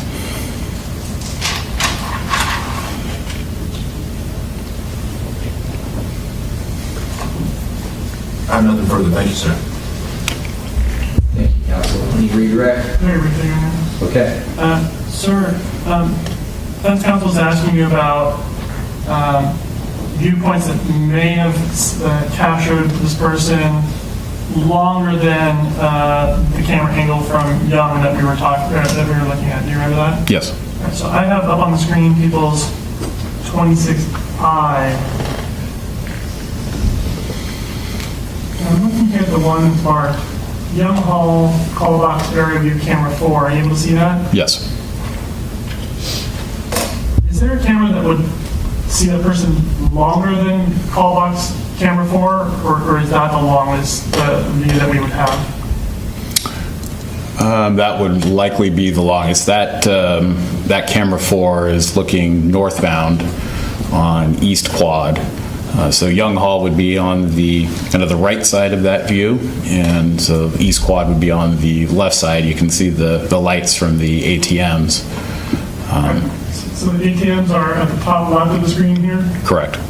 And this path that goes from the left side, about the center of the left side, towards the center of the top side, what's that pathway?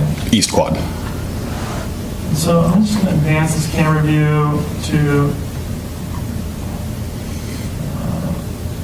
50 seconds after midnight.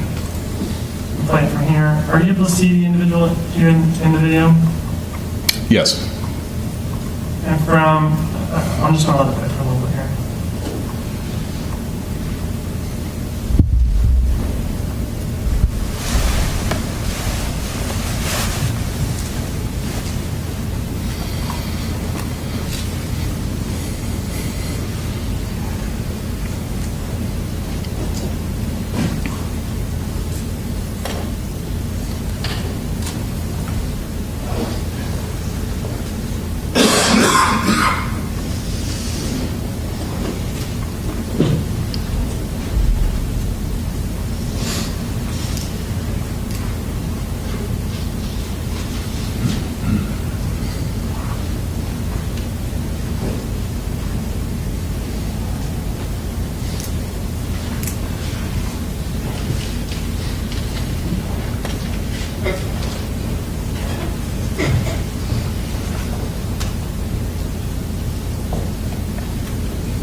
wants to add 57 seconds after. So, sir, is this camera then the camera at down the hall that will have kind of the longest view of where they went? From that vantage point, yes. Going northbound on East Quad, yes. When they went northbound on East Quad and got behind the tree, it almost appears that they vanished at that point. Objection leading. That's the same. Were you able to, once they got behind the tree, could you see them? No, there's a period of time where the person is out of view. All right, and you see this bluish thing here? Yes. Were you eventually able to see them come back on the right side of that? Yes. And then walk back towards the ATM? Yes.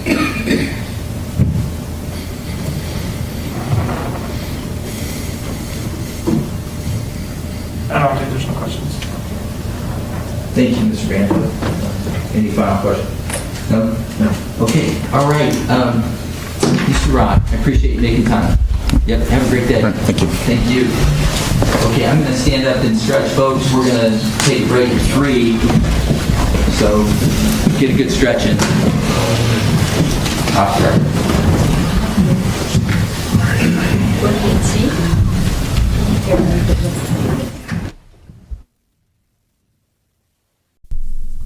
I don't think this is their official break. Said they're going to take a break at 3. I think this is just Judge standing up, stretching, which I appreciate. Appreciate a good stretch. Good stretch is always hard to find.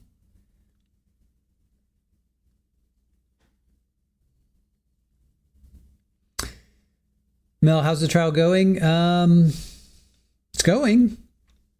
It's efficient. They're going to be done hopefully today or tomorrow. The state will be done. They're on their 51st witness in 8 days. Far cry from Monica. I think she had like 44 witnesses in 28 or 29 days. So it's efficient. I'll agree with that. Yeah, I'm waiting for Northwest. I'm waiting for the experts. All this is well and good. Nobody's debating that he did this or didn't do it. I'm just waiting to hear they're showing his state of mind, right? A lot of this is showing his state of mind. And that's what this is going to boil down to. What was Carlos's state of mind? Right, Super Bowl? What was Carlos's state of mind? Oh, she's saying itchy, itchy, itchy. What's his state of mind, huh? So that's what we're all waiting for.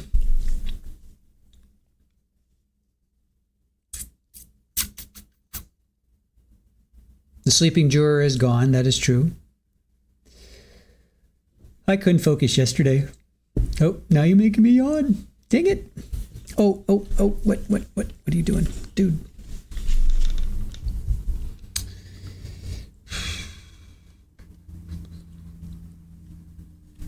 It's a long stretch break. Slim cam. I want to show it at the 3 o'clock break. I'll show Slim at the 3 o'clock break.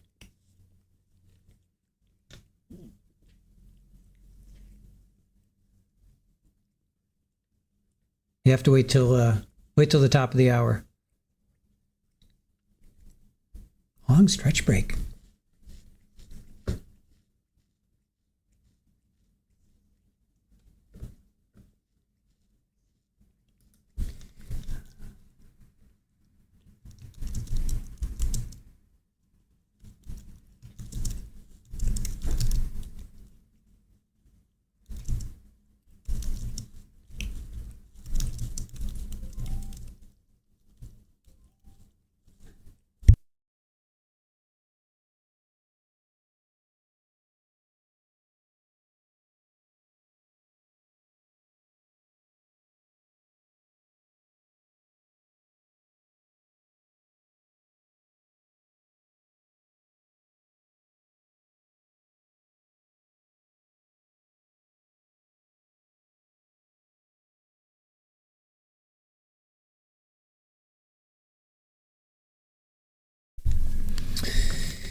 Slim is Slim will be shown at 6 o'clock, top of the hour. This is not. I don't think this is their official break. He said they're going to break it. Oh, here we go. You can just move directly to the witness stand. And then, Deputy, your call on the blinds. And Sergeant Ramos, you understand you're still on the road? Yes, Your Honor. Okay, thanks.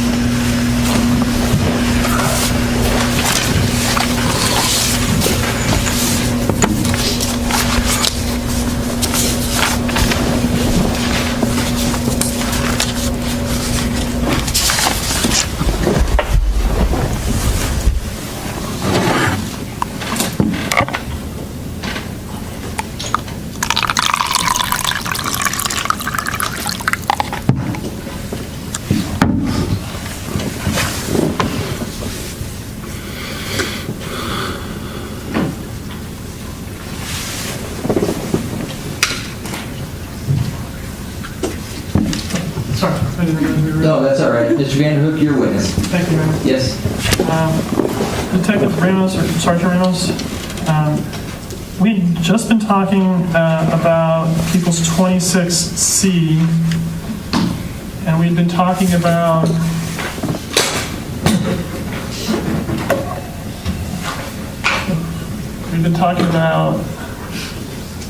arrow 3 and then arrow 4 being this just silhouette, unable to tell anything about the person coming on 3rd Street. Do you know where the SPCA thrift shop is? 900 block of 3rd Street. So I'm going to swap this out with People's 25A.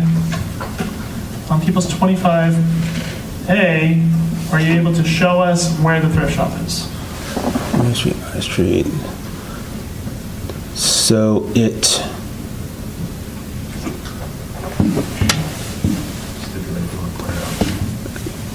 Is it right here at 3rd Night? Should be between... That's it. Everybody agrees. All right. So right here at the southwest We were corner. just talking about Judge Rosenberg. You got to indulge me for a second.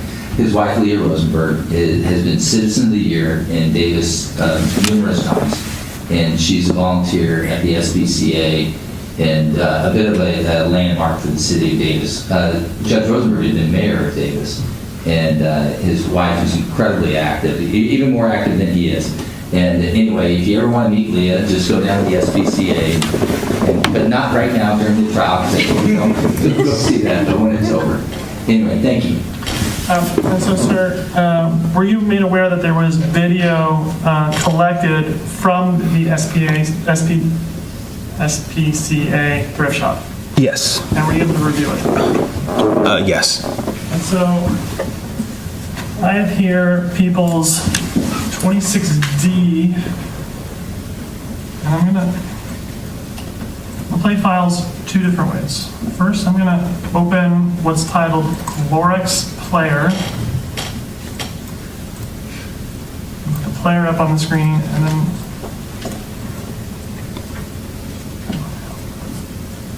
for every single video file that's on here, I'm gonna highlight them all, and then drag and drop them into the player.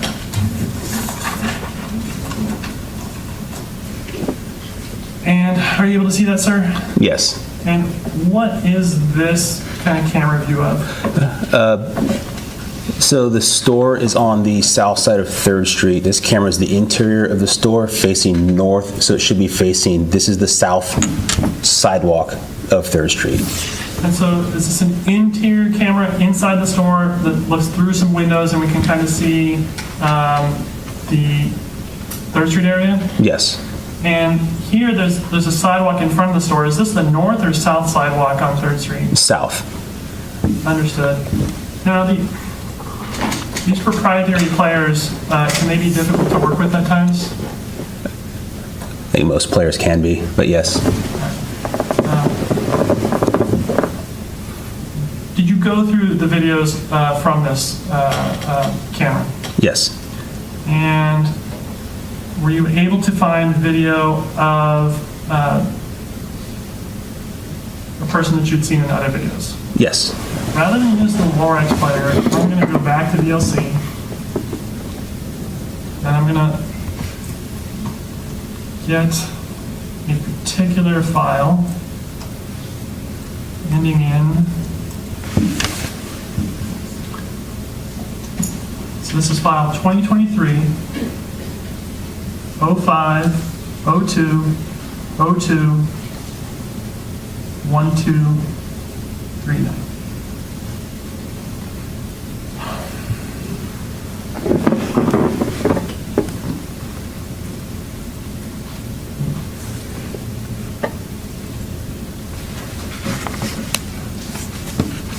Drag and drop that into the VLC player.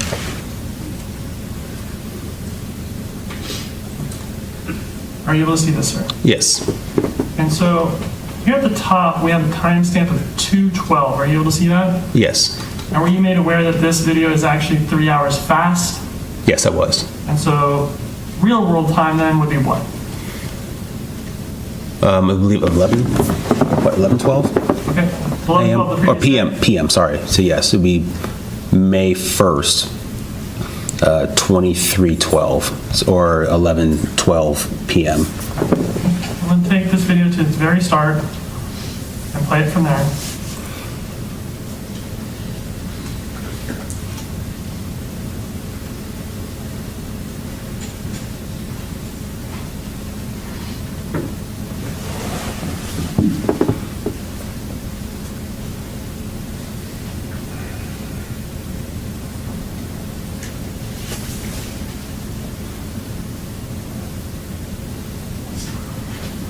And the video shut itself off when it was done playing, so we're going to put it back up, take it to the very end.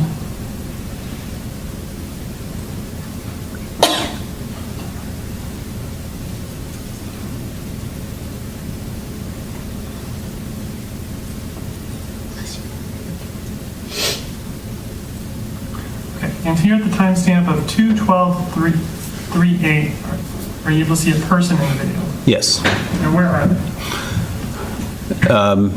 They are in front of the door, so it appears that they are moving from right to left, which would be moving westbound at the edge of the sidewalk. Okay, so going from back to People's 25A.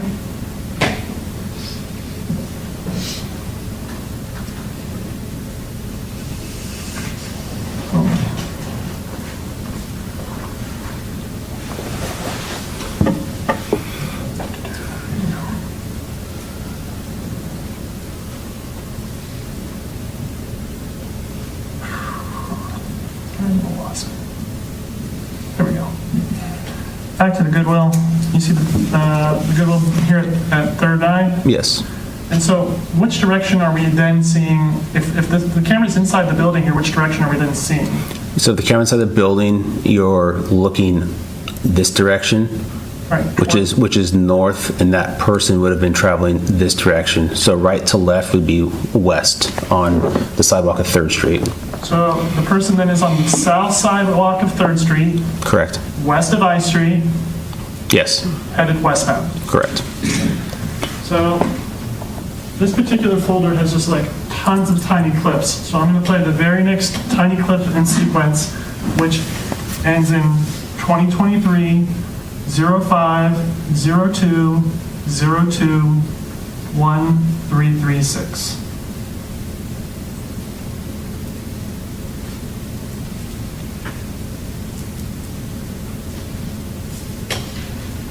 I played just the first 8 or so seconds of that. Now it popped up kind of quick. Were you able to see it? Yes. Okay. Playing it again from the second, can you just tell us what's happening in the video? Try it again. So the person walking westbound on the sidewalk. It appears a car's headlights come into view, which would be going eastbound. The subject stops, turns, and walks the other direction. Okay, so talking about the subject you're seeing in the video, do you see anything distinctive about the clothing that they're wearing? The most distinctive thing is the stripes down the side of the pants. All right, and can you see those kind of distinctive pants in other videos? Yes. And what kind of pants are they? Per the videos, they appear to be Adidas or Adidas style sweatpants. And you mentioned that in other videos that you saw, you were able to identify Mr. Dominguez as being the person in some of the other videos. Do you remember that? Yes. So based on what you can tell from other videos, and then looking at this video, are you able to then determine that whether the person in this video is the same person as in the other videos, or you've identified it? I'm able to tell you that this person is extremely similar in the type of clothing that they're wearing and the general direction, but I can't look at this and say that that is Mr. Dominguez in that video. Understood. And so, clothing that this person is wearing, we talked about the pants. Is there anything, did you see anything about the feet and what color the feet are? So it's light colored footwear, almost like clogs or a Croc type, like slip-on shoes. Are these kind of really light-colored footwear? Is that consistent with the footwear that you see Mr. Dominguez wearing in other clips from this time frame? Yes. And the build of this, the top portion of what this person's wearing, I get that this is in black and white, but can you tell whether it's a light color or a dark color? It's dark colored. And is that consistent with the clothing that you saw Mr. Dominguez wearing in other clips? Yes. As far as this person's overall build and general appearance, is that consistent with how you see Mr. Dominguez in other clips? From this, it's difficult to say from this vantage point. Okay. Is there anything about this clip that is inconsistent that would indicate to you that this wasn't Mr. Dominguez? Not necessarily. Okay. So we talked about this timestamp here of 2:12 a.m. on the 2nd and how when we convert that time, because it's in New York time, that's actually 11:12. I'm going to go to, first one of the 25A. And so we talked about the moving westbound on 3rd Street from I. Can you show us then, now that we have the second clip, what additional movement we have? You mentioned a car. Let's start with that. Which way is the car going into it? So the car was traveling eastbound on 3rd Street. And then the subject in the video was... I want to pause you there. As far as the car, do you know if there was anything special about that car at all? I don't believe so. All right, and as far as you know, just a normal everyday car? I think so. Understood. All right, now you were talking about what the person was doing. What are they doing? They were walking westbound and then stopped, turned around, and went back eastbound. Okay, and so they kind of retraced their route, but now in the opposite direction. Correct. Okay, I'm going to take out 25A, put up 26C. So here, with the number 5 in green, we have this kind of blue arrow that turns and then turns into a green arrow coming back. Do you see that? Yes.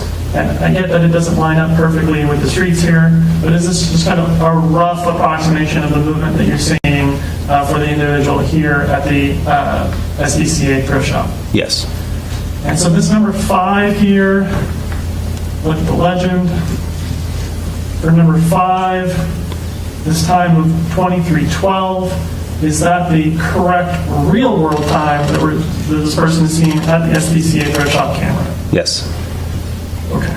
So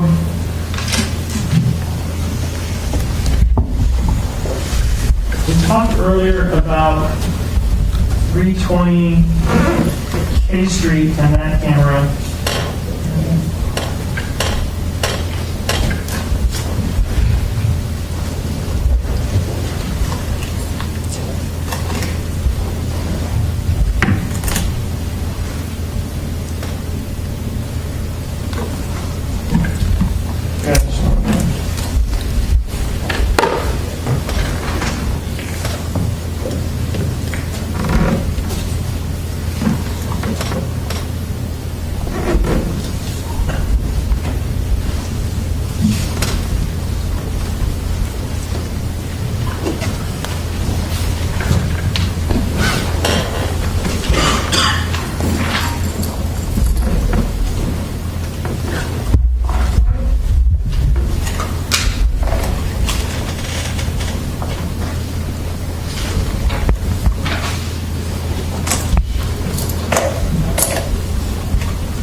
currently missing somewhere on the table.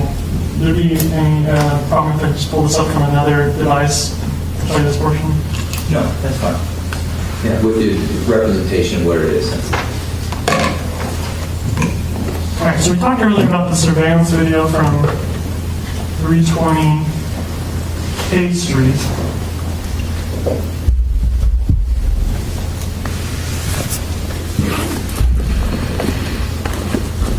And so this was 26C, and we had used DLC for that. And going back to here, do you recognize this same kind of image that we were looking at from 320 K Street? Yes.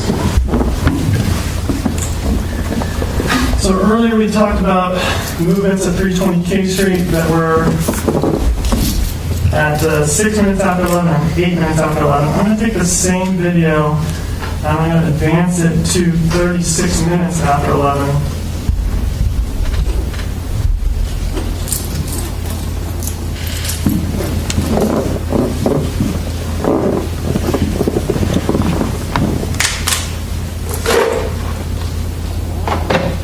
Okay, so I paused it at 36 minutes past 11. Are you able to see this answer? Yes.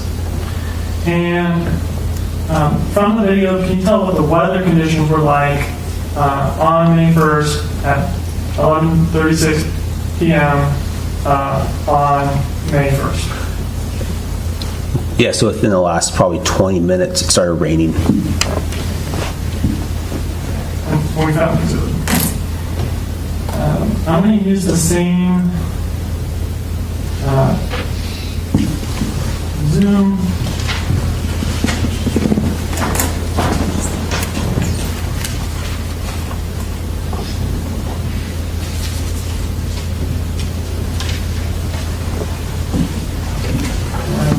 Look at the same portion of the video and play forward from this timestamp of 11:36.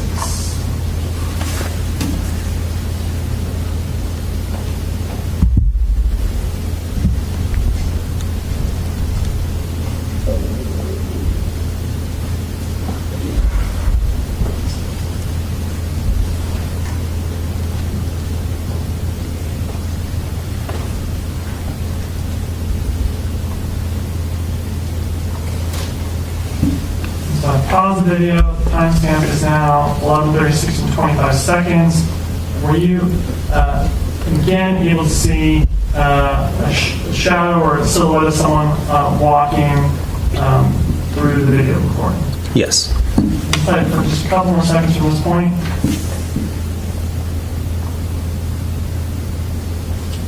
Can you show us where you saw this person walking? Currently, the person is right here.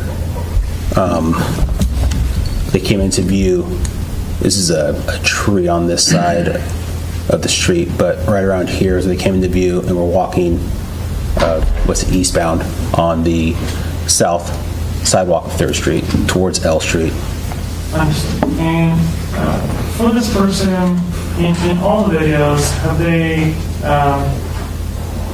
been with anyone else, or do they appear to be by themselves? By themselves.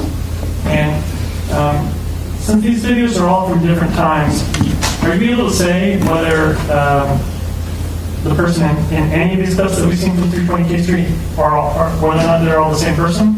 I couldn't say whether they're the same or not. Because they're all so far away and you're just kind of seeing out. Yes. I'll take this same 320 K Street video and I'm going to advance it to 6 minutes later at 23:42.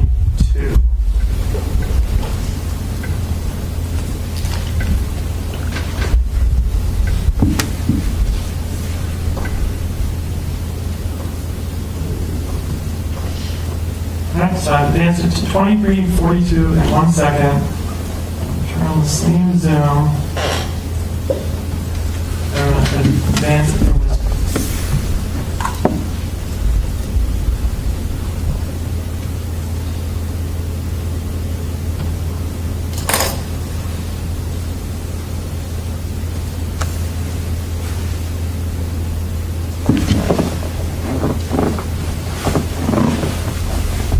So I paused the video at the timestamp of 11:42 and 19 seconds. How many seconds, I'm sorry? 19? Or 23:42 and 19 seconds. And sir, on this video, are you still able to see what the weather conditions are? It's raining. Understood. And right before I paused the video, were you able to see a person again? Yes. And can you show us on the video where you saw them? From left to right, you see a person who is now running westbound. And again, are you able to tell at all anything about the person other than that it's a person? That's all I can see is it's a person. Can you tell whether they're with anyone else? They're alone. Can you tell how fast they're moving? I can just tell that they were running. Okay, so now we've seen a silhouette of a person at 320 K Street on 4 different occasions. Yes. The first 3 occasions that we saw, were they, how fast were they moving? Walking pace. And in this one, how fast were they moving? Running. And are you able to say at all whether any of these people are the same people? No. So it could be a completely different person in every single one of these 4 clips. It's possible. So I'm showing you 26C again.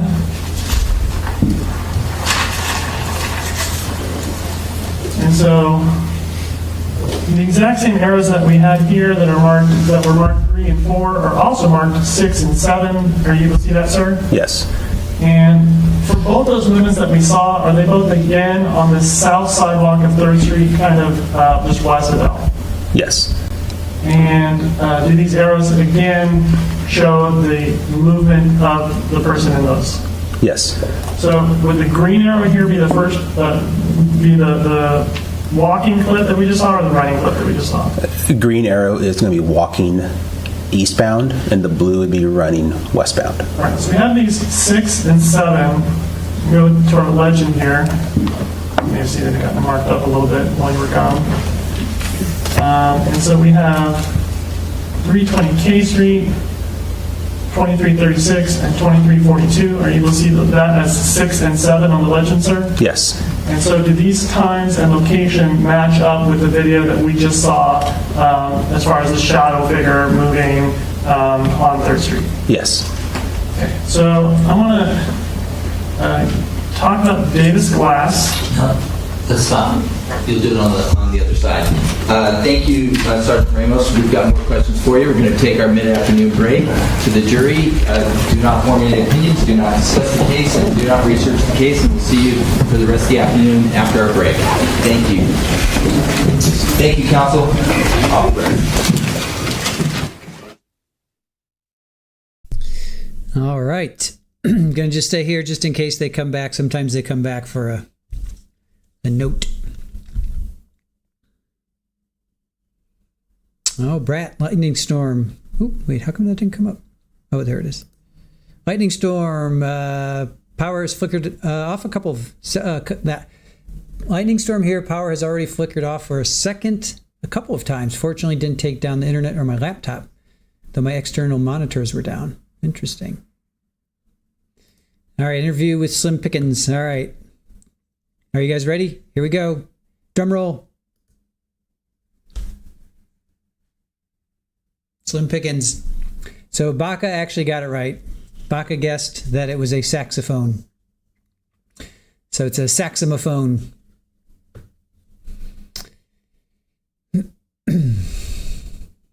So Northwest, I think you guessed a Hawaiian lei, I believe, what you were going with. So Baca actually... Baca guessed it. Yes. Drum roll. So, yes, Baca, give yourself a pat on the back. No, it's a shrimp. No, it's not a shrimp. He is multi-talented. It's not a shrimp. It's a pipe. No, it's not a pipe. It's not a shrimp.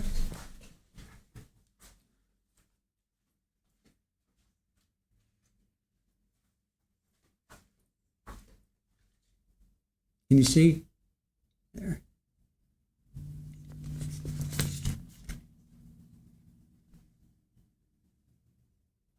All right.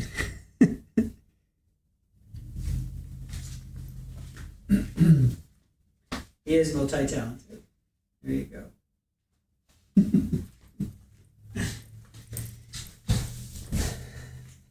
So, one bone band. Yes. Let's see. Did Chris do Slim Pick and Stream yet? Yes. Yes, I did that 2 weeks ago. I feel like it's been a while now. Oh, Pammy. A saxophone. Yes. Yeah, I guess if he's, it could be a big blunt. Is that what you're going for, Fala? Sebastian called it a snarfblatt. I don't even know what a snarfblatt is. You hollered for who? Who'd you holler? Holla! Did you holler for Super Bowl? Yeah. Do you like Slim saxophone? Saxophone? What do you think of that? What do you think of the saxophone? Do you think it's a good idea? Oh, the Squeegee of Justice, Little Mermaid. Oh, Sinbad. Yes. Okay. I don't think I ever saw that.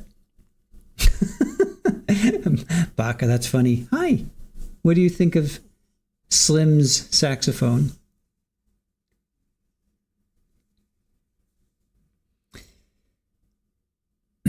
Oh, you hollered for Sinbad for Slim unboxing. Gotcha.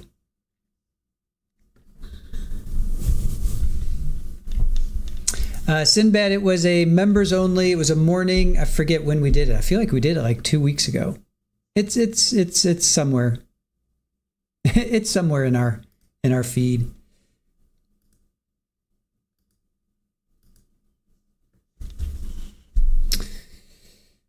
All right.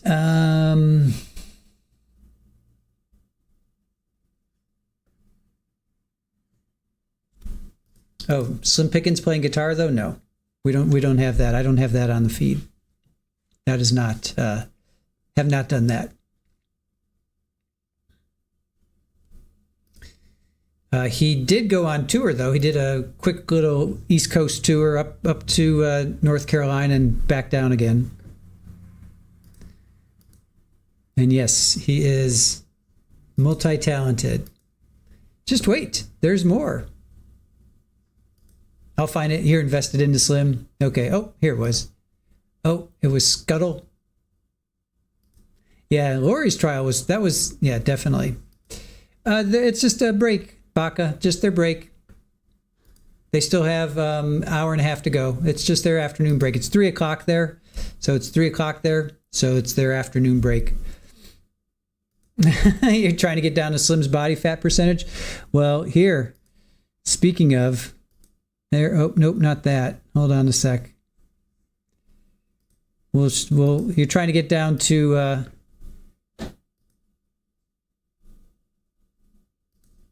Here. Trying to get down to here. Zach, you trying to get down to this?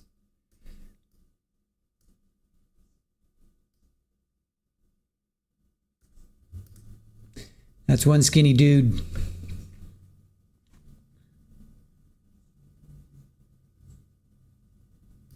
Oh, it's okay, Baka. Yeah, no, we're not. No worries. Yeah, they're going. Friday, they're ending early. They're ending at 3 on Friday, but not today. Slim is at an unhealthy weight.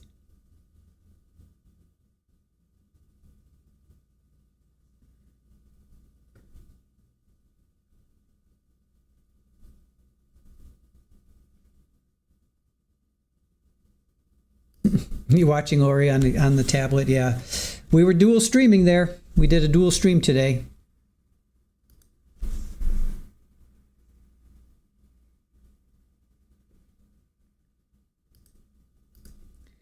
So yeah, Slim, he's chilling out. He's at the crossroads of his life. He's determining what to do. What's he going to do? Is he going to pick up saxophone, or is he going to continue playing guitar? Or is he going to play guitar, put down the guitar, pick up the saxophone, or is it the other way around? Which one does Slim play better? Pammy's offering straddle lessons real cheap. We were dual streaming today. Yes. 2 breaks this afternoon. Well, that one break was weird. That was just a stretch break. I don't know why that was a weird break. I mean, he usually doesn't do that, but all right, let me go try and find let's see.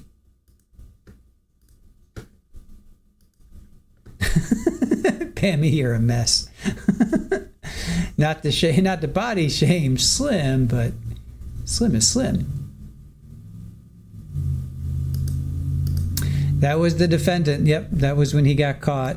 That was Carlos. That's him. That is him. Slim needs some boxers or boxer briefs. Might be difficult to get that on. We may keep Slim not clothed. What kind of sax music does he play? Jazz, blues, ska, reggae? I need to know his vibe. How about everything? How about all of the above? Definitely ska and reggae for sure.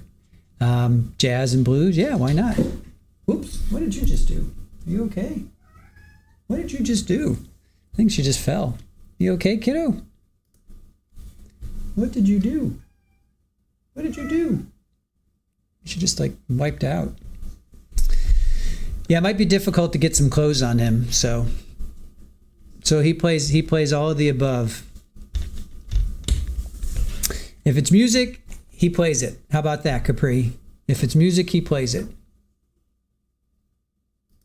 Bluegrass? That might be tough. That could be tough, but if it's music,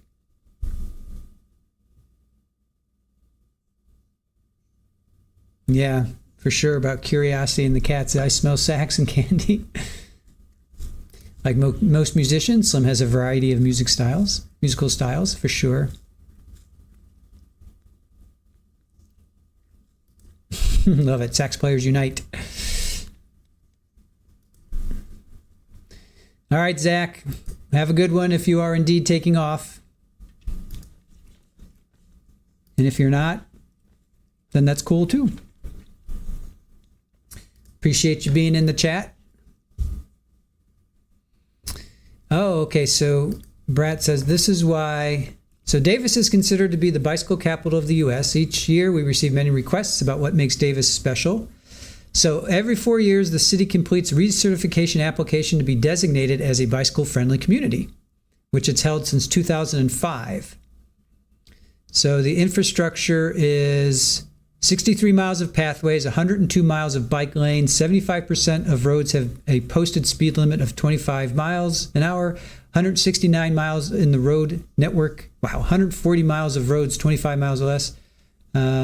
1 mile of bicycle boulevards, 1 mile of cycle track, 4 miles of buffered bike lane, 4,300 bike racks within the city. Okay, yeah, with over 2,000 bike racks downtown alone. Wow. We have 25 grade separated crossings in Davis, 4 overpasses and 21 underpass crossings. Wow, wow, wow. That's crazy. So Davis prides itself in being innovative and designing streets for people who drive, bike, and walk. Very cool. Thank you for that, Brat. Awesome. Brat dropping some good knowledge on us. So there you go. Since the whole airplane flights, okay, yeah, cool. Thank you for that, Brat. Appreciate the knowledge. All right, I'm going to go check the feeds. Time for me to go back and check the feeds.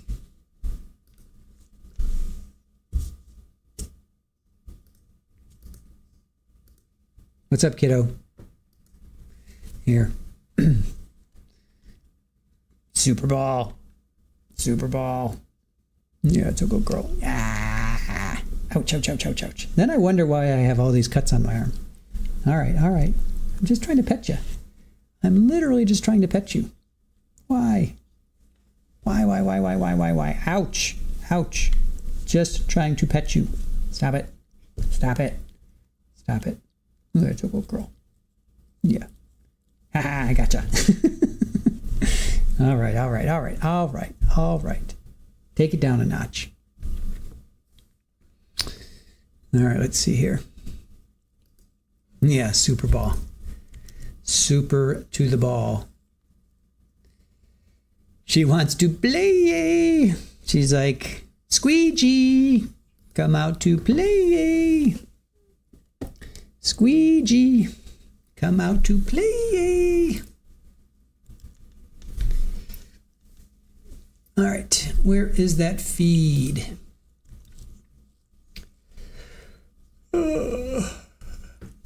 Oh, I'm so sorry. So sorry. God, this trial is like, yes, she wants to play.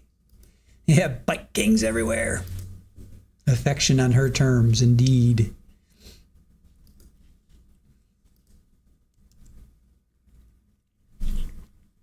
I'm working on this project that I'm going to show you guys hopefully soon, and you'll see my arm is like, it's got dings on it, so don't be too critical. You know why. When you see the video, you'll know why.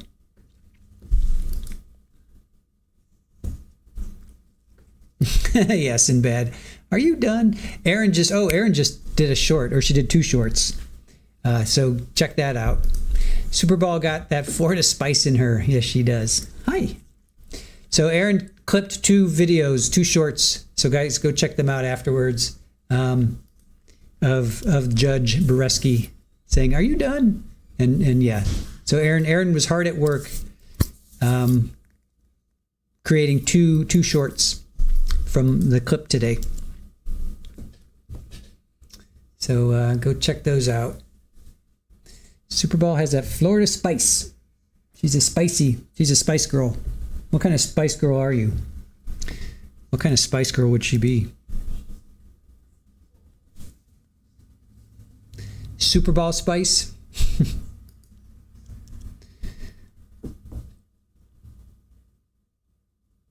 Yes, Ruby.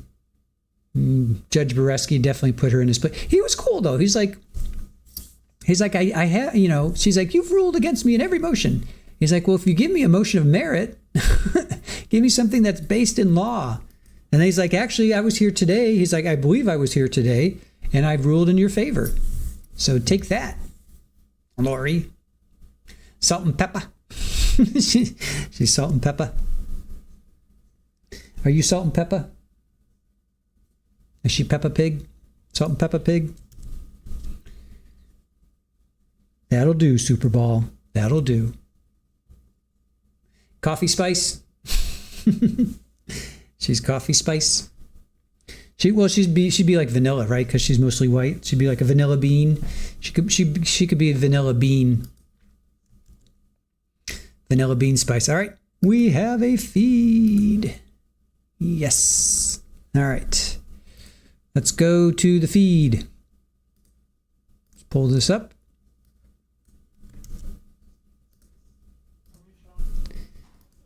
All right.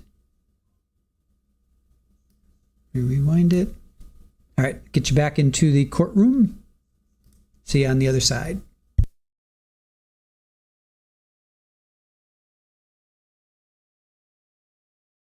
Yes, there's a glass store. And is there also like a cable car wash all the way on the end? Cable's on the far left side, yes. All right. Now that glass store, is that Davis glass? Yes. And were you able to review video from Davis glass? Yes. I'm going to be showing you a video from people's 6E.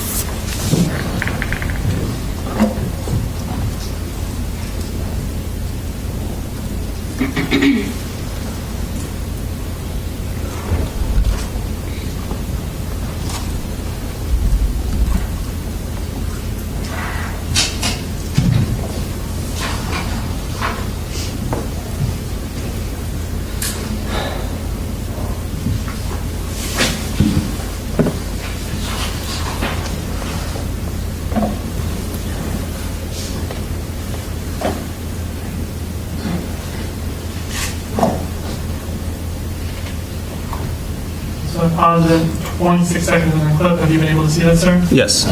And you see a person in the video? Yes. How were they moving? Quickly from right to left, and it looked like they're on a bicycle.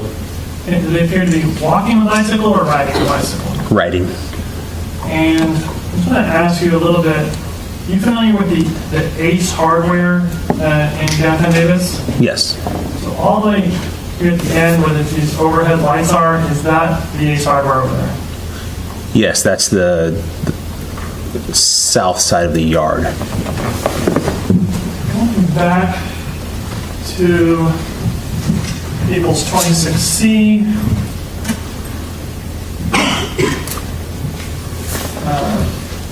We have this arrow 8. You see arrow 8? Yes, I do. Does arrow 8 accurately depict the movements that we saw on the Davis Glass video?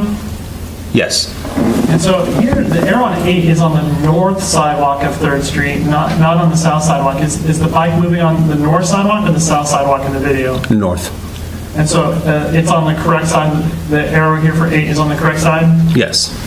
And so this Davis Ace hardware that we're talking about is where it says Davis Ace hardware on the map? Yep.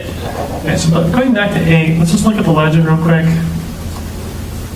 So at this time of 23:45, if we look at the video,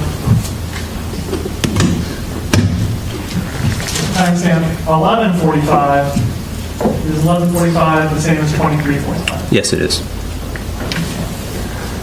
So let's switch over to people's 26F. And did you review video from Ace Hardware? Yes, I did. This one, we go back to using DLC. Take the single video that is on the exhibit, titled Ace Hardware, I'm going to drag and drop it into the player. Pause it. Now we use built-in features of DLC. And so, are you able to, well, before we zoom in, are you able to see this video? Yes. And so if we're looking at People's 25A, and we're sorry. We're looking at 25A, and this is the Ace Hardware. Are we then kind of looking over this parking lot from the Ace Hardware building? Yes. And so the street that we see at the very top of the video, what street is that on this map? If you just use the laser pointer. The street that we're looking at the top is going to be 3rd Street. All right. And can 8th Street be seen a little bit in the video? Yes. So, looking back at the video,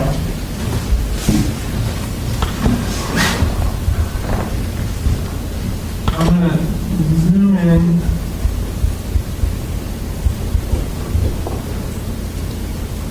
At the top left-ish of the video.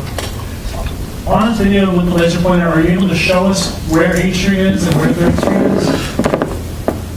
So the street running left to right is 3rd Street, and this street that's going to go off south is 8th Street.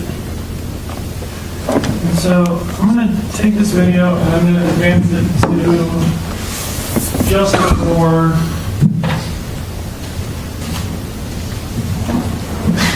23:45.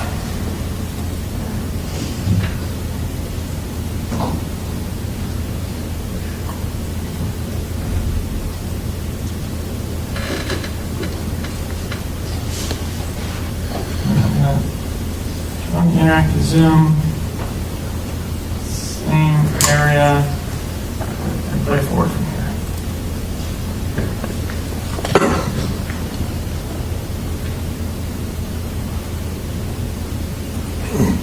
Starting at 23:45 in 2 seconds, we're Were you able to see that, sir? Yes.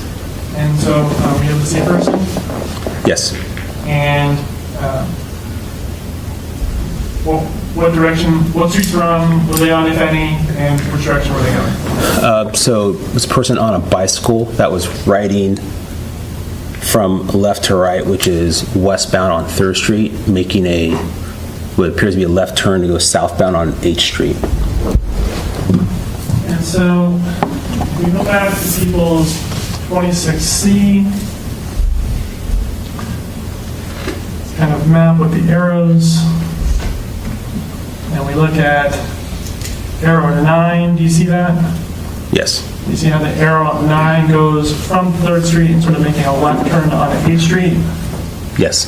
Is that arrow accurately showing the route of that bicyclist that we're seeing in that video? Yes. So this is marked with a blue 9. If we look down at the legend for 9, and it's got number 9, 2345 Ace Hardware. Is that accurately reflect the time and the location of the camera that we're looking at there? Yes. We talked earlier about Illusion Smoke Shop, and we had looked at number 2. I'm going to go back to Illusion Smoke Shop.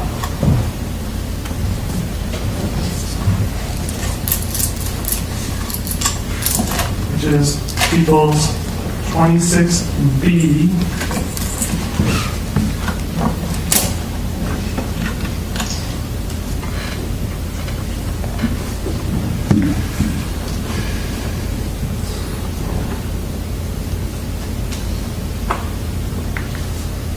And going to the second file on here, ending in 35052.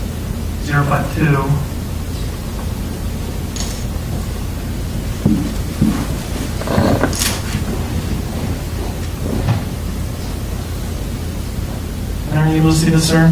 Yes. And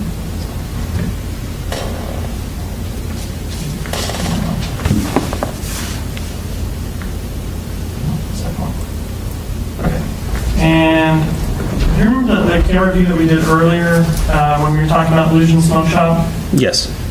Is this the exact same camera view? Yes, it is. And so then earlier on this one, we saw a bicyclist coming from the right side of the screen going up towards the top left. Do you remember that? Yes. So then on People's 26C,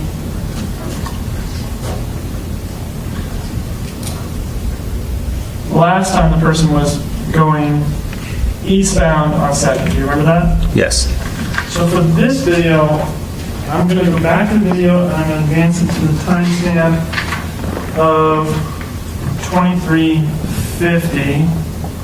Oh, there.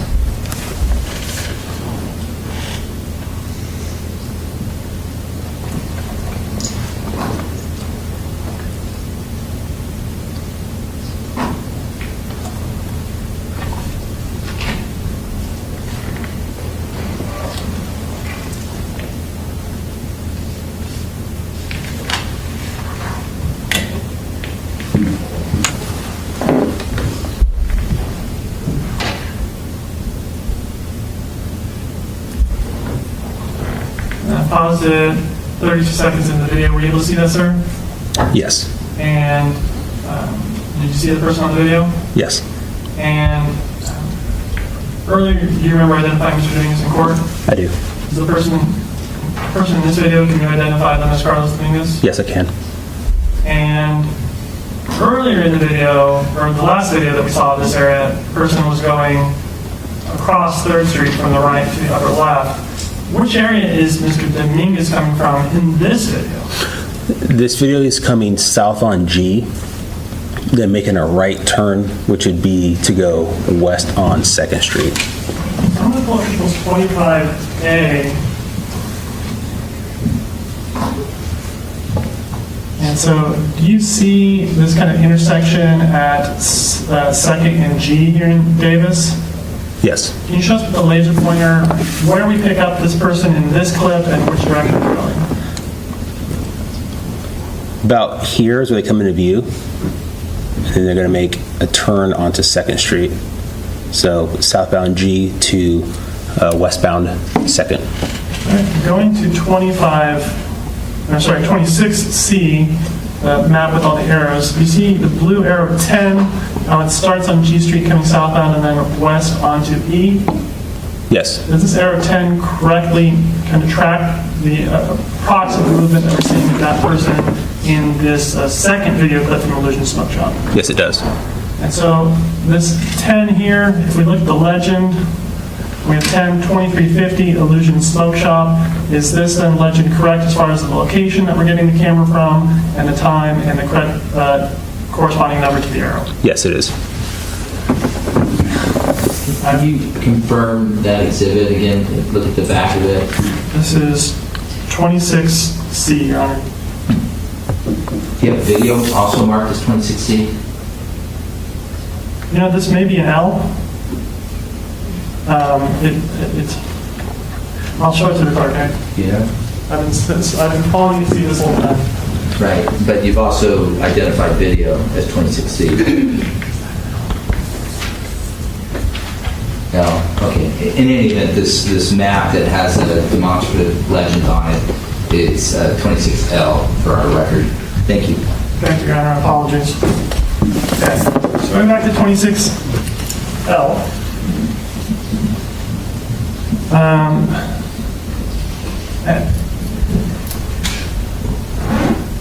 We saw bicycles coming west on 3rd and then onto southbound on H. And now we have Mr. Dominguez with his bike on G Street coming on to 2nd. Do you see that? Yes. And from our timestamps, we have a difference of about 5 minutes between those two. Do you see that? Yes.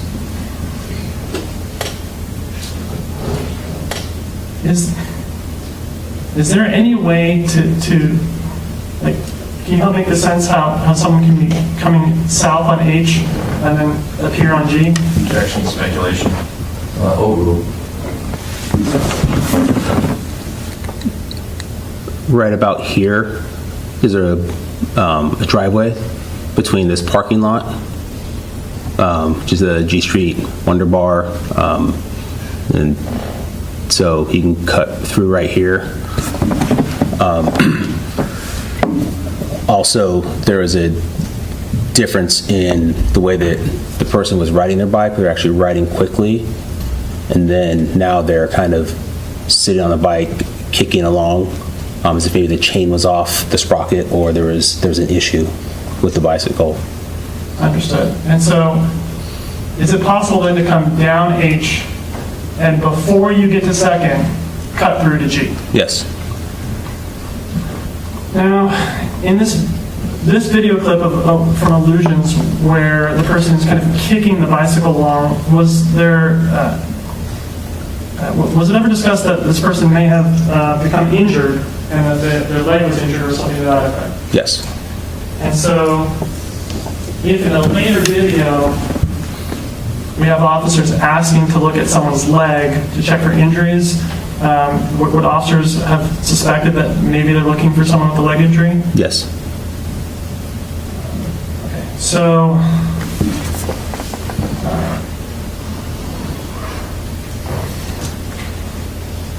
I'm going to skip over 11, which is 2nd and F, and I want to talk to you about helmless optometry and Blue Peak Credit Union. Did you review those videos? Yes.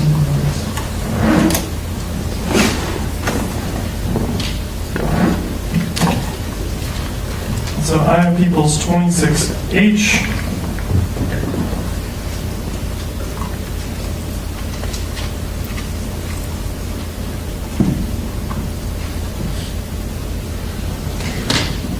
So I'm going to start with the video titled East Front. I'm going to try and take this forward to Which business is this? Helms. So there was an earlier objection, parties had a sidebar, and the court's overruled any objection to playing this video. And so, sir, I want to ask you about Helmus. Where is Helmus in relation to Blue Peak? They're on the same block on 6th 2nd Street between B and C. And so are they sort of right next to each other? Yes. So going back to 25A,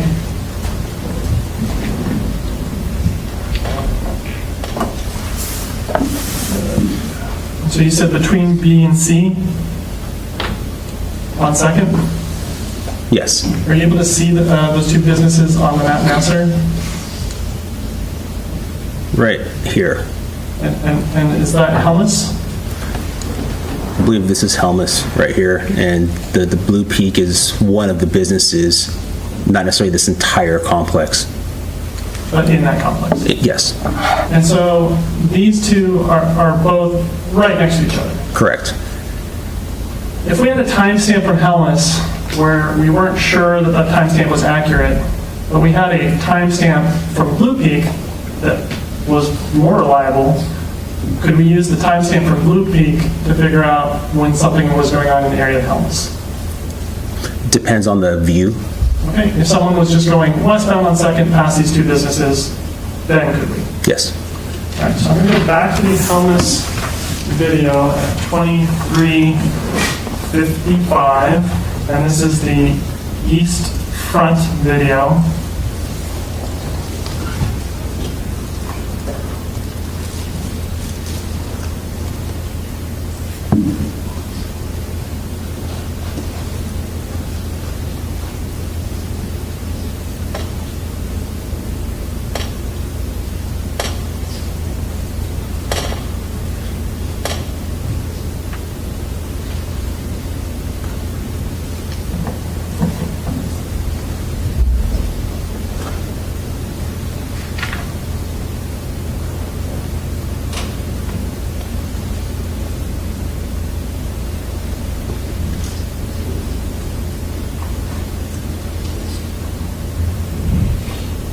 So pause the video at 23:55 and 37 seconds. Have you been able to see this, sir? Yes. You see the same person pushing their bicycle again? Yes. And is this the same person that you previously identified as Carlos Dominguez? Yes. So I'm just going to back up and just a few seconds and play this clip again.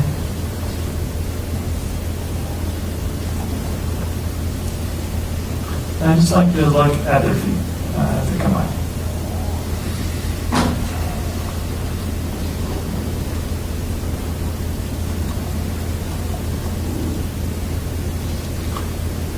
Are you able to see that, sir? Yes. And so here, looking at their feet as they pass Helmus, are you able to see if they're pushing with one foot, the other foot, or both feet? Mostly right. Okay. But also some with the left? Here, I'll play it again.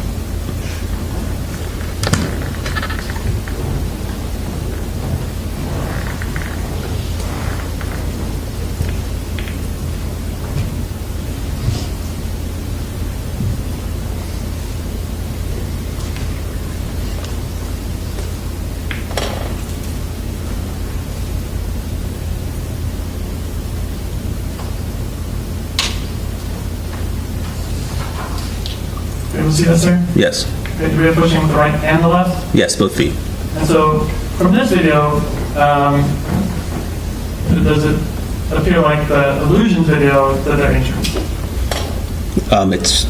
It's hard to tell, but he's using both feet in this video. Okay, so from this video, doesn't have the same indications as the illusion video. Illusions video. Right, I'm going to change the view here to parking lot from Helmus.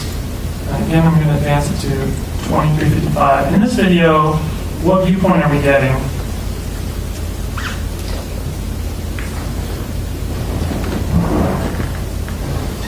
So this up here is 2nd Street. So this video is mounted, or the camera's mounted north of the parking lot, facing south. So this is the side of the business for Helmus, or and it could technically be the front of it, but this is the parking lot for it. What's the street that is kind of here in the top right corner of the video? This is 2nd Street, right here. So I'm going to turn on the zoom feature and play it from here.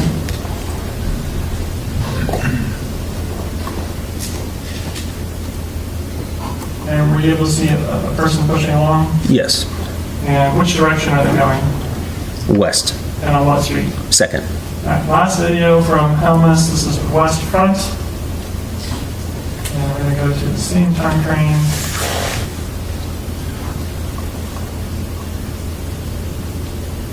$23.55 and 26 seconds.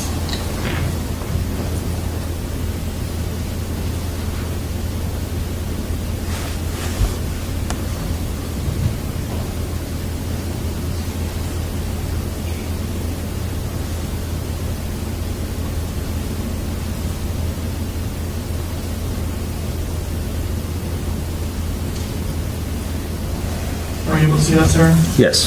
And was it again Mr. Dominguez? Yes. And which way is he going? West on 2nd Street. And so this street that we see in the video, is that 2nd Street? Yes. I see two sidewalks, one at the very top and one kind of center, the closer of the two sidewalks. The sidewalk that Mr. Dominguez was on, is it the north or the south sidewalk? This is north. So going back to 36L, I'm sorry, 26L, apologies.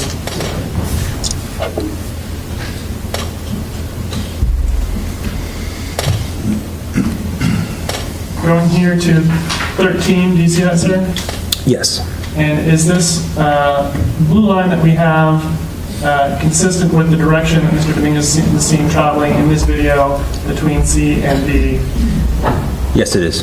So going to the legend where we have 23 for Helmus, we have the time blanked out, but 13 is the location for Helmus. Yes. All right. So going to the video from Blue Peak.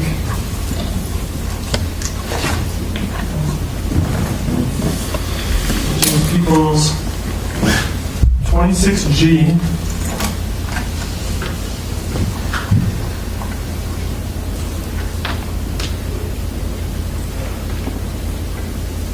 Let's start with the video marked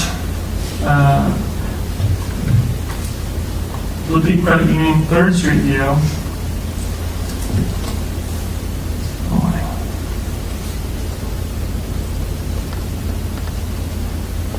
And at the very bottom, in very small print, is a timestamp, and we're going to advance that to 11:54 p.m.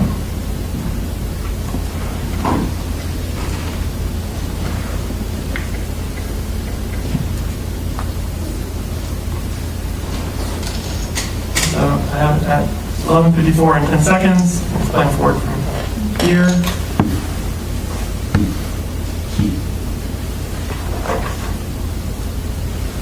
Are you able to see that, sir? Yes. Was it again Mr. Dominguez? Yes. Did you see which feet he was pushing with? Both.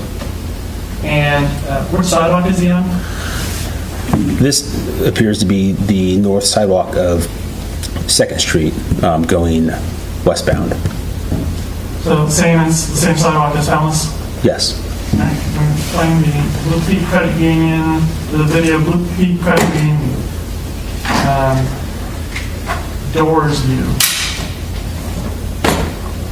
And again, it's a super small timestamp, and I'm going to advance it to 11:54.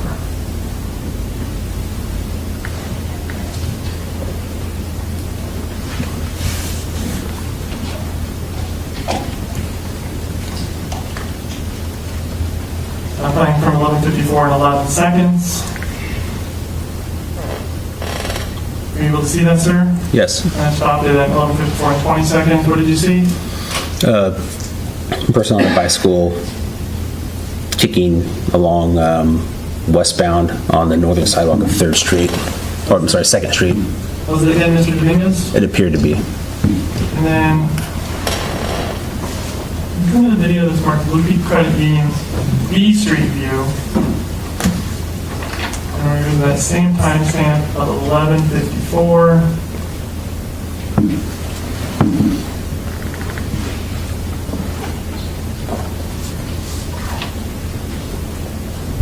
Play forward from there.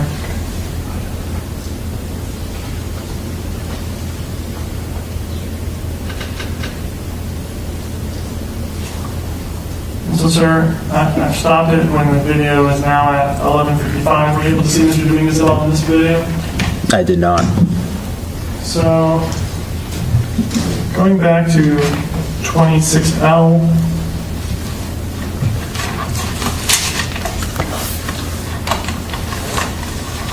where we have number 12, is that the building where Blue Peak is at? Yes. And so the view that we saw from Blue Peak, is that consistent with the same blue arrow here that we have from 13 at Helmus? Yes. Again, north sidewalk of 2nd Street, Yes. westbound between C and B. Correct. And so from the B Street view from Blue Peak, we don't see any movement there. Correct. And did you review later video from UC Davis, or did you not see that video? I saw a video that was, there's a lot of video that came in, but nothing that I... Okay, so you were focused on the downtown video. Yes. I'd like to show you a photo.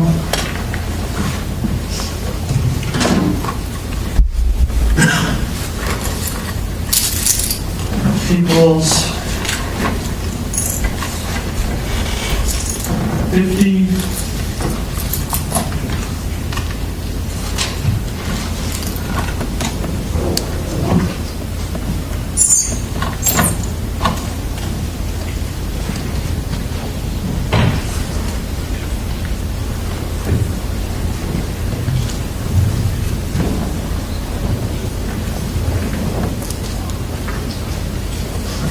So this is the photo ending 0076. Are you able to see that, sir? Yes. I'm zooming in. Do you see the white Crocs there? Yes, I do. And are those consistent with the shoe wear that you saw Mr. Dominguez wearing in the videos that we put through? Yes. And is that footwear consistent with the footwear that you saw in the SPCA thrift shop video where from that one video you couldn't definitively say it was Mr. Dominguez? Yes, it is. So we've gone through a lot of video from downtown, and I would like to switch gears with you a little bit. We talked a lot about video that other people recovered, but not you personally. Did you also work on collecting video? Yes. And right here, what's been marked as People's 78A. Sir, did you collect video from Main Stage in Davis? Yes. What's Main Stage? It's a cannabis dispensary. And on People's 78A, any first witness, Your Honor? Okay.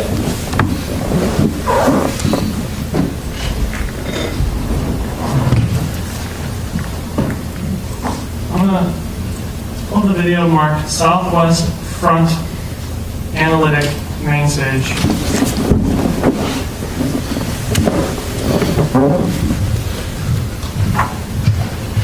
Are you able to see that, sir? Yes.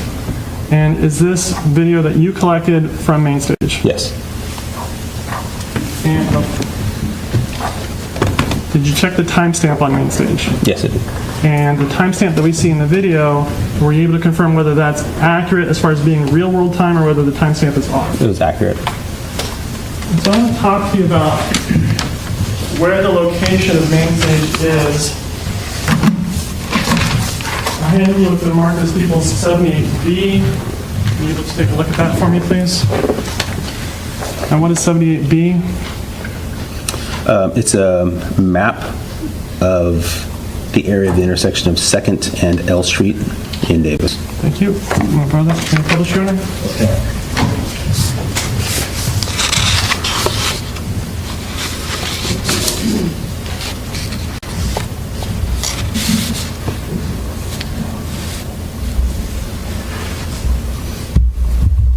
And so, do you see the area of L Street between 3rd and 2nd? Yes. And is that where the stabbing with Miss Kimberlee Guillory happened? Yes. Using the laser pointer, can you show us where main stage is in Davis? Right here. And main stage, the camera view that we looked at, what direction is shown on that? So the camera's facing basically south, capturing 2nd Street. Okay, and the video that you recovered, does it include the time frame of 9:30 in the evening? Yes. Okay, so if there was concern about who may have come running down 2nd Street all the way back at 9:30, that would be included in the video you recovered? Yes. Okay, so I'm going to switch over to the video, which is 78A.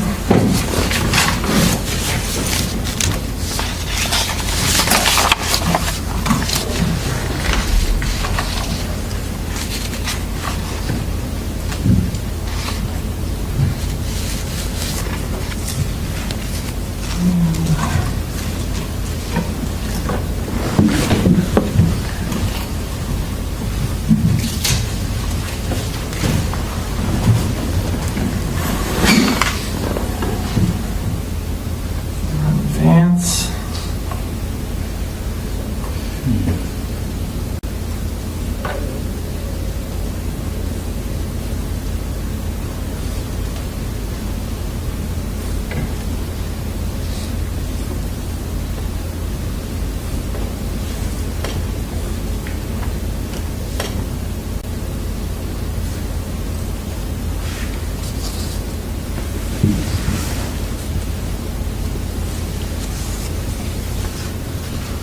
.27 minutes into the video. Are you able to see that, sir?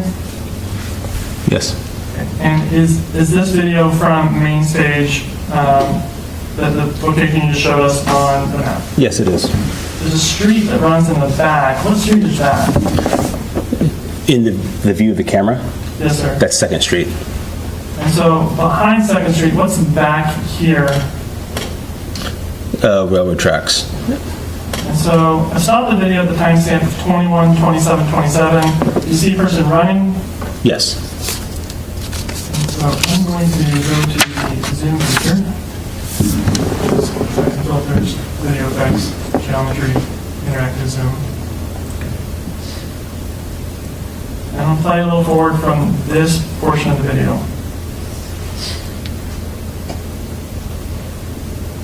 And did you see a bike coming up behind the person at the video? Yes. And then what did they do in front of Main Street? It's a brief interaction. Yeah, we'll play forward from here.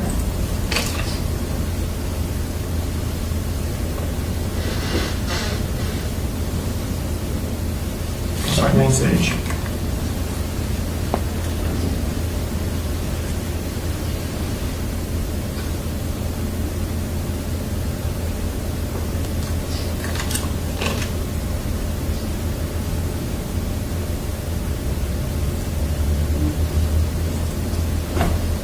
Sir, were you able to watch that? Yeah. Can you see the people? Yes. Did either of them appear to be Carlos Dominguez? No. The person on foot, could you tell what he was wearing? Darker shorts, looks like, with maybe a greenish sweatshirt and a backpack. Is he wearing a black backpack? Appears to be dark colored.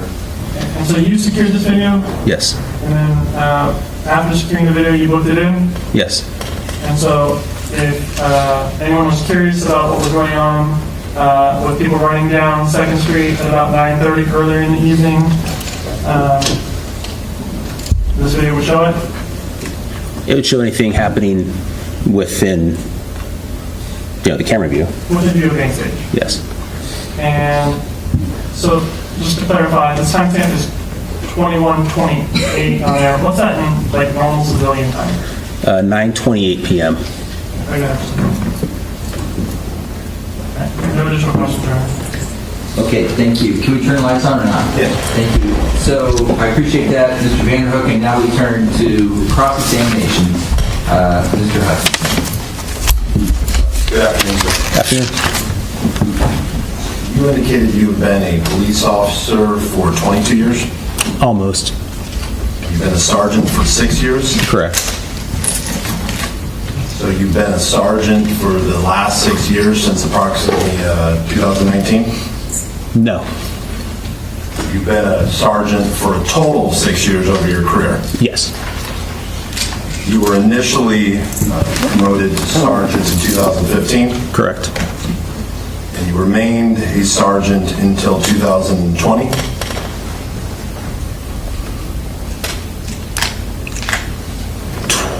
'21, I believe. And in 2021, you were demoted? Correct. You were demoted from sergeant to police officer? Detective. And the reason you were demoted, that was due to putting incorrect information in a report? No. Why were you demoted then?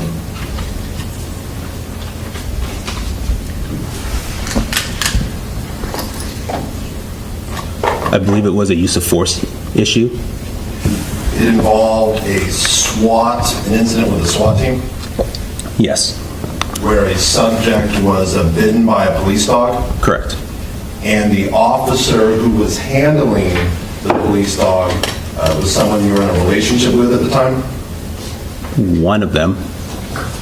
Was there a female officer handling the police dog who you were in a relationship with at the time? Yes. Is that person now your wife? At the time, they were my wife as well. And they're still your wife? Correct. And did you write a report regarding the use of force by your then wife? No. Then what did you do that caused you to be demoted from sergeant to police officer? I was the supervisor on scene.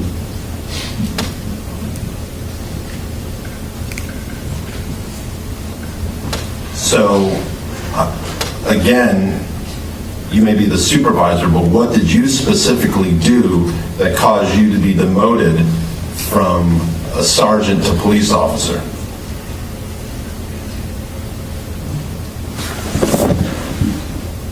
I was a supervisor. I'm not sure what you're asking exactly. Well,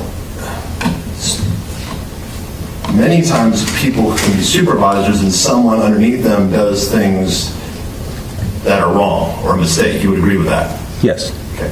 But many times it's not that supervisor's fault that someone did something wrong. Yes. What did you specifically do that caused the Davis Police Department to demote you from sergeant to detective?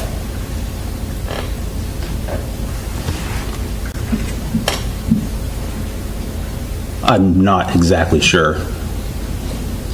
Below sergeant, there is corporal. That's a rank as well, right? Yes. Below that is police officer.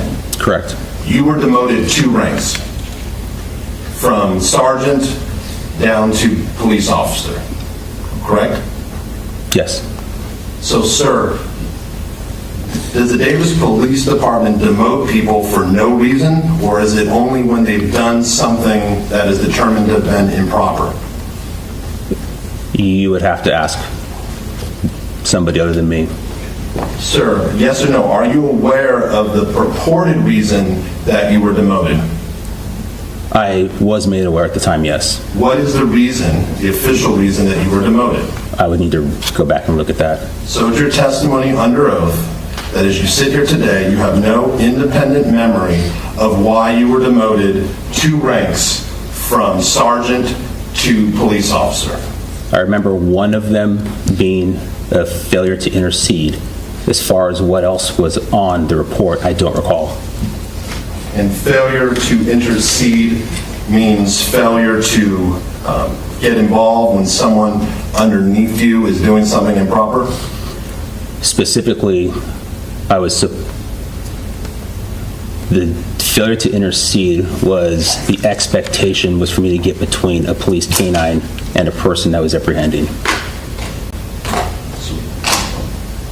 So it's your testimony, they demoted you 2 ranks because you did not get in between a canine that was going after a subject and that subject? That's your testimony? That's part of the reason, yes. If an officer were to get in front of a canine who is being directed to go after a subject, that officer would get injured, correct? Probably. So I cannot imagine that the Davis Police Department would demote you simply because you did not get in the way of a dog that was going after a subject. So, as you sit here today, was there anything else you can remember as to why you were demoted? There was other things. I can't tell you Argumentative as to what defense counsel can imagine. Overall. I can't tell you, but I could come back with an official report. I honestly can't tell you all the reasons. You are under defense subpoena for next week? Yes. Or the 20th. That's next week, isn't it? Yes. Maybe. I've lost track too. But, so you would have to go review your official document to determine, to refresh your memory as to why you were demoted 2 ranks from police sergeant to officer. Yes. Did you, before you were demoted, did you draft a report summarizing or documenting the use of force by that individual? For the same incident? Yes. No. So, the incident in which you failed to intercede, did you ever draft any document summarizing that, describing that? No. The person who you failed to intercede, was that your wife? Yes. She was the one who gave the dog the order to bite the subject or go after the subject? Yes. When were you again promoted to sergeant? September, late September or early October of last year.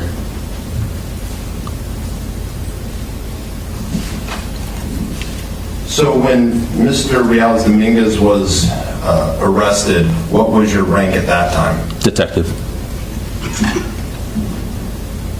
Does the detective have the... Back up.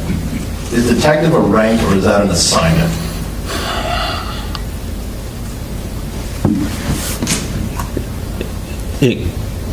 It's an assignment, but it has additional benefits attached to it. But there are people who are assigned to patrol officers who then move to detective and then back to patrol. Yes. You take turns. Yes. So when you were a detective at the time Mr. Dominguez was arrested, did that have any higher rank than the people who were assigned to patrol during that time period? Not responsibilities, I mean just rank. So rank, no.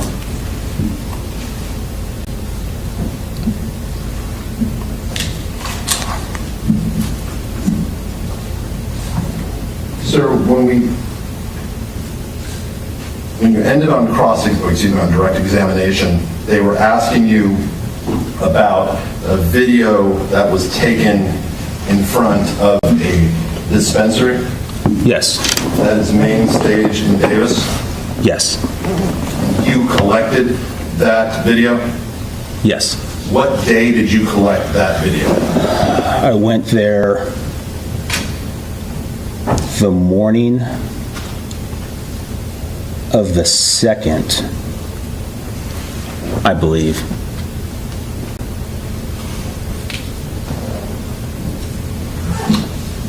That video, let me back up. You are aware that the FBI had a video from a cell phone that reported to show someone who had been chased by a group of unhoused individuals from the intersection of 2nd and L? Yes. When did you become aware that the FBI had that video?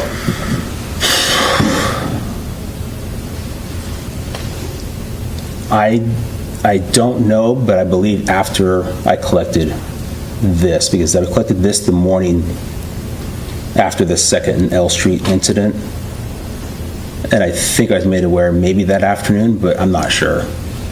When you were collecting this video, you were trying to determine if the suspect who had stabbed Miss Guillory at 11:45 had potentially fled east down 2nd Street. Yes. Because it was unclear exactly what route of travel this person took. Yes, there was different statements earlier in the night, I believe around 9 o'clock. Some of the people in the area of 2nd L thought that this person, this subject, had come back, and so is covering as many angles as I could. Understood. When did you first see the cell phone video that the FBI had? I don't believe I saw it. I heard about it, and I honestly don't think that I saw it. Do you recall who told you about it?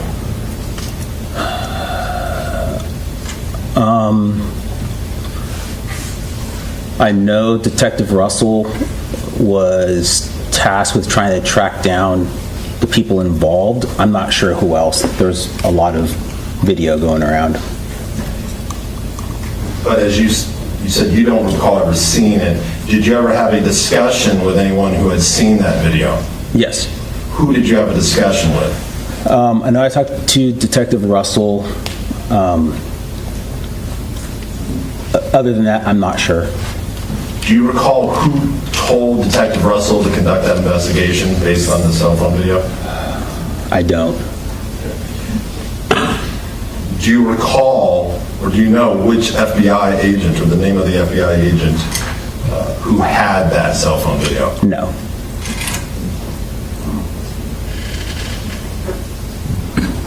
So the video we saw today in front of Main Stage, that was not the video that Detective Russell saw.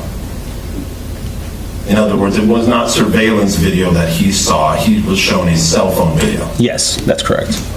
And to your knowledge, does the Davis Police Department have that video, the one Detective Russell was shown? Not that I know of.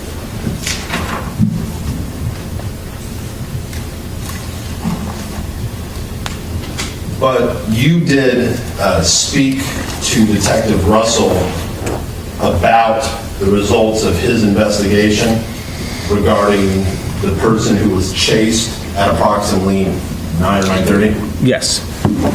And he advised you of, well, did you know about a man named Khalid Siddiqui prior to Detective Russell beginning his investigation, or did he advise you of that? He advised me of that. Have you ever met Khalid Siddiqui? No. So we saw an individual with a backpack and shorts. You can't look at that individual and determine whether it's Khalid Siddiqui. No, I can't. The individual on the bike, were you able to determine who that was? No. You know what Isaac Chessman looks like? I do vaguely recall what he looks like. That does not appear to be Isaac Chessman on the bike. That's not, I don't believe so. So as you sit here today, you do not know who that individual was on the bike? No, I don't. And you don't know why the FBI would not want to provide that individual's name? I don't know why. But the video that Detective Russell saw appeared to have been shot by the person on the bicycle. Yes.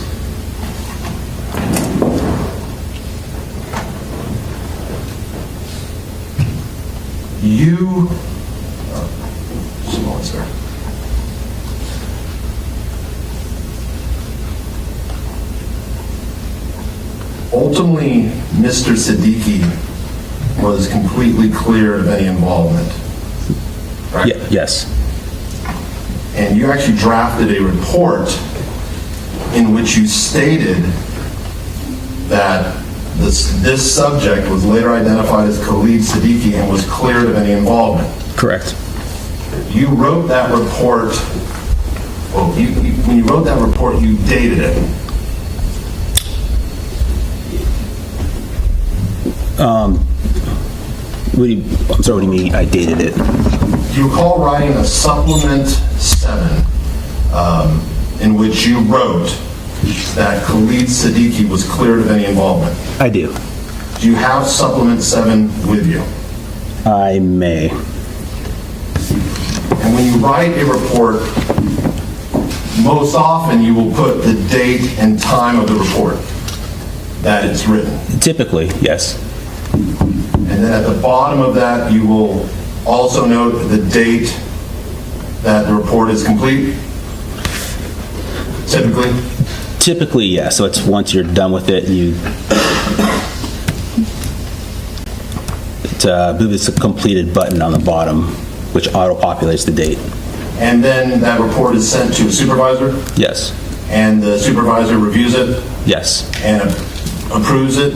Yes. And then the report will be auto-populated the date the supervisor approved it? Yes. Do you have supplement 7 with you? I can look. I believe I do.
I would just show you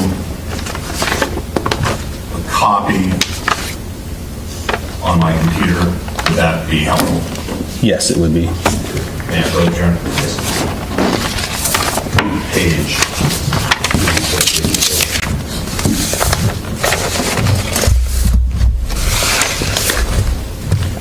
So I'm going to show you. You can just. You found it? I think I found it. Yes. I think you did. Okay.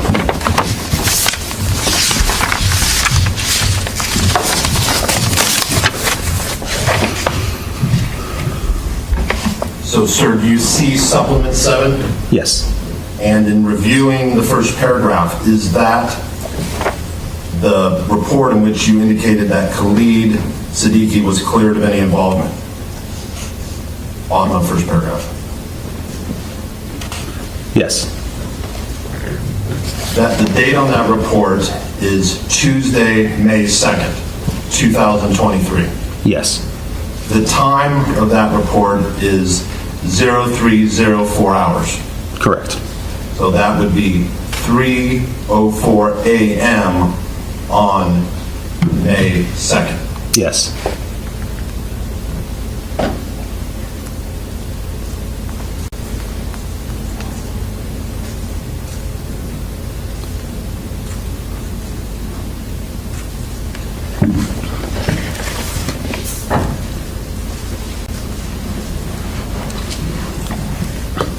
Just to be clear though, Ms. Guillory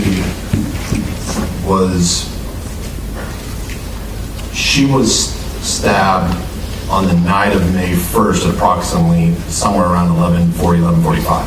Correct. So this date if correct, is only about 3 hours and 19 minutes later. Yes, the date and the time are about that.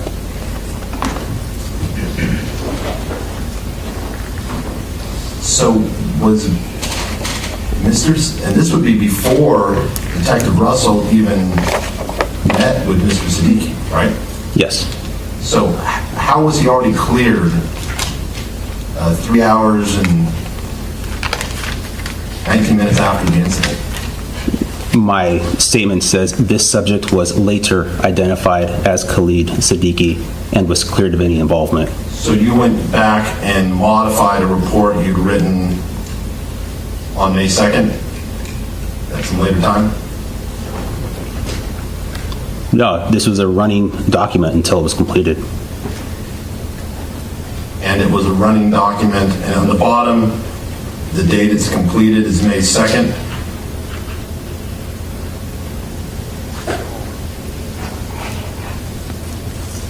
I'm not sure if that was the date that it was completed because it wasn't reviewed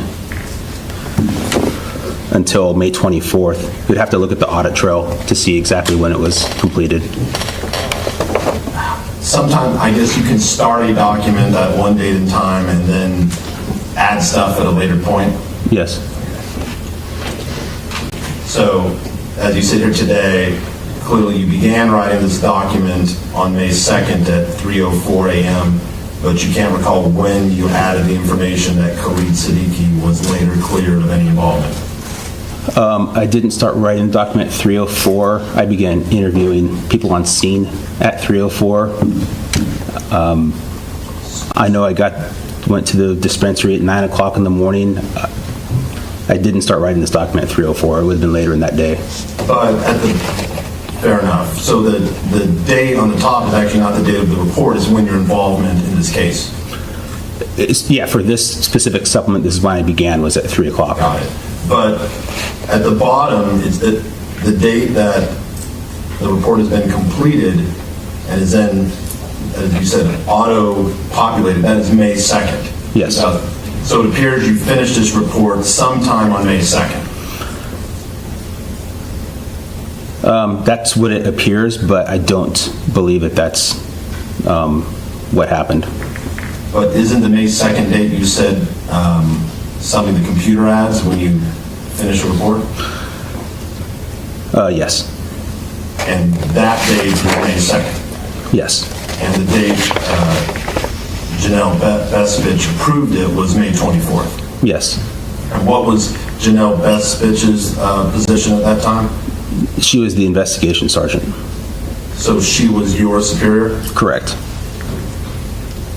And she was the one who would review all of your work in this case?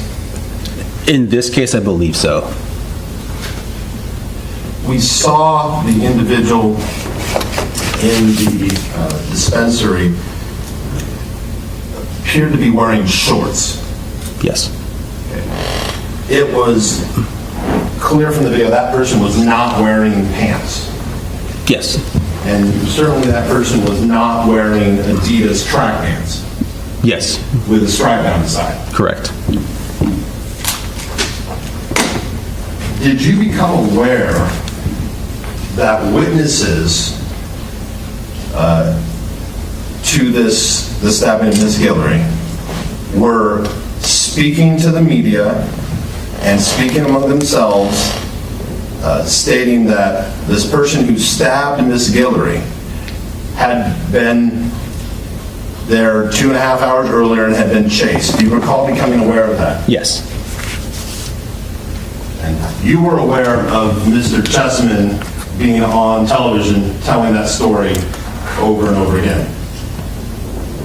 I don't believe I saw it, but I'm aware of it. And you knew, aware of that even before Mr. Dominguez was arrested, what they were saying about that person being there 2.5 hours earlier was not true. You knew they were wrong about that. I'm not sure at what point. But at some point you became aware that this narrative that the stabber had been there 2.5 hours earlier and had been chased, you did become aware that that narrative was false. Yes. And you were also aware that that narrative was continuing even after Mr. Dominguez was arrested. No, I don't believe I'm aware of that.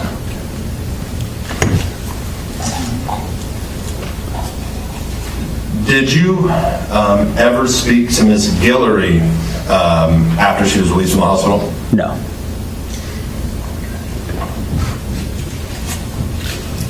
Did you ever take part in a conversation with anyone where there was concern that these witnesses were being tainted by this false narrative that Mr. Dominguez had been there 2.5 hours earlier scoping them out and planning his attack?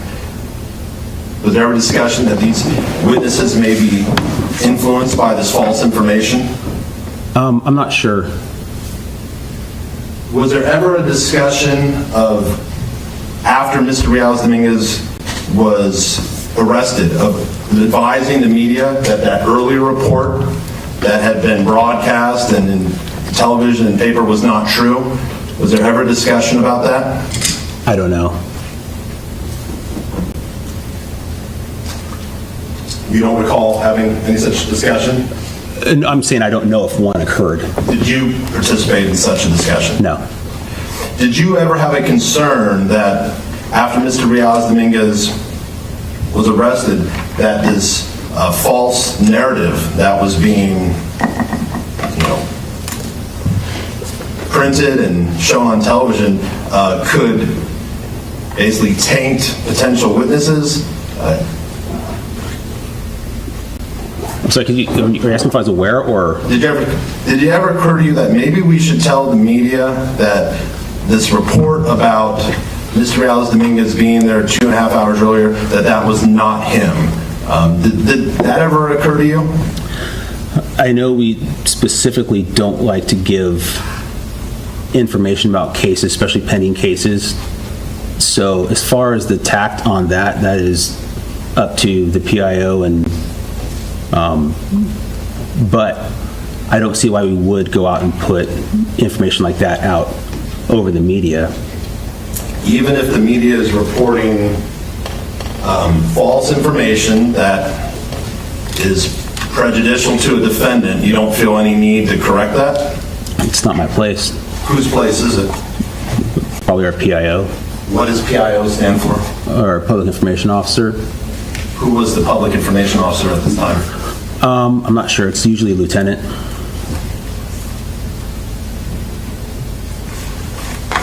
So,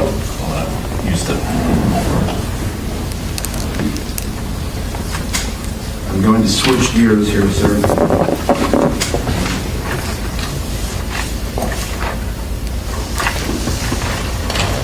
Yes, I'm sorry, I'll let me pull this off.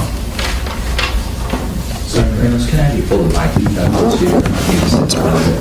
Thank you, appreciate it. I was able to hear you, but it's better to have the mic on.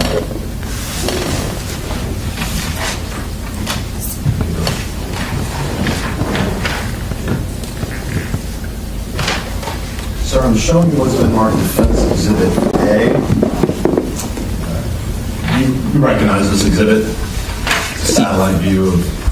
Yes. And earlier, you were shown a video from Illusion Smoke Shop. Yes.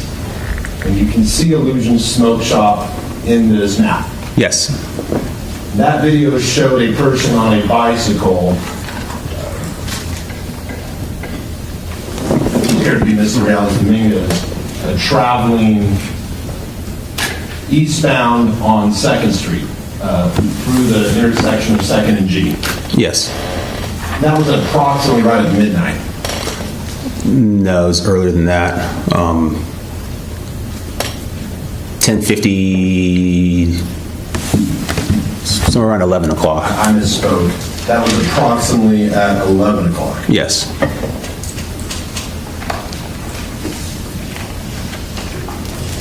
And then it appears to show the person turn like they're going north on H Street, Yes, but then they're out of Camberview.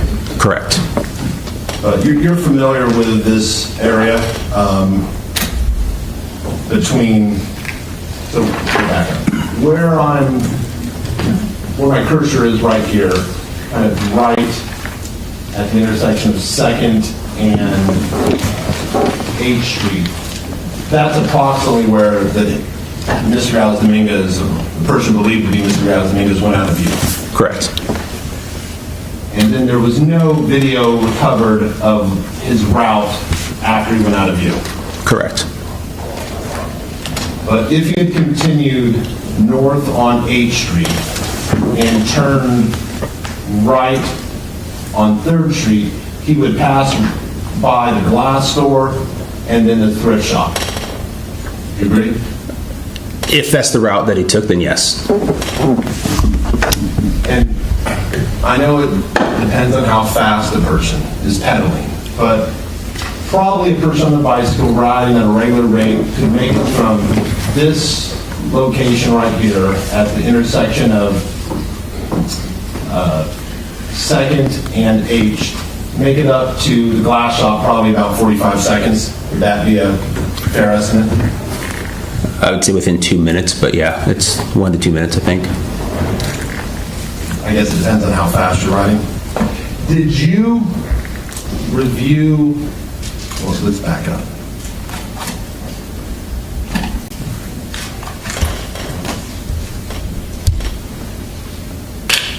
That's a good place to stop. Okay. So you have further cross-examination? Okay. And there may be redirect. Sergeant Ramos, I'd like you back to continue testimony tomorrow on Thursday, May 15th at 9:30. Okay. I appreciate your testimony, your patience with the court today, and have a good night. I'll see you tomorrow. Thank you. Your excused as a witness. Okay, I had a question for the jury, and that is that I have a seat here that's vacant. So I would ask, not Anna, but the 4 of you, if you want to have a friendly conference later in the day as you're walking out. If anybody wants, of the 4 of you, if anybody wants that and you can agree to who wants that seat, then let me know in the morning, okay? If nobody wants it, that's fine. If more than one person wants it and you can't agree, let me know and I'll decide. So anyway, I was going to give you a chance to work it out first, and I appreciate your patience on that. So tomorrow, expect a full day, okay? And as of right now, Friday's a day that ends at 3 p.m. I'll continue to update you. Remember the 3-part admonition at all times. Do not form any opinions until you're deliberating. Okay, do not research anything about this case. Do not go by any of the scenes that have been depicted at any time during this case, of course. And do not discuss this case other than scheduling. All right, thank you, folks.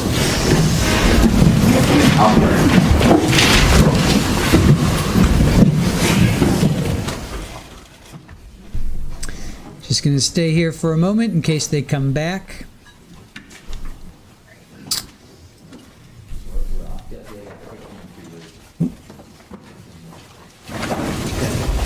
They might be coming back.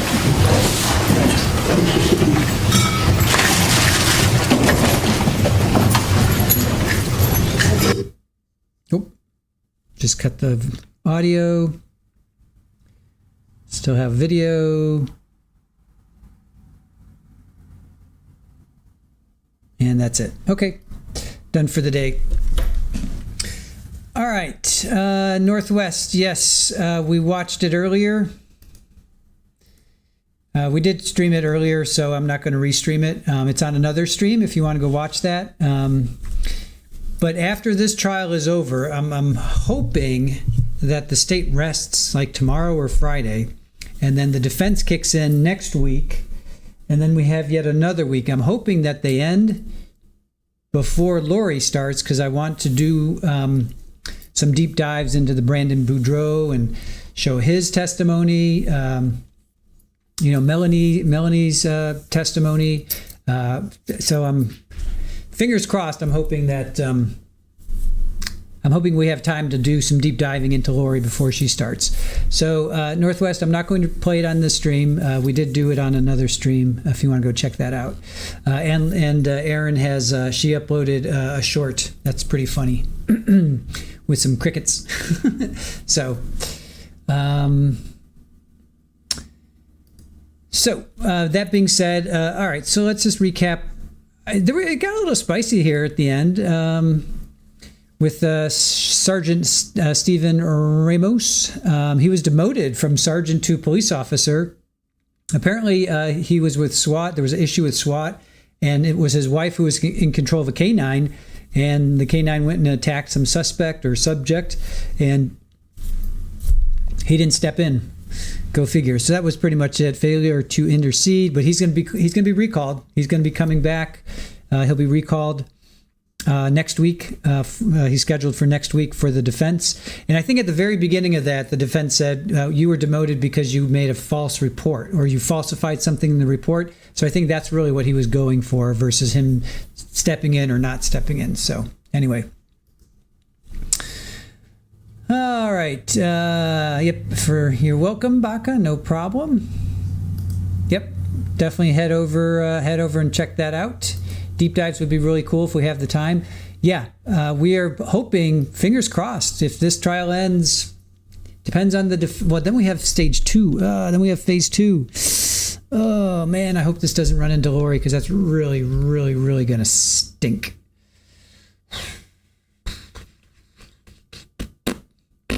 Yeah, that's going to really stink because we may have to hold off on showing this live and just do re-watches the next day if this goes into Lori.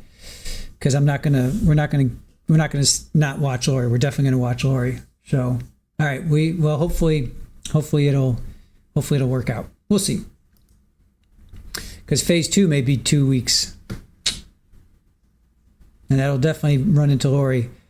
So probably we're not going to pause this, but we'll play this from like 10 to 1, and then Lori will kick in. So we'll be like a little bit behind. So anyway, all right, guys, thank you for joining us. That's about it. Rather see Lori. I know. Especially with Joe in the audience, especially with Mr. Schmo in the audience. Let's see, is he still streaming? Let me see if he's still streaming. All right, Joe is still streaming. Let's see here. We'll send you over to Joe. You guys want to redirect over to Joe? Let me know if he's showing it right now. We'll do a redirect over to Joe. He's with Salty. Should we do that? You guys want me to redirect you over to Joe? Let me know if you want me to redirect you over to Mr. Joe Schmo.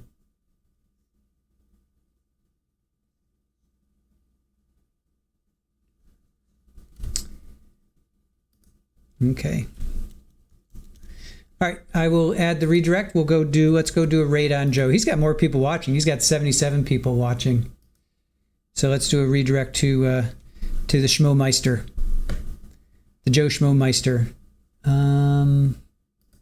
What's going on here? Why can't I add a redirect? Oh no, don't tell me I can't add a redirect. Hold on. I can't add a redirect.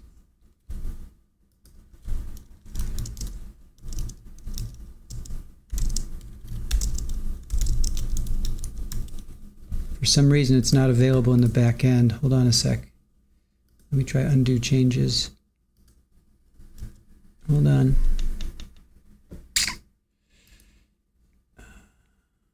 Yep, I'm there in customize. It's not showing up. All right, let me go to another browser here. And let me see here. There it is. Okay. All right, let's go do a raid on the Joe Schmeisel. Let's see, search your videos. Let's see. I don't want that. Add a redirect, not from my channel, search from other channel. Okay, here we go. Come on. Copy and paste. All right. Redirect added. Okay, got it done. All right, thank you guys for watching us today. Appreciate it. Thank you, Aaron. Thank you to our mods. Thank you to Slim. Thank you to Super Ball. Thank you to our chat. And let's go do a raid on the Joe Meister. All right, see you guys tomorrow at 9:30. That would be Pacific time, 12:30 East Coast time. Until then, we will see you. We'll see you over at Joe. Okay, bye.